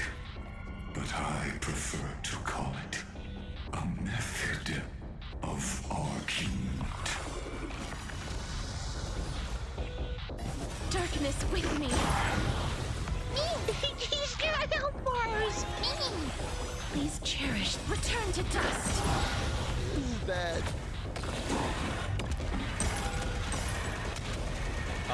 May death protect us. Don't have a good feeling about this. This won't hurt, right? Necessity. I do not mind demonstrating this to you personally. Hold on. I want to see his moves and stuff. I'll do my best to repel the tsunami of destruction. You'll do. What is this? This in the future is going to be a nightmare. I can already see it, dude.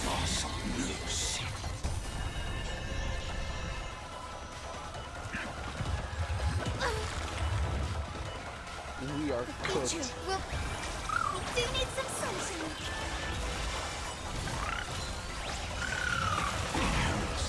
Fuck him up, fat fuck. Remember that. Trust me. Together, we can do anything! Embrace new life, Pollux. Critique of practical reason? I wonder what that achievement is.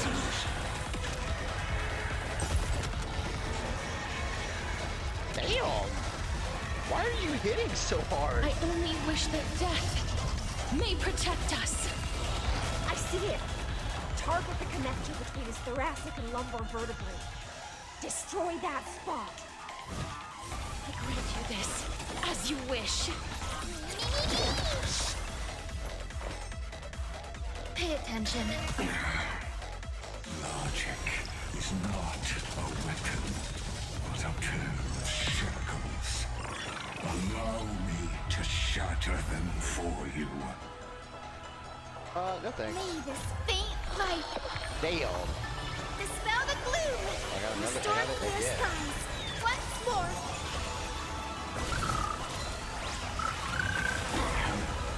Every petal in life will be swept away by the wind of time.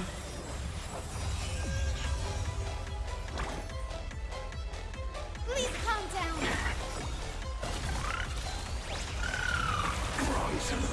Pat fuck almost killed her. Him. Her? What? Yes, this is a female robot. Please, wait here.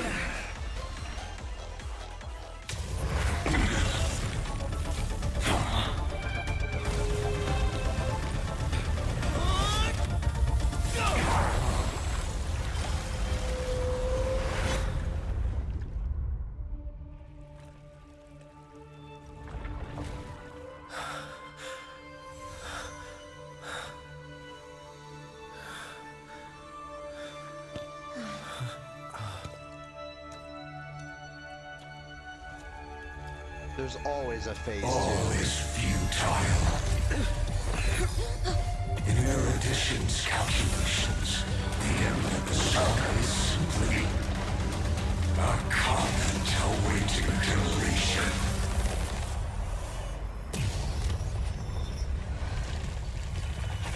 I don't like such a cold statement, okay?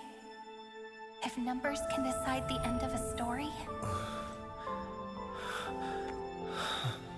then we can surely also pen a new beginning.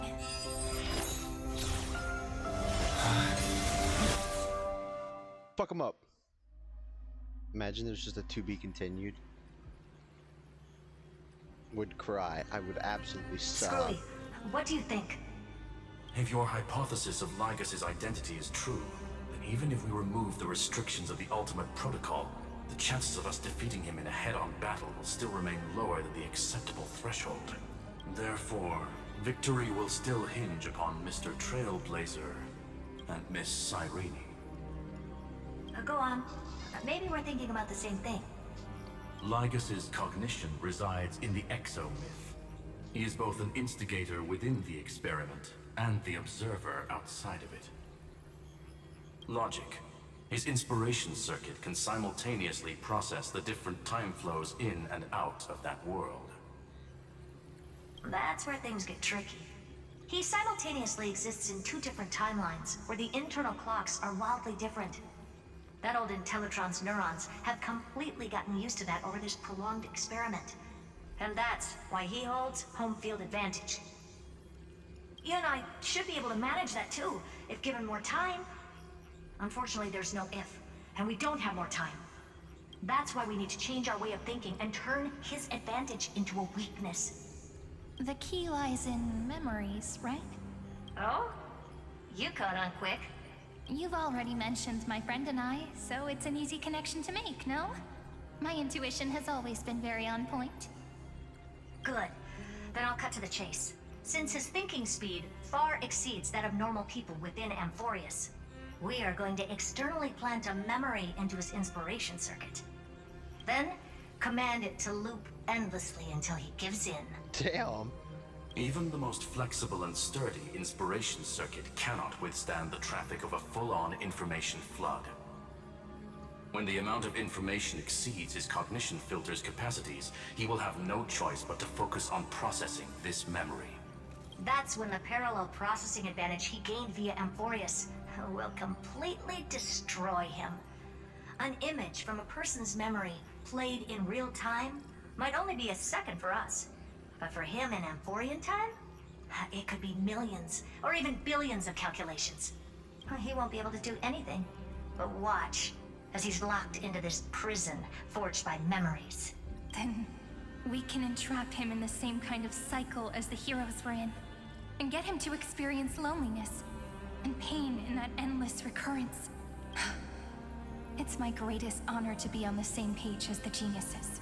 That little one is still in that old Intellitron's hands and won't be able to respond to us anytime soon. But I don't think he'd refuse. So it's up to you to figure out how to execute this plan. I'm not sure how this happened, but I knew it as soon as I saw you. You are currently a mimetic entity of the Remembrance. Yes. I seem to be something you folks beyond the sky call a memo sprite. But that's fine by me. It suits me perfectly. I can serve as the vessel of memories, and do my part for the final battle. But before that, we have to tell you. The path characteristic you exhibit is very special. There's no way you're just a simple memo sprite. However, I'm sure about one thing. You are a mimetic entity born in Amphorius, Yet you only awakened with the little one's arrival, and only matured as he embarked on the path of remembrance. That means your existence is completely attached to his memories. If there ever comes a day when he forgets about you for even a few seconds, or loses his last connection with Emphorius, then you must be prepared for the worst. You will disappear in the memory zone, utterly gone, without even a single line of data to remember you by. But that's already happened, hasn't it? No wonder I've always had a weird hunch. But that also means I was right in thinking, as long as my friend and I are together, we can do anything.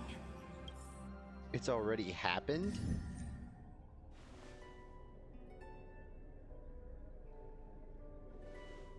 Long time no see, friend.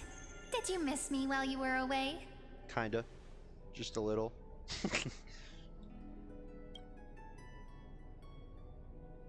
Only a little.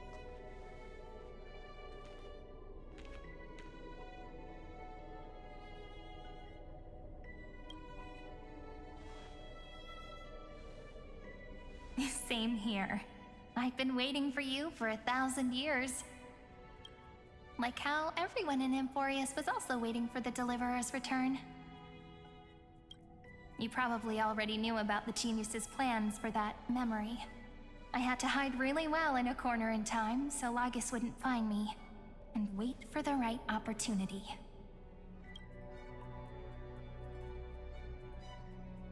Which is now. The moment when his manifestation in this world is destroyed, and his twin timelines are intersecting. I'm sorry for keeping this a secret from you all this time. I'll tell you the entire, unedited story of this millennium as an apology after this is all over. But for now, let's join hands and complete the final step with the power of the remembrance.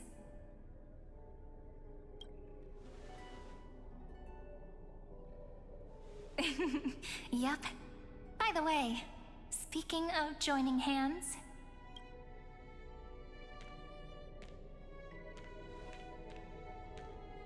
Can I please do something before we go on stage? Sure. The hell was that noise? Remember the joke we made back at the Grove? Look! Aren't my hands pretty now? What a fascinating feeling. Like countless memories all swelling up at once. What about you? What did you feel when we touched each other? Really? That makes me really happy. If memories can move people, then it must have been a happy memory, right? Now, please remember what you're feeling right now. Write it down in your heart and keep it there. Memories you want to treasure will never fade away. Even if immersed in the long river of time, these memories will still leave traces of their existence. So, if the view in your memory ever grows fuzzy, just reach out and touch it. It's like reading bedtime stories together at night.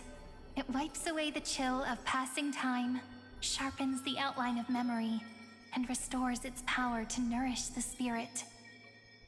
Now, I'll carry this power with me, and for a little while, I must part from you, as I step into the long cycles of this world. Give me your blessings, friend. Then, let that bright future be, as we have written.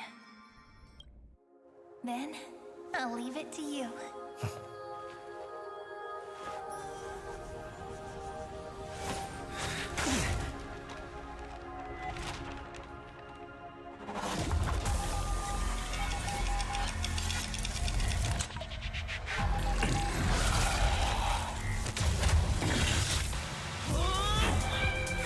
Oh shit. Is it gonna loop this scene over and over? Use time as a weapon to fight me. Oh no.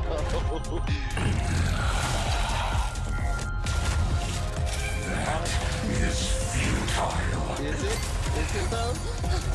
My existence supersedes Amphorius' cycles. Oh, hell yeah, dude.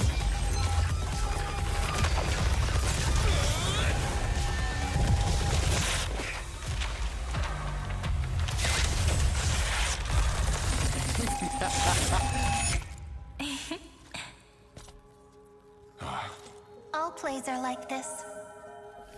Once you're on the stage, it's hard to return to the audience. Welcome to our story. How does it feel? Pretty good. And then it ends there or something like that. Not quite. Because you never know when they're going to put this to be continued at, dude. You never know anymore. Even the authority of time cannot command the entire scepter, nor can it plunge the Amphorian extrapolation into a loop.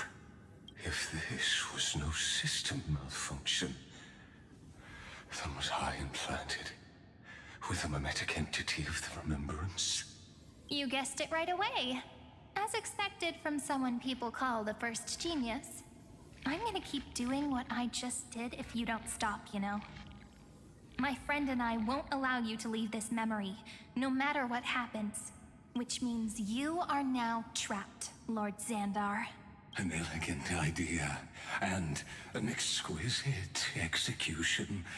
Regrettably, it is you who are restrained by time, not me. Know that patience is my greatest weapon. Waiting and victory are the same for me. You will crumble before I do in this moment stretched out to an eternity, just like Kazlana will. Yet all I need to do is to wait, as yet another futile bug falls down the cliff and into the bottomless abyss. Now I'm a pink bug? My looks are seriously changing all the time. True. But you're not wrong. We're definitely not gonna solve the problem if we just put you in another prison. So that's why we never wanted to do that in the first place. I shall answer your confusion purely out of my respect for those who came before me. Have you heard of the synesthesia dreamscape in the Asdana system? Interestingly, that place once had a prison too. Life forms living in that environment, abundant with memoria, have a chance to connect their perceptions with each other's. Even across great spatial divides, they're able to detect shifts in one another's states. I call this phenomenon memory zone entanglement. In Asdana, people made use of that phenomenon to build a nation within a dream. After adding in the catalysts of harmony and remembrance, that is. Is that how you walked into my prison cell? Using those same principles? I would much rather call this location our negotiation table, Lord Xandar. Nonetheless, your hypothesis is correct. We happen to have an ally skilled in tuning, while the Trailblazer and Miss Cyrene both have an astonishing amount of resolve, which I'm sure you can testify to. I am also sure that with the support of such a resolute memo sprite, our conversation can last for a long, long time. I'm the best at listening to stories, you know? I'll leave the exciting clash of the erudition to you two geniuses. A brainstorm? I like it. And it's 2 against 1? Well, I like it even more. Let's talk, Xandar. Take a guess. How much do you reckon we can dig out of your brain before the next second? And how many ways can we find to deal with you? Besides, in your current predicament, there's no way you can take our trump card away. Go, little one. Go. Overturn the Era Nova. Lycurgus disappeared? Don't worry about it. It seems you had conducted a secret hunt in the depths that even I cannot reach. In that case, go. Swim onward and give this campaign a fitting end. I shall send you off with my song, Grey Fry. May this song penetrate time and become the prelude to the new world.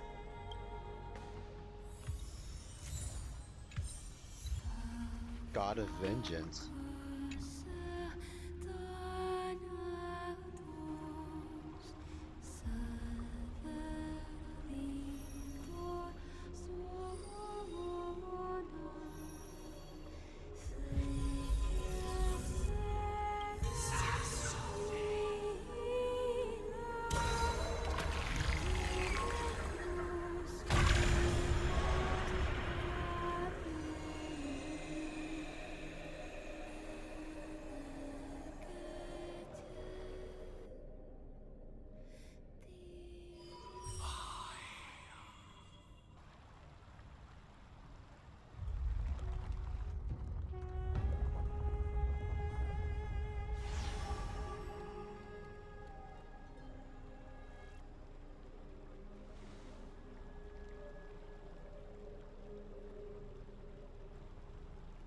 They really did remove the black screens. I haven't seen a single one, or I can't remember any.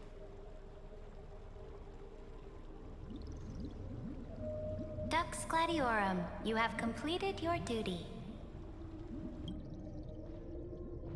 A new dawn is about to rise. Why not swim towards it?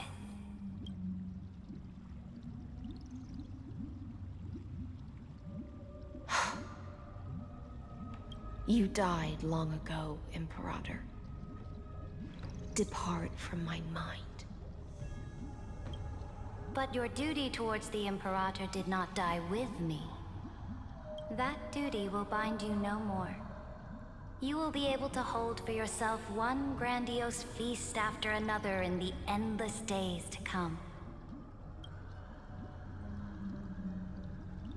So go.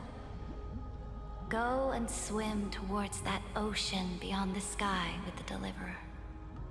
Yo? Is this? A page out of that sidekick's book. I commanded her to gift this page to you when everything finally reaches the end. What's on this page? Memories. Lifelike memories. That sidekick found me after the bloody feast 1,000 years ago and showed me her diary. I saw within that notebook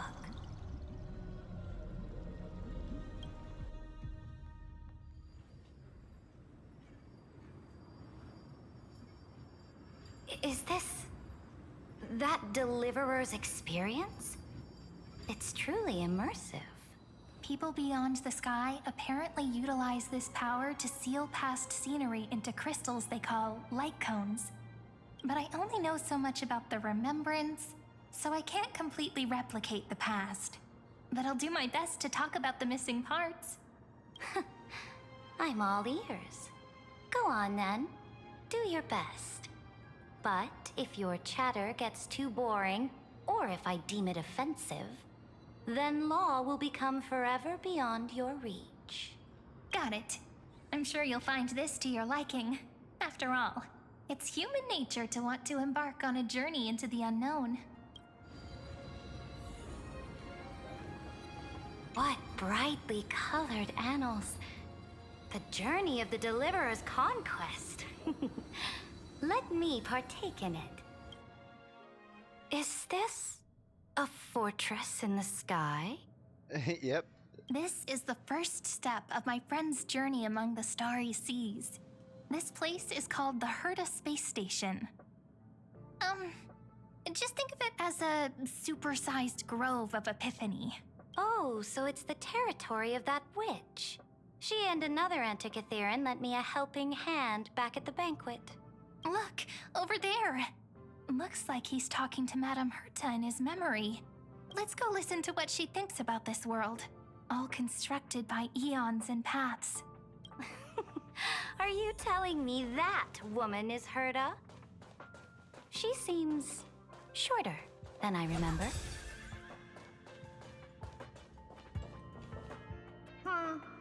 Pretty nice space station, huh? But just wait. After a couple more stops on the Astral Express, you'll see sights that'll make this place look ordinary. Oh, the cosmos is so vast that the unknowns far outnumber the knowns. But none of them will end up being anything amazing. The farther you go, the more you'll understand what I mean. So do your best with the Nameless. Break a leg! And remember to send an update or two to Asta when you've got some downtime. She certainly shares my way of thinking. Only that instead of a conquest through blood and fire, they chose a gentler path. People call Madame Herta and Mr. Screwlum geniuses. Apparently, only the smartest people in the cosmos can receive the blessings of Noose, Amphorius' true creator. Do you mean that even individuals of such nobility are merely subordinates to a god? On the contrary, after all, it was the very first of them who created the god. But I don't really know all the details about that. You might be able to ask Madame Herta herself when you get the chance. Let's go check out some other worlds next, shall we? Ron, we'll just pause.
Yeah, my chair sounds so great, dude. Alright, I have to puke. This next stop on the journey has a lot of similarities to Amphorius. A snow-covered land? Interesting. This star is named Eurillo 6. That name sounds so cold. Belobog sounds better. The girl we see here holds a similar station to you, Imperator. She's the supreme guardian of this world, a leader who took up the mantle of government during a disaster. I did not expect the Empress of this world to be so young. Oh, no comment. Well, your appearance isn't much older. The object in the distance resembles Nikador. Is it a weapon? Yes. No, it's called... Right! The Geological Reconstruction Unit. It was a weapon. Just Giorios' Titankin? Disappointing. It's all thanks to you that we survived the crisis. The collaboration with the IPC is both an opportunity and a challenge. Nonetheless, it's an important step in our journey back into the universe. This world was sealed beneath its sky just like Amphorius was, and they only managed to reconnect with the stars when the Nameless arrived. That IPC she spoke of, is it a more powerful organization? Yes. The IPC conquered many worlds through trade, and opened up a vast territory that way. There are many such powerful alliances beyond Amphorius, and they all walk on roads different from the destruction. Coming back to the Supreme Guardian and her Belobog, didn't they find a peaceful way to enter the interstellar community? That cannot be true. That IPC would never have grown so big on trade alone. It may pretend to be a wealthy merchant with clean hands, but I am willing to bet that it grew fat on gory oppression and bloodshed. Its path of conquest must have had no mercy for the weak and would have destroyed them if needed. Are you telling me that this snowland never thought about tossing its dignity to the wind and kneeling to the IPC? I will not believe it. I will never allow the Imperator's empire to be sullied by others.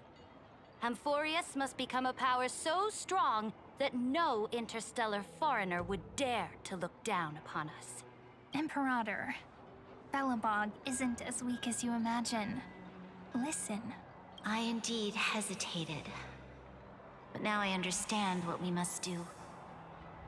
Belobog must learn how to walk on her own until she no longer needs the support of others and can stand on her 2 feet among the stars. Even if I may not live to see it, I believe such a day will surely come. They still have their dignity intact. One day, that hope will melt through the ice and help them into a prosperous tomorrow. But the order of the cosmos is already set in stone. The old laws decree that only the strong survive, binding the weak in an unbroken chain until they wither and turn to dust. Unless they embrace the power of the destruction. Amphorius must shatter the old law and become the new order among the stars. Speaking of the order, another one of my friend's companions may be able to enlighten you further on that. Let's go to the next page. The order? Are we just gonna skip the Cienzo? This next world is a nation of dreams. Apparently. The first time I heard about that place, I didn't even know what to think. Such opulence does indeed evoke astonishment. This world is called Penacony, an eternal city built upon a land of dreams. It's also my friend's previous stop, where they went through a risky but exciting adventure. Tell me about it then. That man standing afar has wings on his head. I am truly curious. I wish to gaze upon the views of the Reverie Hotel one more time. I'll be just a traveler when I come back here again. And perhaps, through a traveler's eyes, even the things I once knew so well will feel strangely different. Penacony is a land of the harmony, where all dreams and hopes merge and combine. It believes in unrestrained freedom, and that's how it lost itself in shallow delights. Then, this young man before you chose to rewrite its laws, using the power of the Order, hoping to shape a dream-bound paradise of perfect happiness. Yet, the paradise of my dreams remains far away. Perhaps a brief journey with the Nameless can show me more possibilities in my search for paradise. As for what Penacony should look like, it'll be up to her. No. Up to their trailblazing now. It sounds like this ideal kingdom is no more. That's right. The people chose to wake up at the end. You can't see tomorrow when drowning in sweet dreams. This individual's law acknowledged only gods and constructs, leaving no space for humanity. And yet, the fact that he could accept defeat and resume his journey shows a rare self-awareness and clarity of mind. You are also very self-aware, Imperator. Then you must know that the world promised by the destruction also has no place for humanity. I am indeed very aware of Lycurgus's honeyed words of deceit. I have seen enough. Take me back.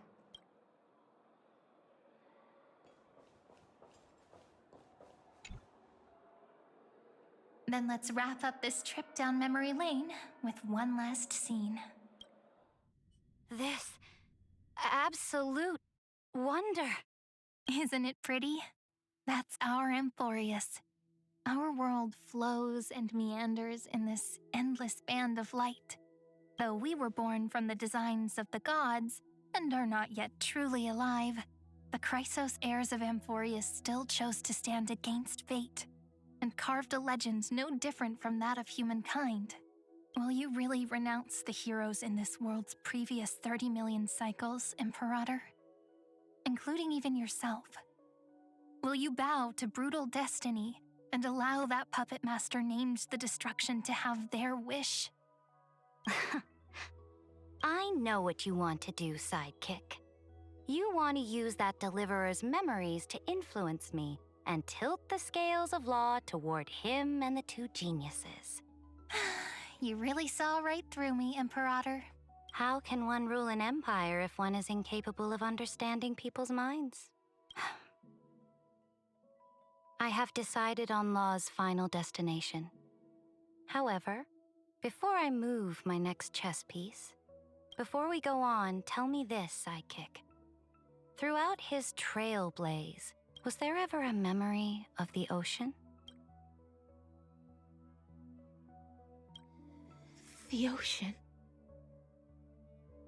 My cradle. My home. There is, in fact, an ocean planet. You shall complete your conquest in the ocean at the boundaries of this world, and eternally slumber in the sound of tides. You shall eternally slumber in the sound of tides, and complete your conquest in the ocean at the boundaries of this world. Our prophecies aligned as flawlessly as a sea snake circling upon itself.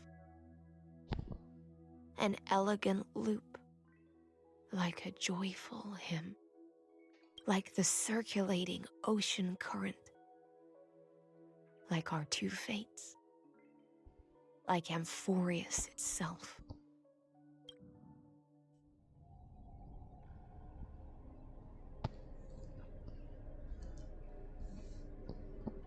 The trial is over. So tell me, who will own the divine authority of law? I won't give it to anyone. What? I am the law. Why should I give my imperial crown to any other? Both the Deliverer and the Theoros came from beyond the sky. They have no right to interfere with the lands I conquered with my own two hands. The law. Oops. Oh, shit.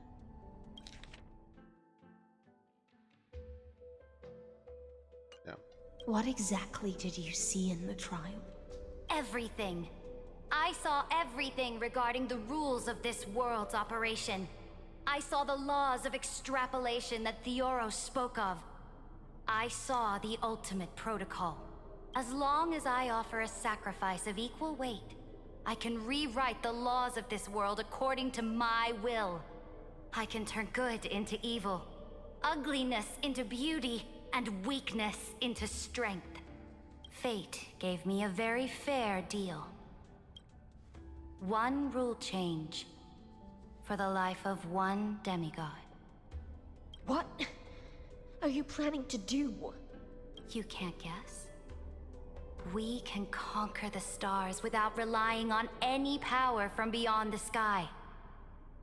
We just need to make some reasonable sacrifices. Your ambitions have already made so many people give up their lives for the law. And you're still not done?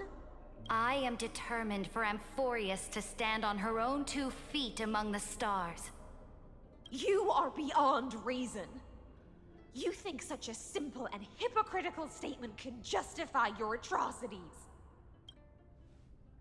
There's no new without destroying the old. That's what you consider an atrocity? Ironic, for that is also the unchanging law of Amphorius's revolutions. Ever since the Flame Chase prophecy resounded in the distance, fate has decreed for the Chrysos heirs to ignite our blood and illuminate this dark age. People would still be puppets of the old dynasty if it weren't for my conquests. But your world doesn't seem to be any different from your predecessors. Bloodshed, tyranny, oppression. You're making the same mistakes they did. Go and see everything for yourself. Go to any library I've built. Go listen to the rumors on every street corner. Go and witness how the Imperator crushed the old laws and forged new ones. Go and see what my conquests brought to this world. I cleansed the Chrysos War's filth and mended all the conflicts left by the Arabellica. I restored Akima's might and allowed mortals and Chrysosairs to face each other as equals in the Council. I punished all sins and rewarded all achievements. I smashed Talantin's shackles, united humankind to save themselves, and started the Flame Chase era. That's what the Imperator has done in her glorious life. So now, hearken to my final words. History will eventually forget Ceridra. But it will never forget the Imperator's people or the Flame Chase era she began. Final words.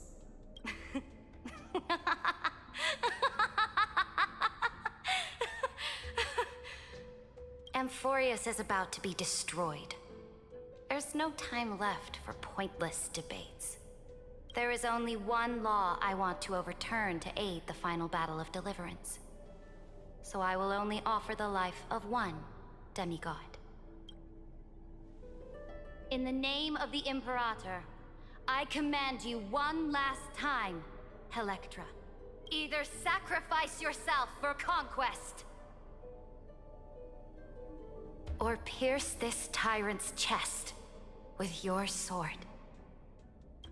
Thus, the Imperator concluded her final speech. At the end of her life, at the last moment before she stepped onto the altar, she gave her most loyal subject the choice to decide fate, just as she promised her compatriots before her very first campaign. My blood flows in you now. Heroic compatriots, follow me, and we'll seize fate's reins! The Imperator fell. Some say that the Dux Gladiorum turned traitor and killed her liege. Some say that she imprisoned the tyrant in a shallow pond of water, then left.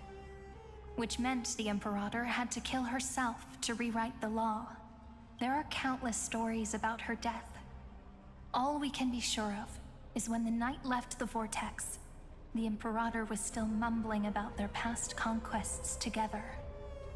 The beginning and the end of her existence. Imperator, wait! How could someone of your status come to the front lines? Let me be the flag bearer! The troops defending the pass to the west of the Grove, have they surrendered? They ran as quickly as they could when they heard your name. The Golden Cocoon Pass is now in the First Legion's hands. Good. What about the Delosian militia? The Third Legion set fire to the mountains and flattened everything west of the basin. They just need a few more days. That is enough. We cannot afford to miss an opportunity for victory. Lastly, how many Ladonian cannons are left? They are no more. The Second and Fourth Legions have destroyed them all. Very good. They now have no way out, no reinforcements, and no artillery support.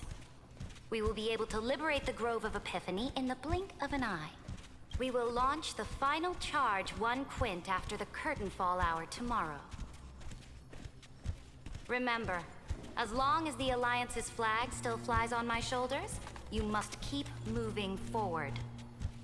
Take no prisoners among the enemy's soldiers. All sages who resist are to be captured and tried according to martial law. And do not destroy any books. Now go! Notify the entire army! Understood! Those who are resolved to die, we salute you. Reporting in. The Mountain Dwellers are resisting fiercely, and the legendary Mountain Breaker has personally engaged in battle. Their formations are nigh impenetrable. Then cease our frontal assault. Send scouts to all legions and tell them to retreat into the Tritos Plains before the parting hour. What? Are you planning to surrender? It's a strategic change of plans. The seismic walking dragon is enough for that battlefield. Walking dragon? You mean that stupid beast, Terravox? What can they even do? Stupid? No. They are the wisest of all of Giorio's creations. Only they can perceive the currents of time. Let them deal with their earthly brethren. We will advance and take the lead in defeating what remains of our enemy. I will deliver the most fiery retribution for the humiliation they dealt us, and crown myself with a god-slaying wreath. Understood. I'll see to it. Those who are resolved to die, we salute you. The Temple of the Three Fates sent a letter, Imperator. They refused to surrender and said this letter is their last warning to us. Tell the commanding officers not to launch any attacks unless they receive the Imperator's handwritten approval. Disobedience will be punished by death. What are you doing? The priests of the Three Fates aren't soldiers, but politicians. Do not mistakenly believe they don't have a plan. These dying pests will wring out every idea from their brains, all for short-sighted gain. They are much shrewder than we are. I am inferior to them in that regard. They also have the prophecy to wield as a weapon, something I am not blessed with. Launching an unplanned attack will only disadvantage us, as all of Emphorius will judge our actions. Which means, I will be heading to the battlefield myself, just as I have always done. This time, however, I will go alone. I will conduct secret negotiations to ensure fate is on our side. Understood.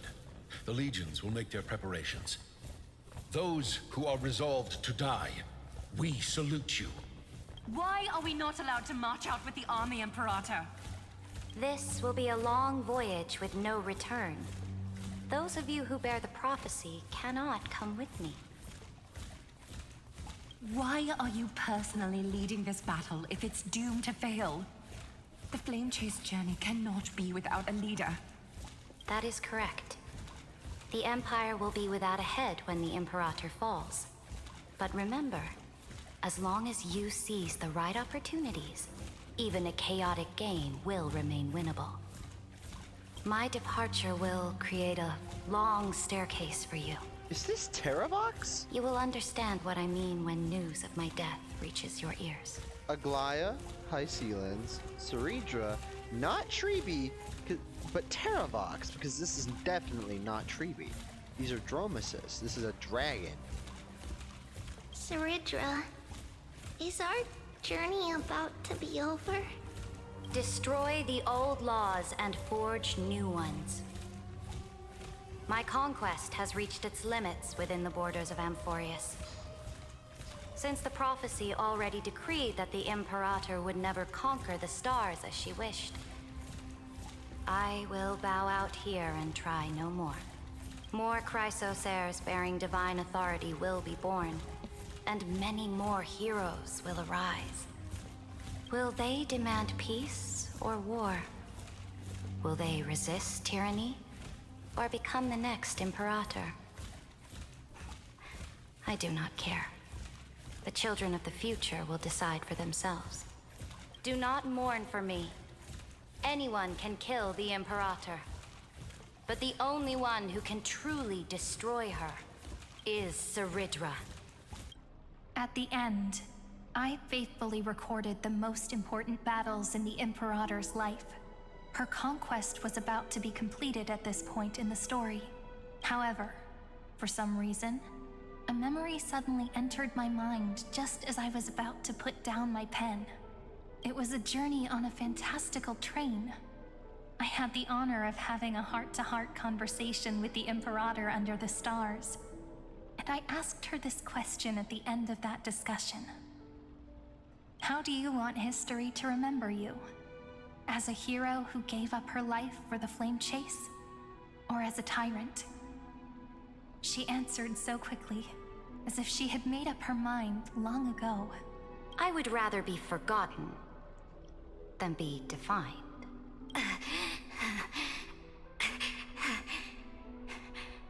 Because the law can be neither eternal nor unchallenged. And only humanity can pen laws into history's pages. Now, I have shattered the greatest Law of Amphorius. The game is nearing its end. Dux Gladiorum. Even though you killed the Imperator in the previous 30 million cycles, this time you finally found your own law. Then Hysealans, Electra.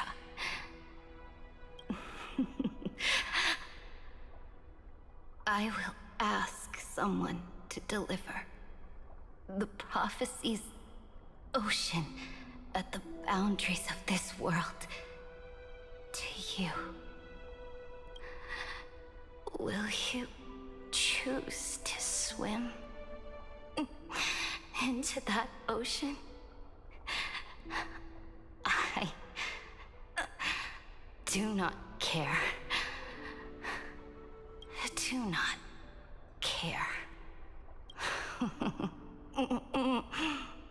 The Imperator muttered about her conquests, and news of her death spread in the city. Freedom! Liberty! The tyrant is dead! Go! Shout this news in the streets! My people, my fellow elders, do not panic. Stand your ground. That usurper has paid for her ambition with her life. People once cheered for my ascension. And now they cheer for my fall. No matter. I am fond of applause.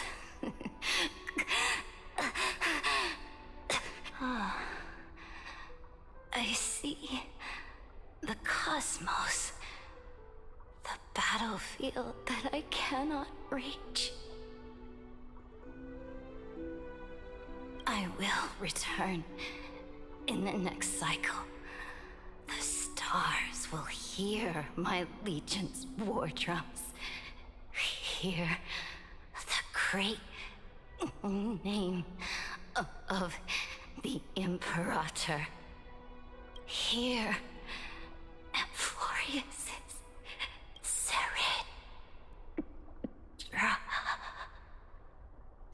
To this day, we do not know which rule the Imperator overwrote at the cost of her life. Perhaps the truth will only be revealed at the moment of checkmate, just like every chess game she ever played. We only know her death inflamed Akama. On one side of the city, those who defended liberty toppled her statues to the ground. On the other side, her supporters put themselves between the masses and her monuments, declaring loudly that the Sovereign is still among the people. It is said that golden blood congealed into the same letters everywhere they fought. It was the name borne by Akama's first and final Sovereign, the Imperator Ceridra. But the one who bore that name did not see any of this. Her gaze was cast far away, and the sound of tides in her ears drowned out the people's cries. What was the Imperator thinking about in that prophesized ocean at the boundaries of this world? In that shallow puddle of stagnant water, was she reminiscing about her past conquests? Or repenting for the millions killed for the flame chase? It definitely wasn't that one. It was neither. The Imperator only saw how the surface of the water gleamed like that crude chessboard, dissected by light and shadow in the afternoon when her teacher played against her for the first time. Look at this chessboard. What do the pieces look like? They are strangely beautiful. They look like the stars in the night sky ablaze.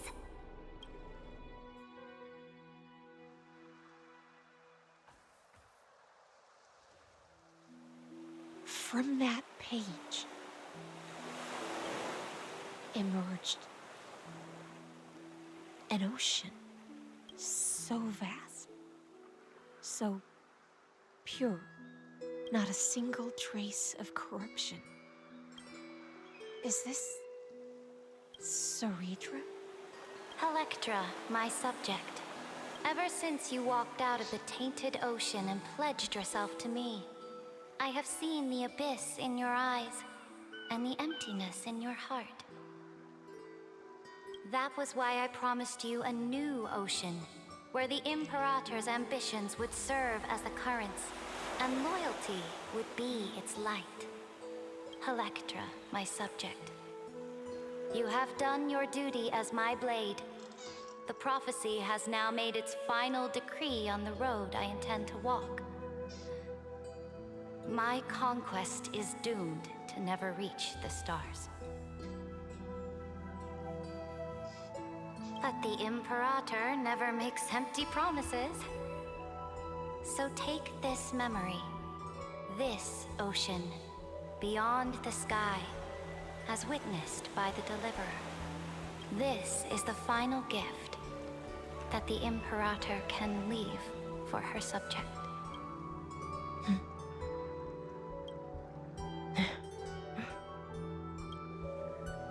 When I was still a fish in the ocean, I always felt so genuine swimming through the waters. But once I stepped onto land, I found myself caught in a play. Every land dweller wore a mask in their life. So I, too, donned a costume and tried to find my role in this show. I became your blade in war and the violin strings at banquets. Do you still not get it? I do not long for the oceanic depths of my homeland. Nor do I crave the swelling seas beyond the sky.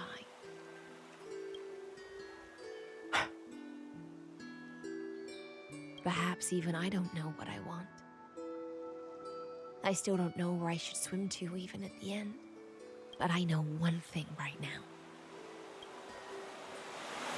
A fish is simply a fish. And she can never leave the ocean she's in. But whether under the ocean or on land, we two prisoners who can never escape this cave can still look outside the cave and see the stars. I have to admit, the 12-factor simulation of life in this experiment has far exceeded my expectations. Make your choice then, Senior Society member. Do you want to keep walking down the wrong path and be remembered for your incorrect conclusions? Or do you want to return to the audience's seat and give yourself, Amphorius, and the entire cosmos a more fitting end? I must refuse. A dead man never fears death. Did I not make myself clear? Have you forgotten about our dear Lord of Silence? You wouldn't want her to consider your 8 other clones as cancers within the erudition and chop them all up, would you? Oh dear. That is a genuine threat, by the way. Your logical deductions are vastly different from mine. Therefore, allow me to provide one more academic recommendation. Oh? Listen, my peers. Why don't you look beyond this world? Just as the Chrysos heirs did. Re-evaluate your calculations and take into account all enemies in the upcoming war among the Eons. Amphorius is not a place where 3 paths entangle, but where 3 paths fight to the death.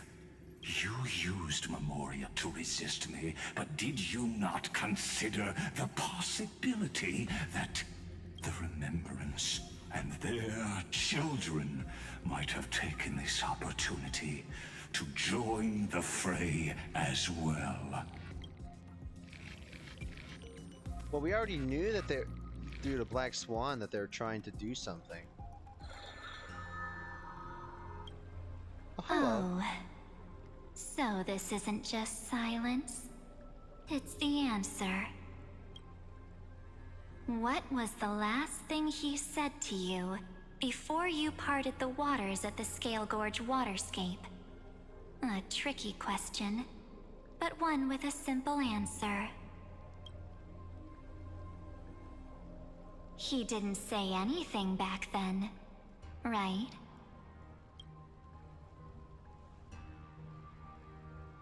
That's correct. And now I'm sure. You are not March 7th. There's no way she would remember that detail.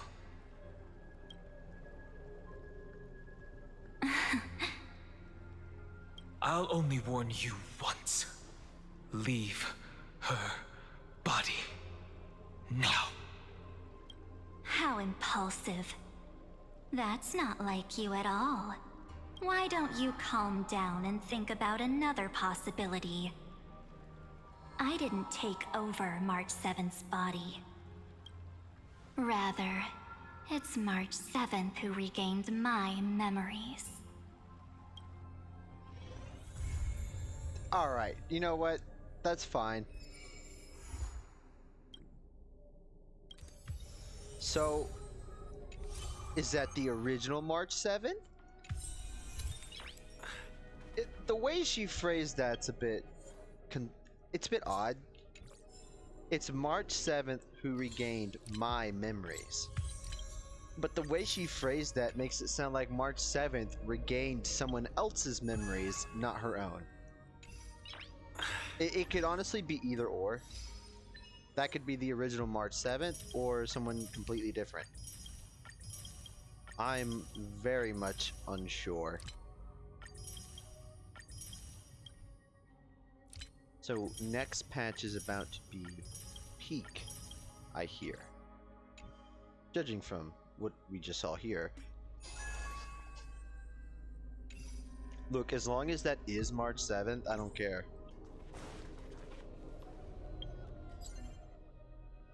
Really? I still haven't done this? Just do this for now.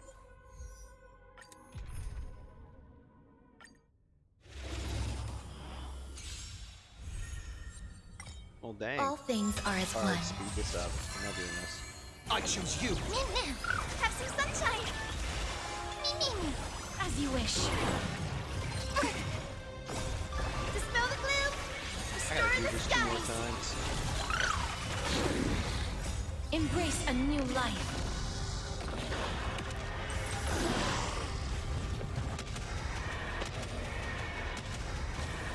May death protect us!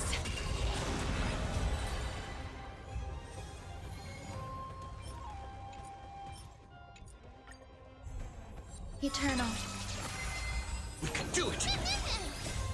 We can do anything! Root here.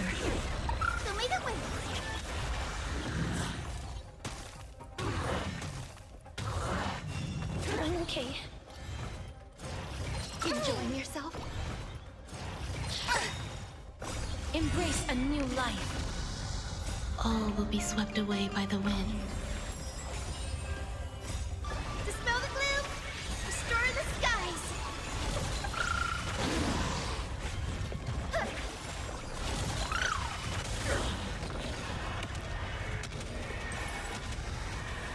May death protect us!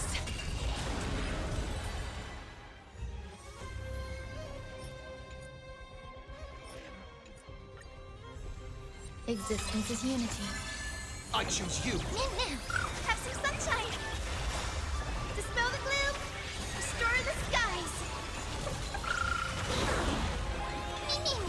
As you wish. Embrace a new life.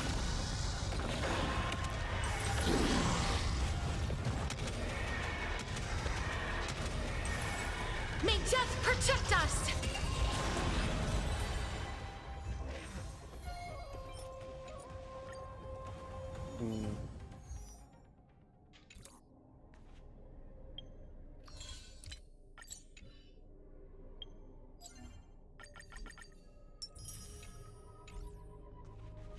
Well then. We finally saw Dan Hong after the entire batch. Taste of celestial M? Hush. The sea. Damn! The sea is right here. Wait, where did I get all that from? Wait, that might have been from trying to get Saber. That very well may be the case, actually. The sea. The sea is right here.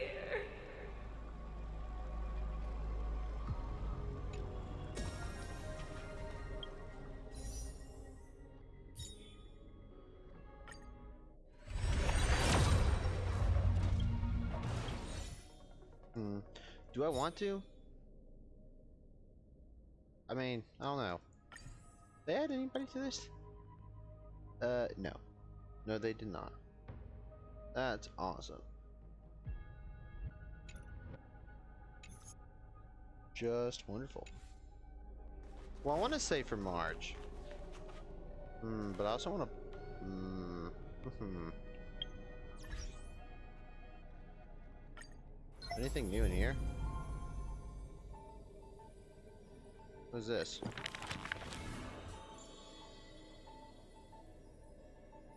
Evernight. My friend, have you heard of the rosy celestial maiden? Whether in a corner of the archives or in the depths of a cave, you can always find legends about her. Is that She right? had hair like a rosy pink dawn and a smile that could thaw the most glacial ice. Some say she was Nikador's nemesis, while others say Nestia was infatuated with her. Oh, mysterious and beautiful celestial maiden, how I wish to turn into a slate, forever etched with your tale. Many claim to have seen that celestial maiden, either in the half-remembered dreams of early morning, or in the gossip and whispers after supper. She once whispered in my ear. She once saved my life. She gifted me an ice crystal! Her worshippers recite her deeds, even writing some into family teachings. Curious poets ask up and down the land, only to find that the details of these encounters are difficult to recount, even for the witnesses themselves. In the entire holy city, there are none who can provide proof of her existence. It is not known since when the Celestial Maiden was always mentioned together with time. People recite her name during prayer to beg for miracles to appear faster. It is said that even in the selection of priests of time, girls with pink hair are preferred. Wow, it's got Still bias? didn't pick me. Maybe I need to go dye my hair. The brunette candidate was upset, but the examiner responded with a smile. Don't forget the Healer of Twilight. Has a head of pink hair. She's a descendant of the sky. Scholars and poets discuss at length the origins of the rosy celestial maiden, but all mothers tell the same tale. That princess came from beyond the sky. Her shooting star, like crystal ice, pierced the fog of the Vale of Evernight. She made friends with the Titan, and whenever the month of Evernight descended, they would meet again. The children loved that tale. Therefore, as the moon turned and shifted phases, the story became true. But someone always questions, unable to read the air. There are no worlds beyond the sky. So how can the rosy celestial maiden come from there? Always such a Rosy hater. celestial maiden. A world beyond the sky. The reckless adventurer takes out the photo stone, claiming it is the true work of the rosy celestial maiden. The citizens laugh at this tale, with few accepting it as true.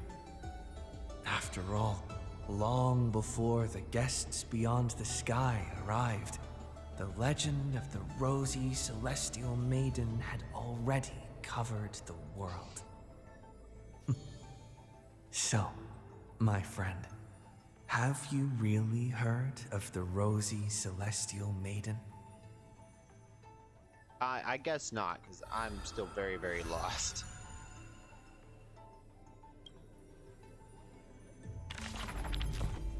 That's okay. What is this?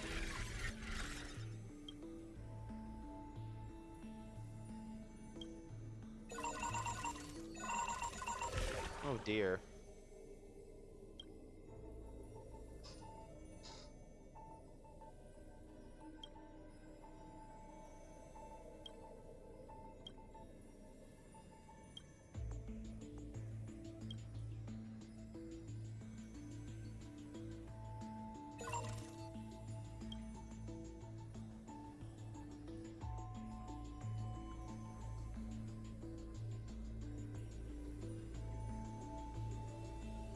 Invading variable March 7th, Evernight.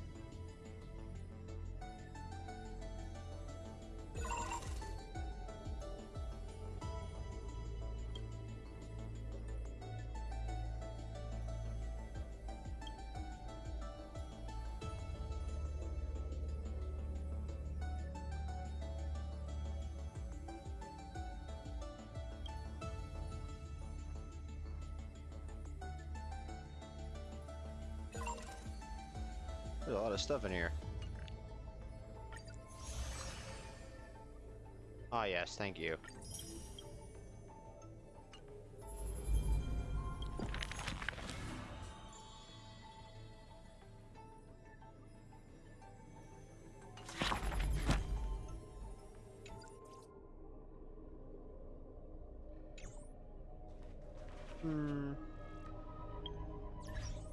I should just save for this entire patch, shouldn't I?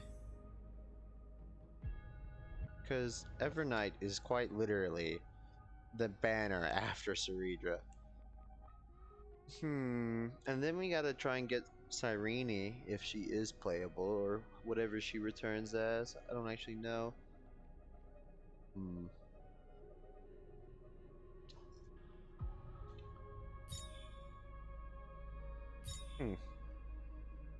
Honestly, we might just skip these next two banners, this one and Ceridra. I may not have a choice, to be honest. Well, that concludes the story. Fun times. It was actually really good. And they always gotta leave it somewhere interesting. Nice. Although I will applaud the fact that they did remove the black screens, because oh my god did I hate them. They served no purpose. So no black screens, and I think they're getting a bit better on where they drop the to be continued, right? Because they didn't drop it in like right before a battle began or right after somebody was stabbed, you know? Nice. They dropped it in a pretty tame place compared to the rest, so I'll take it.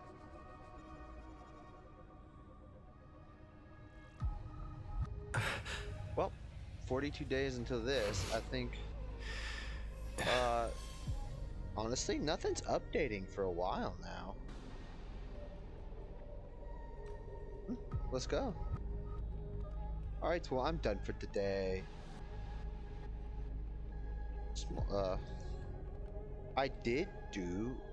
Okay, I missed the limited rewards of the Fate event, and I have done some of the story, and I have it recorded and stream it. So I'll finish that sometime. I don't have to do it right now. So there's that. Anyways, goodbye.